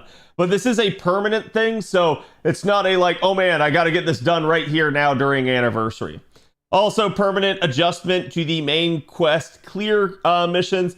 Again, as you guys can see, if you've cleared basically 1 arrow from Act 1 of each of these singularities, you will get 20 pure prisms. My new player account would love this right now in NA. This won't come to NA right away, but honestly, this is one of those things where it's the sooner it comes, the better. Because anytime they're dealing with anything free unlocks of materials and early access to them that the pure prisms provide, that is super important for a new player. So by all means, if they can bring it earlier, that's better. And then if you clear, you will now get even more pure prisms. So definitely a really, really nice thing. Basically, as you guys can see, if you clear the prologue to Lost Belt, you will actually get one of the pure prism reset tickets. This allows you to reset a single resource 1 time. You can never reset a resource more than once, though. Same deal, if you clear the Ordeal Call prologue, you'll get one. And then for each of the basically Ordeal Calls, you will get another ticket. So there are 6 new reset tickets available. I believe there were only 6 prior. So that has doubled the amount of reset tickets that are available in the game at the moment. Same thing here. You're going to get additional quartz rewards for basically Archetype Inception and Trinity Metatronius. So definitely really, really nice rewards there from that. This is basically where a lot of the milestones came in. Milestone number 6, you guys know, was the strengthenings. We'll come back to that real fast here. We have the bond leveling extra missions. This is basically if you have reached bond level 10 on up to 10 servants, you will get a total of 100 extra quartz. Can't argue with that. It's pretty easy to get units to bond 10, especially with things like the teapots nowadays. Worst case scenario, do this on a low star unit. They are very easy to get to bond 10. And then again, you guys can see permanent additions for strengthening quests have been added. The JP server has at least given us a lot more strengthening quests over the past year here, but there's been a little bit of a slowdown here in crunch time as they've gotten closer to 10th Annie. Hopefully they pick it back up again on the backside. Obviously there's going to have a ton of strengthenings coming out right here with the anniversary, but hopefully they continue that on into the new year. Free quest clear missions, also going to get you another 30 quartz. This is going to be your main story maps free quest. Basically just first time clear and completion. You're going to have to do each free quest 3 times, but if you do, you'll get more progress towards this, and you can get up to 330 different free quests complete now, thanks to things like ordeal calls. So there's an extra 30 quartz up for grabs from that. Class score sign unlock missions, you can see they're definitely upping the amount that you can possibly get, up to 400 class score signs unlocked. For someone like me, I already had all of this done, but it's definitely something where if you guys are still working your way through, or you're maybe just starting out your journey through class score on an A, start doing it, keep doing it. Make sure you're getting those storm pods spent every single day so that you can keep doing that stuff. Okay. Section 8 here is a 4 times super and great success rate. I saw some people moaning for why didn't we get 5 times. 5 times would have been amazing, except for one problem. They promised they would never do it again. So they gave us 5 times at 5th Annie. This is, I guess, the next best thing. Who knows? I would have been surprised if they did something like 10 times, but I guess they probably think that that would be an absurd, like, increase to the rate, and they probably don't want to do something like that.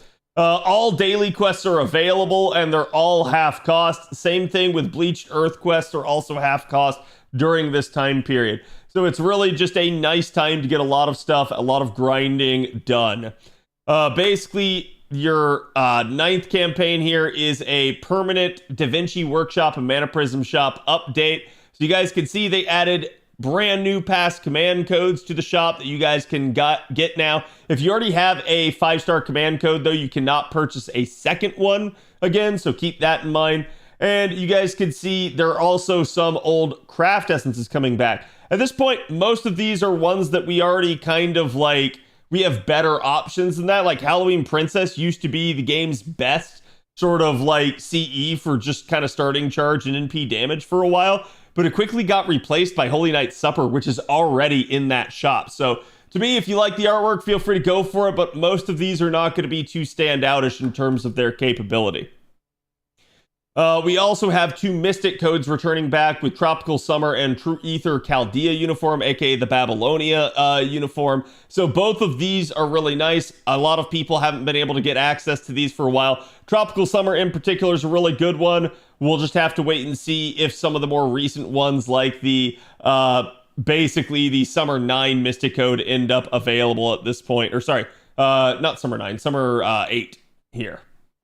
And then the 10th campaign is basically the generic increase to your slots, as you guys can see. We do have a couple of other things here as well that they actually didn't put in. Let me double check. It looks like they haven't gotten to that yet. So I'm going to go ahead and I'm going to pull it up on the side so that you guys can get some of the stuff, because some of this was tangential and not actually included in the campaigns.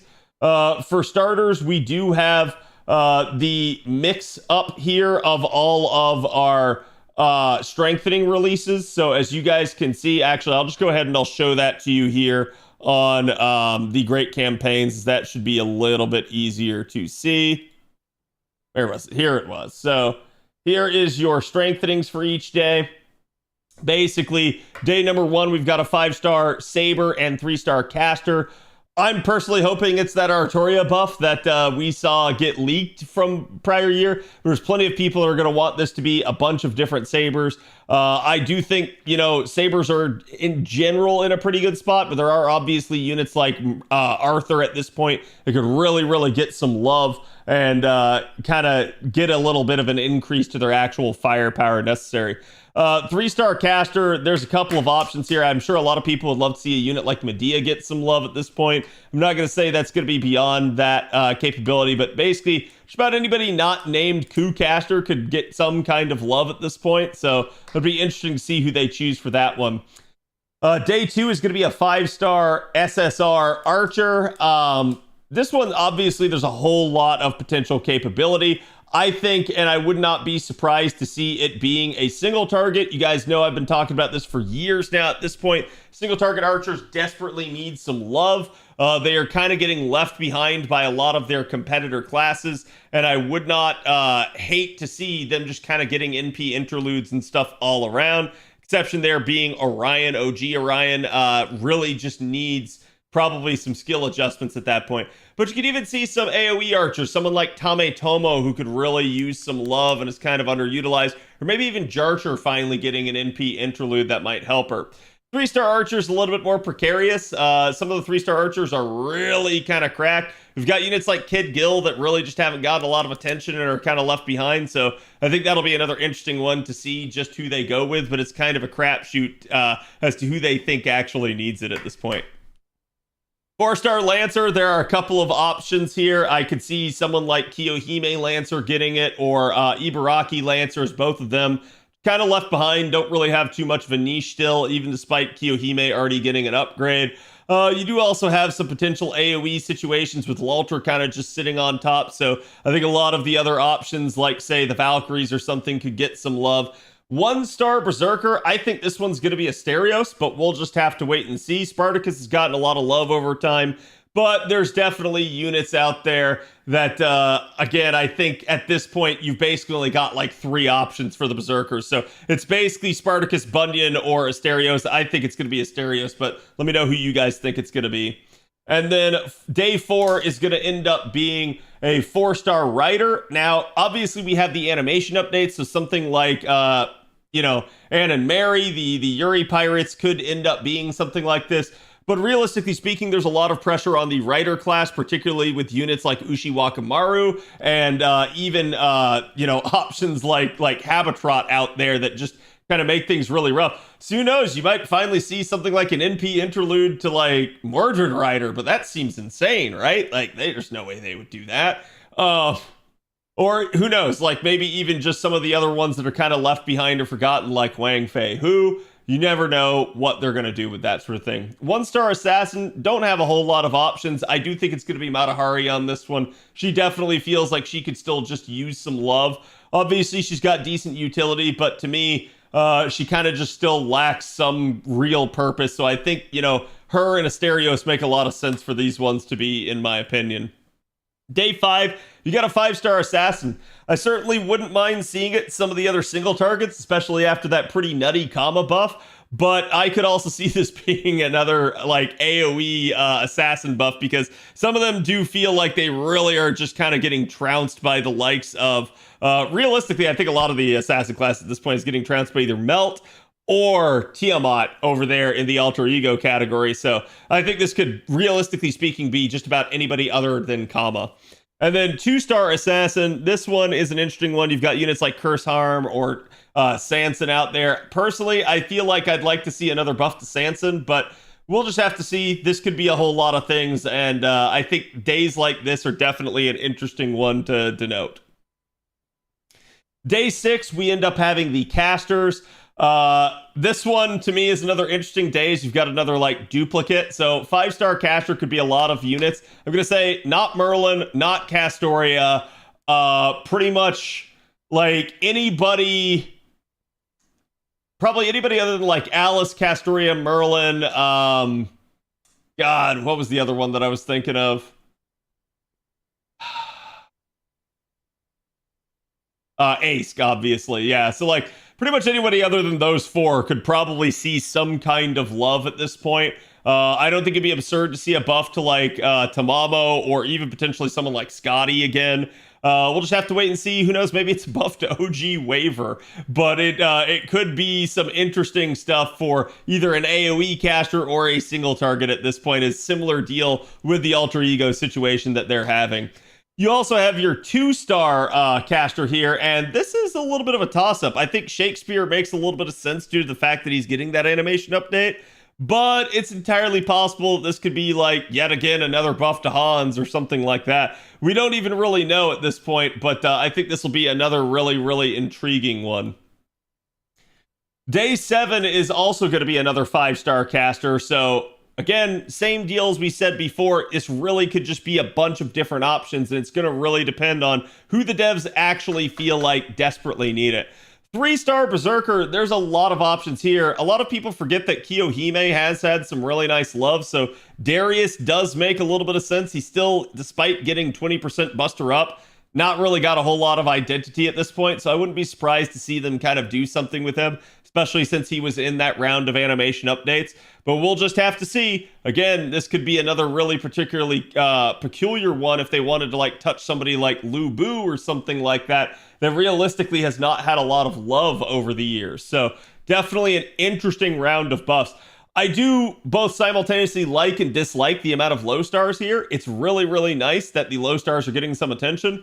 But I will say usually the anniversary buffs are some of your strongest buffs that you will see at any point of the year. So I think this is one of those deals where personally I would have liked to see more of the high stars get it here and the low stars get worked in elsewhere. But it really doesn't matter as long as they're just doing and increasing the clip of buffs that they are doing overall. I'm fine with it either way. So at the end of the day, I'm just happy to see maybe some lesser appreciated units over the years get some actual attention. But let me know who you guys' predictions are on that one, and I'll be sure to read your comments. Now, for some of the other stuff that we have here, again, we did have the revelation that the extra parts for the Olga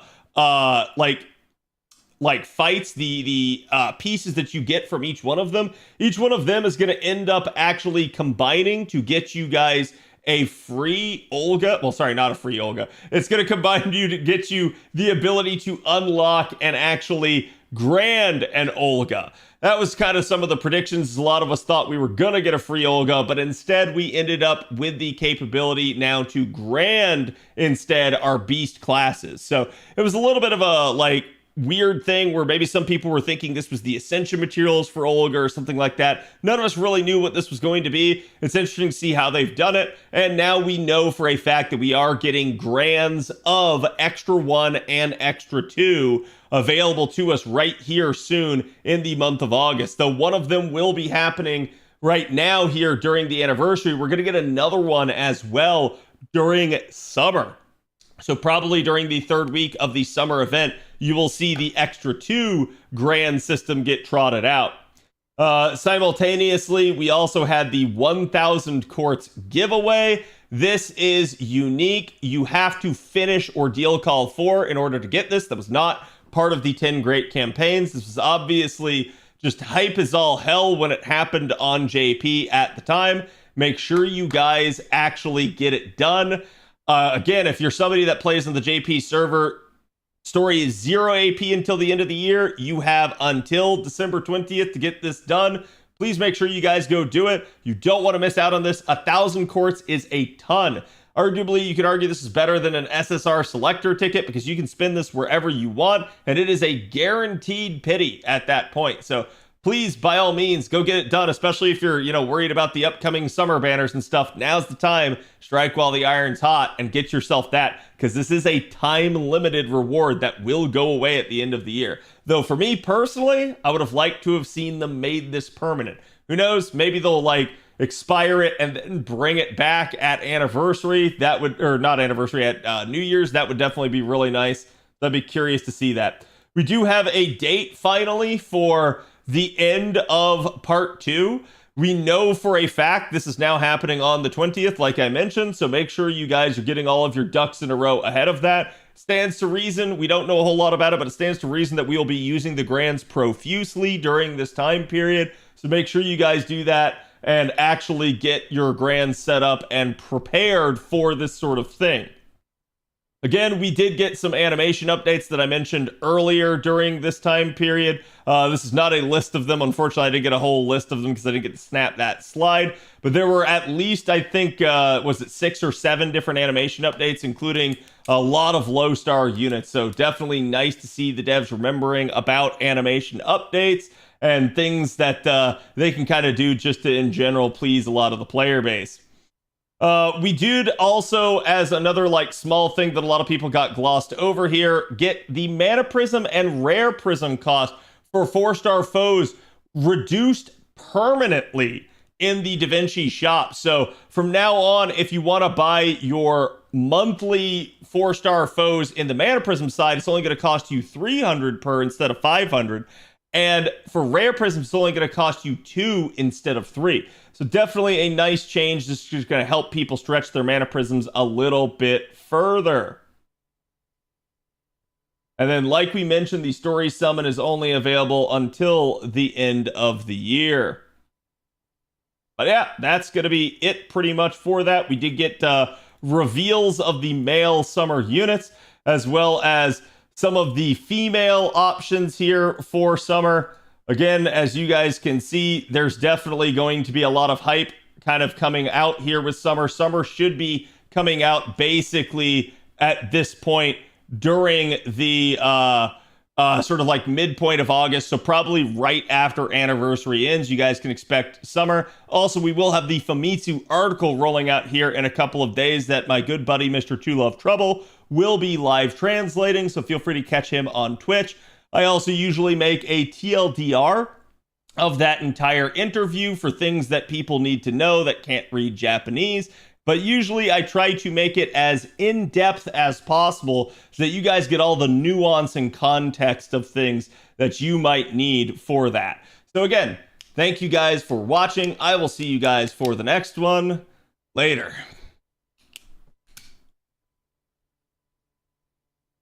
Okay, chat. Campaign 6 shows the animation update list. Did it?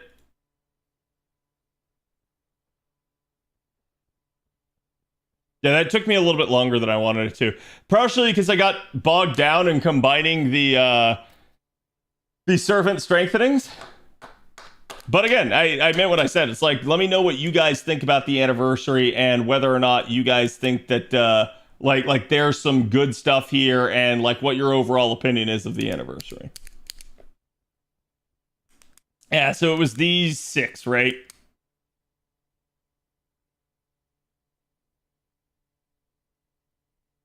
How many animes did CAD get? CAD got 3.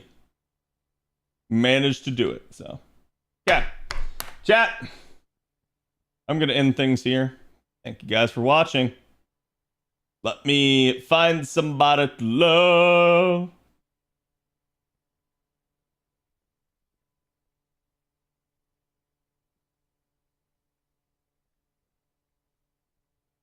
Extra 1 and Extra 2 should be at the same time. The 2 dates they show are only for the free Storm Pod periods. Huh? Then why did one of them go way longer? That's the only thing I'm worried about.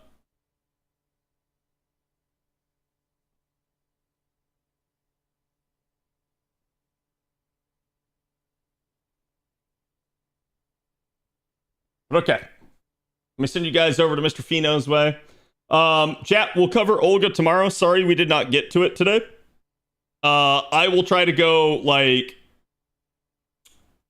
kind of, like, in depth on her so that you guys can get a proper understanding, because I do agree there's still a little bit of, like, debate over, like, how to use her properly. And I think it's a good idea anyways.